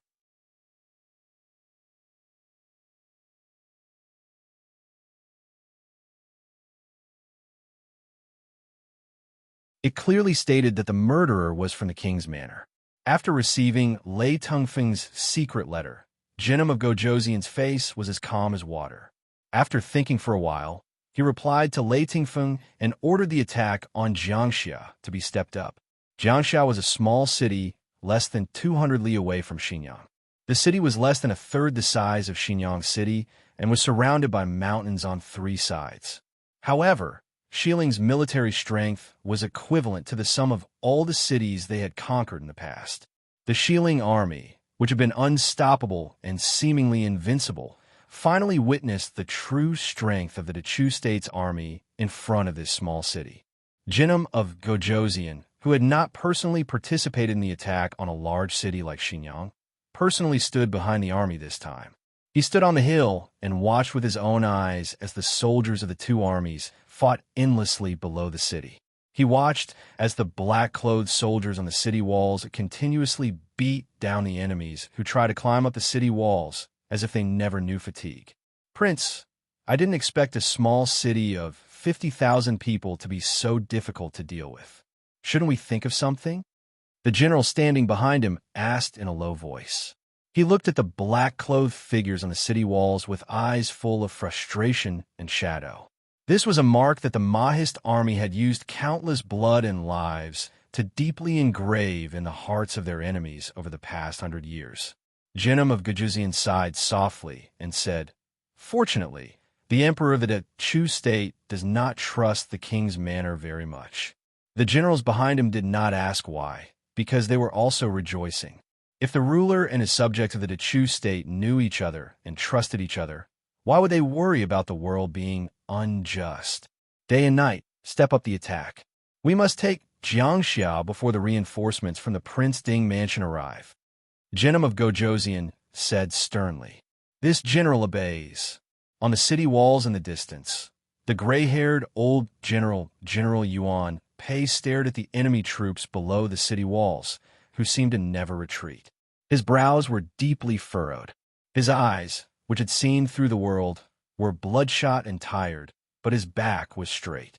His eyes, which stared at the city walls, were filled with the determination to live and die with Jiangxia.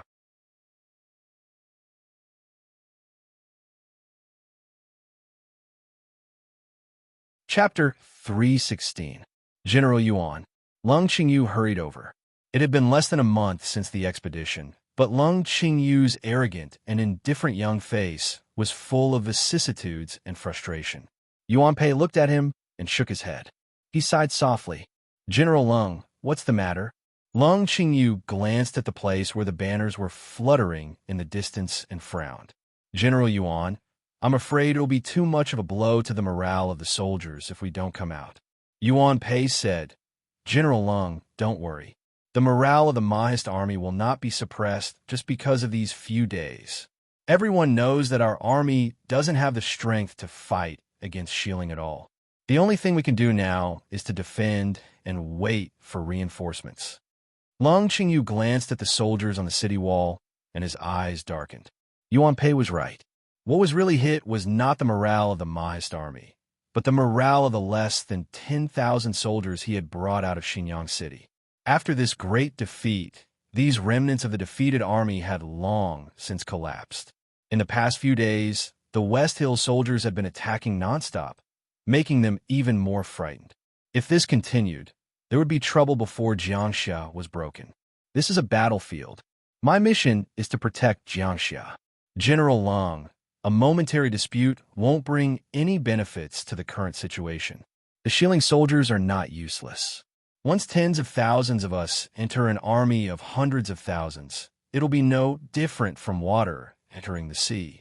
We can only be swallowed by them, Yuan Pei said earnestly. Lung Qingyu was silent. It was not that he didn't understand what Yuan Pei said, but he really couldn't bear the current predicament. It was the first time in his life that he had led an army and ended up like this. In fact, the outcome of this war had little to do with him. It could be foreseen that even if what awaited him in the near future was not the emperor's punishment, it would be a lifetime of idleness. He would never have the chance to lead an army again. Besieging the city, defending the city. The soldiers on both sides fought tirelessly day and night. Corpses piled up under the city wall, and blood flowed like a river. The corpses of their own people and the corpses of their enemies could no longer be distinguished.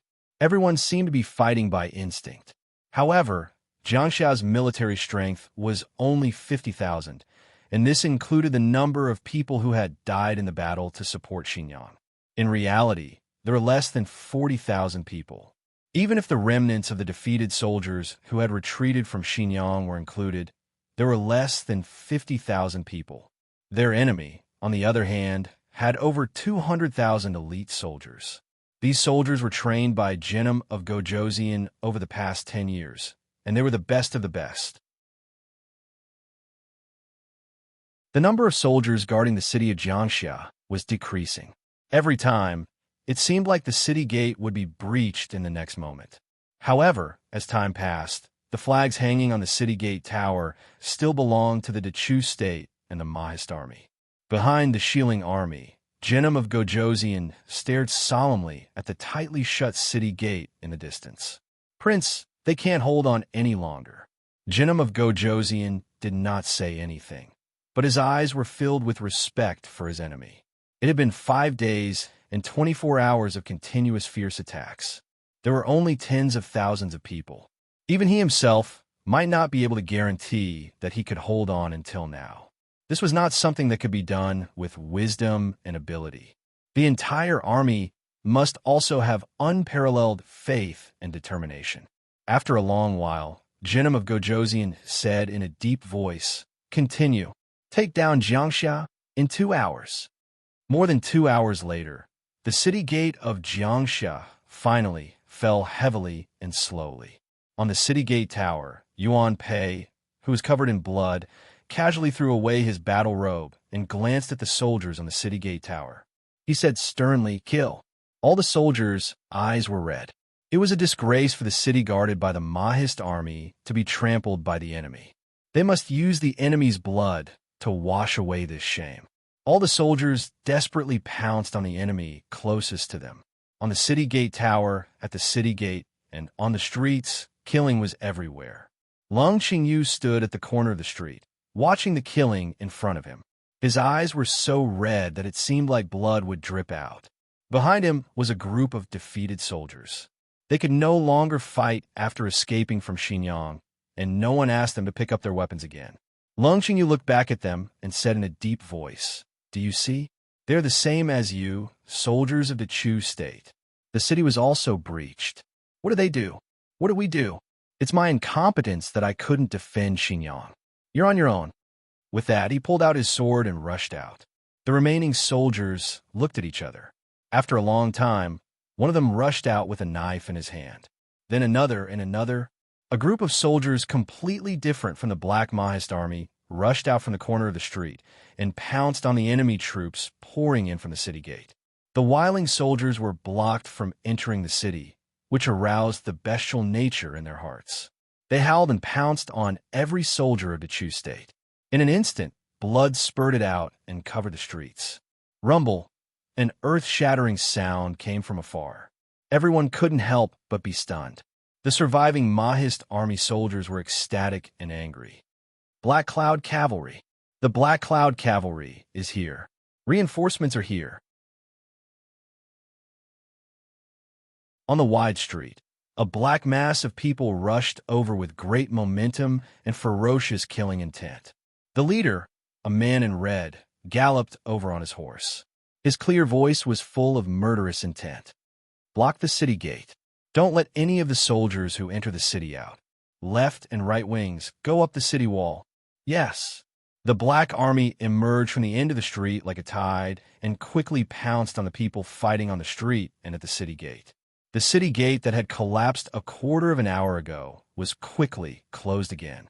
The Wiling soldiers who rushed into Jiangxia City in order to snatch military merits were horrified to find that they had become turtles in a jar, trapped beasts in a cage. The soldiers in black methodically rushed to where they needed to go.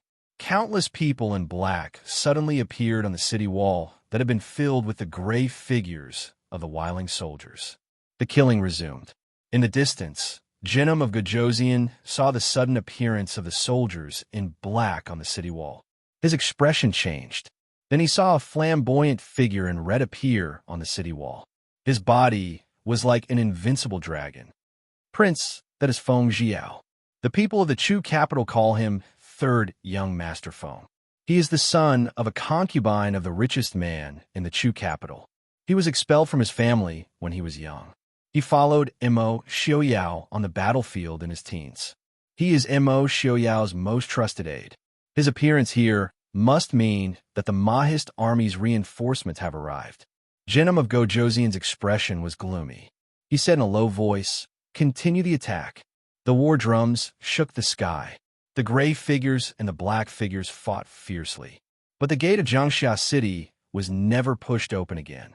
When countless archers in black appeared on the city wall and arrows rained down on the people below the city wall, a snow-white slender figure calmly walked up the city wall. Standing beside her were South Marquis Muyang and Zhuijing. It was obviously a bloody storm, but the snow-white robe was unexpectedly not stained with any blood. The spotless white robe gave people a kind of inexplicable coldness and sternness. Yili stood on the city wall and looked at the commander flag of the Shieling army behind the enemy in the distance. Even if she could not see the other person's face, she could still feel the majestic momentum and exposed anger on the other side. Her lips slightly curved into a sneer.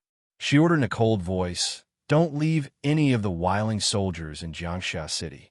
Throw all the corpses out of the city."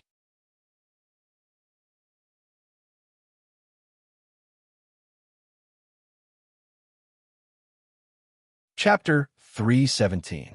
Zhuijing nodded. This subordinate obeys.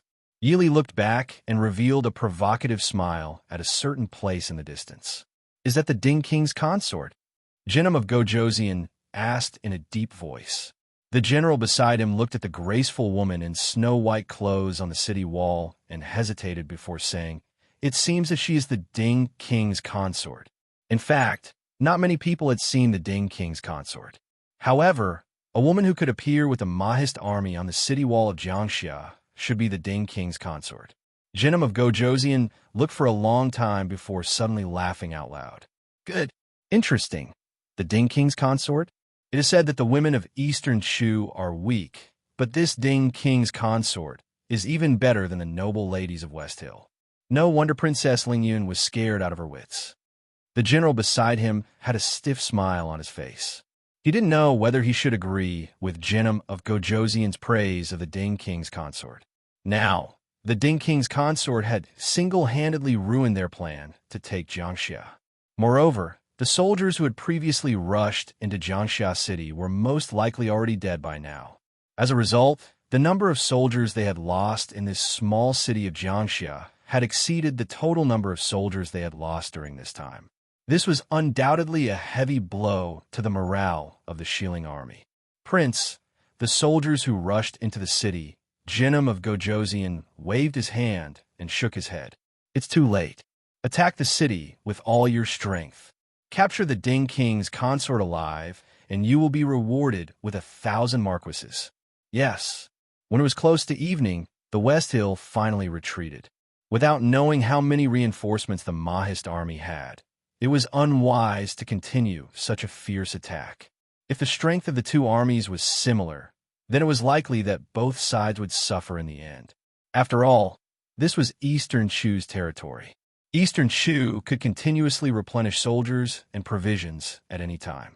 After their harvest in Xinjiang was clearly lower than expected, they had to be careful everywhere. Otherwise, if they weren't careful, they would be consigned to eternal damnation. Seeing the Shieling army quickly retreating after the horn sounded, the people on the city wall heaved a sigh of relief. The remaining soldiers of Jiangxia City couldn't help but cheer. Yuan Pei walked in front of Yili, wearing clothes that were half-dried and covered in wounds. This general, Yuan Pei, the defending general of Jiangxia, greets Wang Fei. Yili hurriedly reached out to stop him from kneeling down. She said in a deep voice, "Old general, you've worked hard. It's this consort's fault for being late and causing trouble to the general." Yuan Pei's expression changed. His bloodshot eyes could not help but flicker with a suspicious light.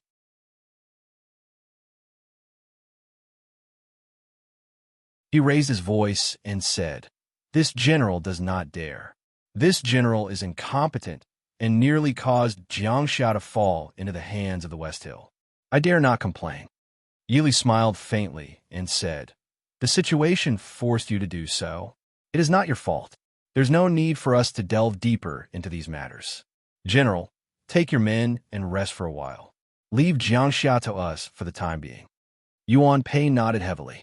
Feng Jiao stood behind Yili and said with a smile, "General Yuan, please rest assured. Feng San will never let the West Hill people take a step past Jiangxia." Yuan Pei was not polite. He cupped his hands and said, "Thank you for your hard work, General Feng." After rearranging the city defense, Yili led her men down the city tower. As soon as she walked down the city tower, she saw Lung Qingyu standing under the city wall with a blood-stained sword with a wooden expression. After thinking for a while, Yili stepped forward and asked, "General Lung, are you okay?" Lung Qingyu looked up at Yili and said with a wry smile, "What's wrong with a defeated general?" Yili raised her eyebrows slightly and said, "Victory and defeat are common in war. This is not all General Lung's fault. General, take care." Lung Qingyu was stunned for a while before saying, "Thank you, Princess." After watching Yili leave, Lung Qingyu looked at the long sword in his hand and put it back into the sheath. Princess Ding might be right. This failure was not his fault alone, but he was the only one who could bear the responsibility for it now.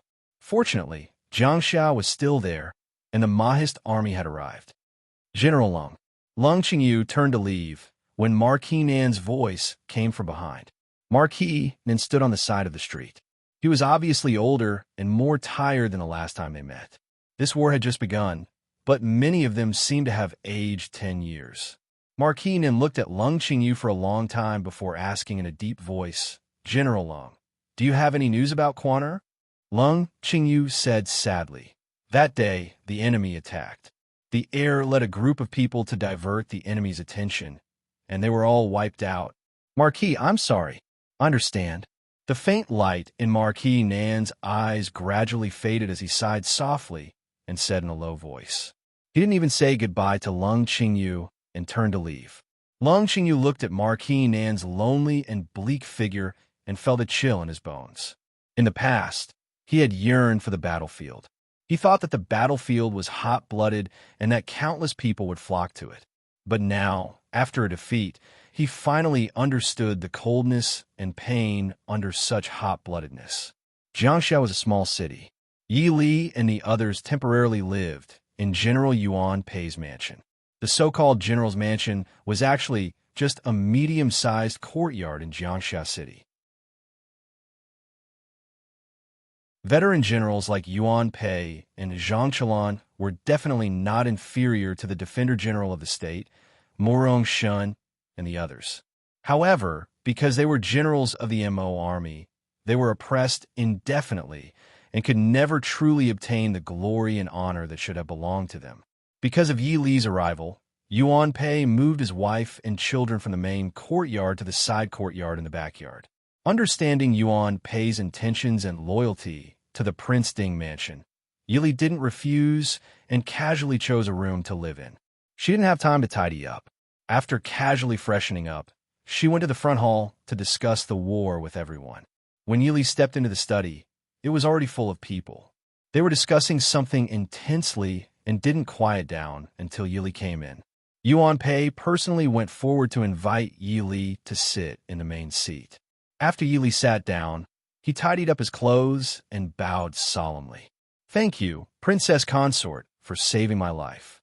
Yi Li sighed helplessly and motioned for Zhuijing, who was standing beside her, to come forward and help Yuan Pei up. "General Yuan, there's no need for these formalities. Stand up and speak," Yi Li said seriously. Yuan Pei stood up and returned to his seat. Reporting to Princess Consort, Shi Ling has stationed 300,000 soldiers outside Jiangxia. They are clearly determined to take Jiangxia.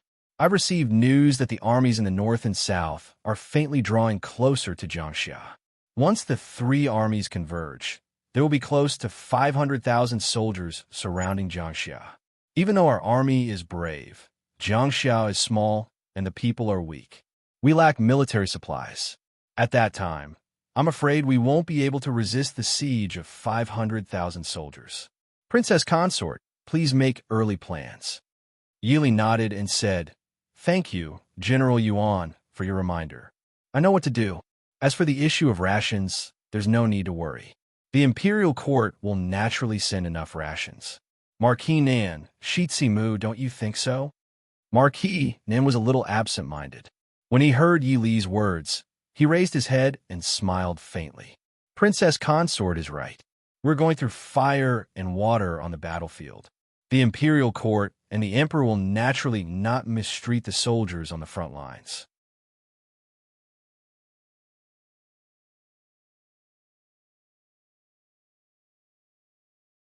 Chapter 3:18.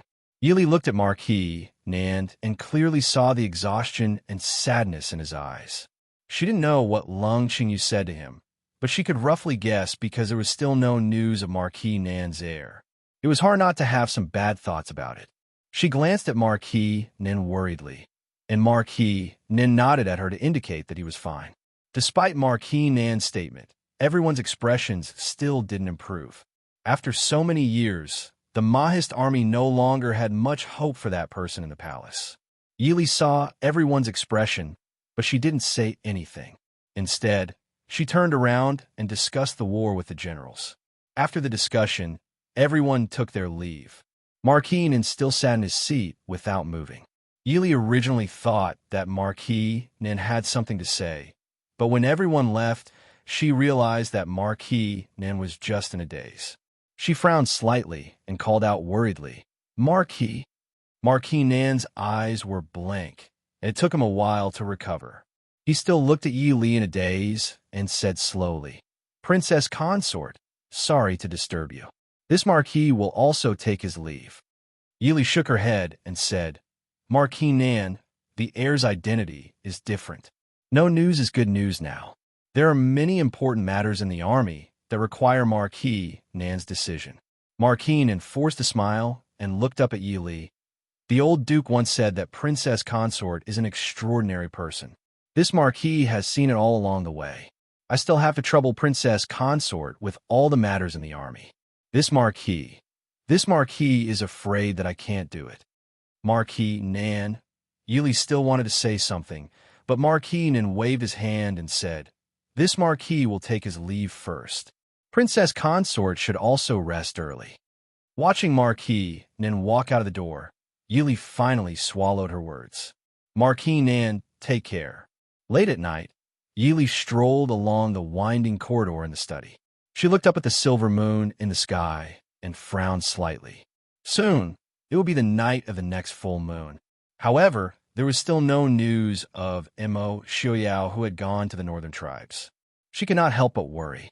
Furthermore, Marquis Nin had already made it clear that he did not wish to take charge. This was the first time in her life that she was leading an army of hundreds of thousands.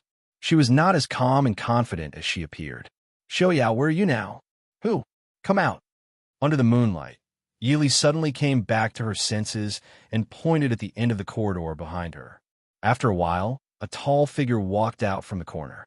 Yi Li was slightly taken aback. She raised her brows and narrowed her cold eyes. "Mu, what are you doing here so late at night?" Mu Yang's expression was somewhat complicated as he looked at Yi Li's hand that was facing him. That pair of slender, jade-like hands concealed a murderous intent. Mu Yang coughed lightly.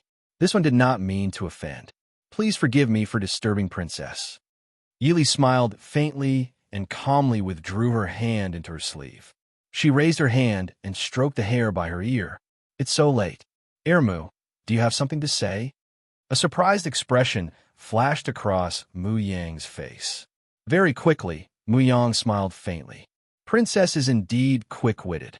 This one is just..." Has Marquis Nin agreed to hand over the decision-making power of the army to Princess? Yi Li raised her brows and smiled faintly. Mu may be the heir of Marquis Muyang, but you are not Marquis Muyang himself. Furthermore, even Marquis Muyang does not have the right to intervene in the military matters. Mu, you're only Marquis Nan, a lieutenant under the deputy commander of the army.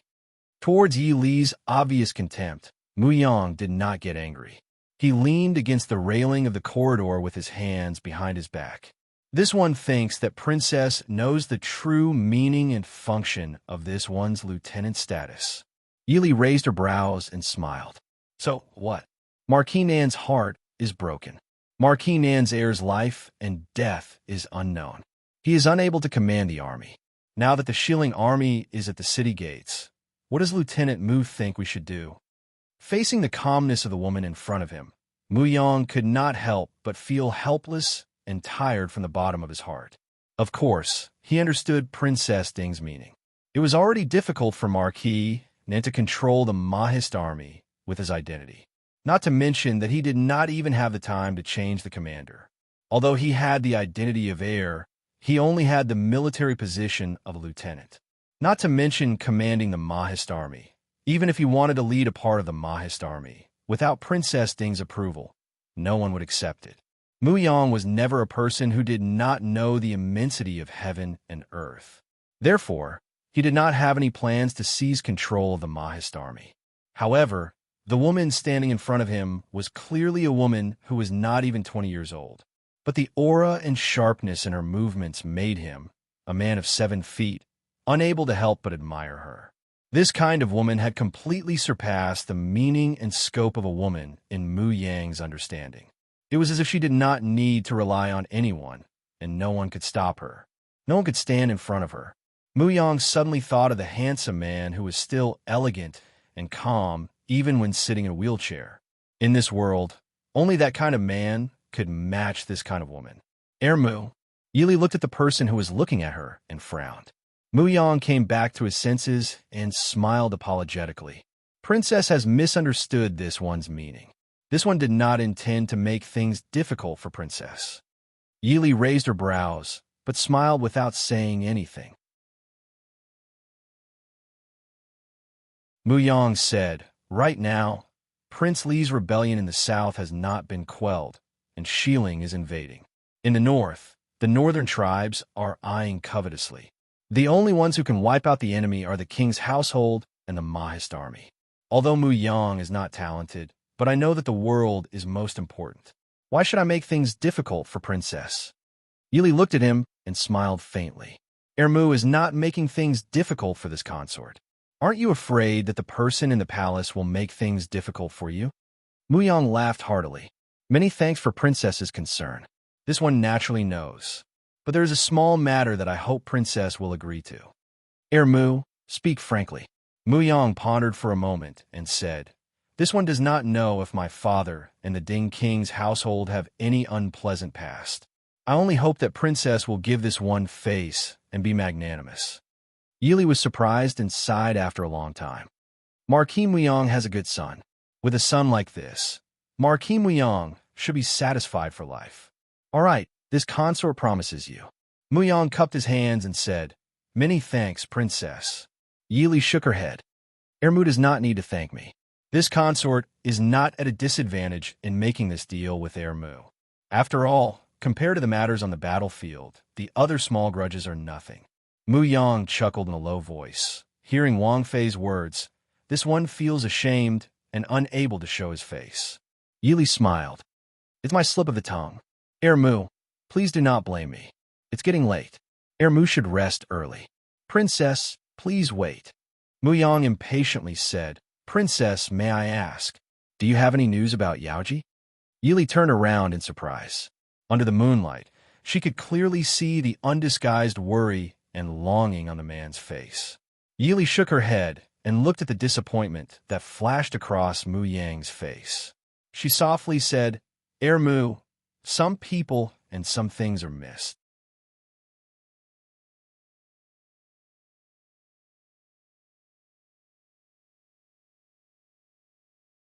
Chapter 319.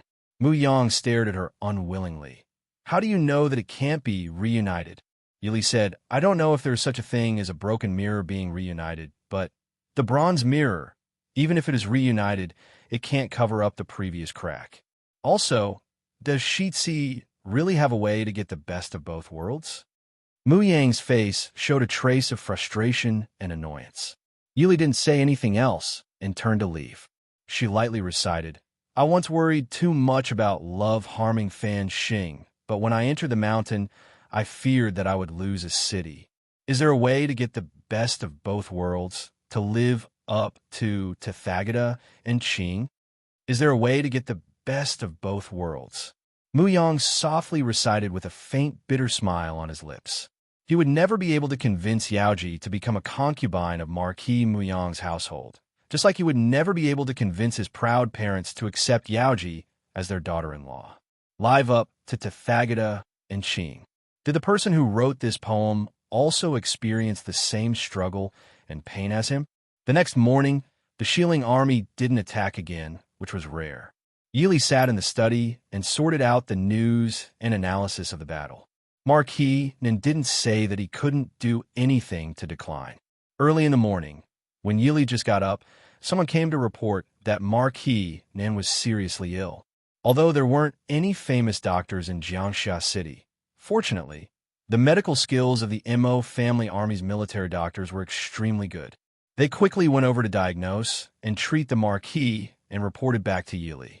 Although the southern Marquis wasn't very old, he had been living like a prince all year round. Therefore, he was too tired and anxious during the march, which caused him to suddenly fall ill. Helpless, Yili could only send people to take care of him and speed up the search for Marquis Nan's heir. Qin Feng just finished his mission and secretly returned to Jiangxia last night. Yili called him to the study early in the morning and told him to look for Marquis Nan's heir.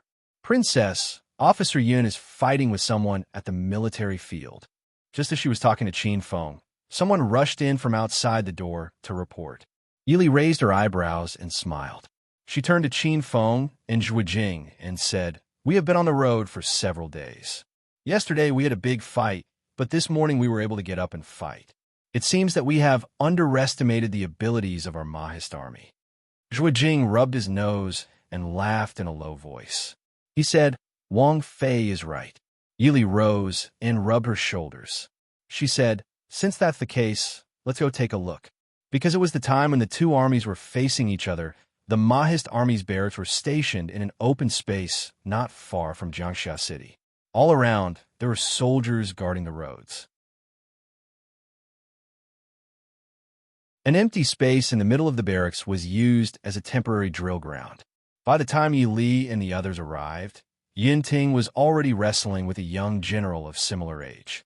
There were also a few high-ranking Mahist army generals and many soldiers standing at the side. Mu Yang, who had been watching from the side, was the first to see Yi Li come in.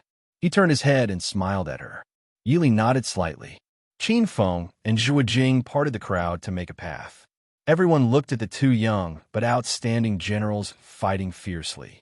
Many people didn't even notice that Yi Li had walked to the front. Wang Fei. It was Mu Yang who spoke. The people who had been watching from the side finally recovered. Their expressions changed slightly as they hurriedly bowed to Yi Li. Some people wanted to go forward and pull the two people apart. Yi Li waved her hand and said with a smile, "No matter. Let's wait until they have decided the victor." Although Yi Li said so, with the presence of the princess consort, the bustling and lively atmosphere in the school grounds suddenly dissipated. Many people had awkward and reserved expressions on their faces. Yi Li didn't care. She smiled and turned to ask Mu Yang, who was standing next to her, "Mu Shitzi, who do you think has a better chance of winning?" Mu Yang smiled and raised an eyebrow as he said, "This one thinks that Field Officer Yun Ting has a better chance."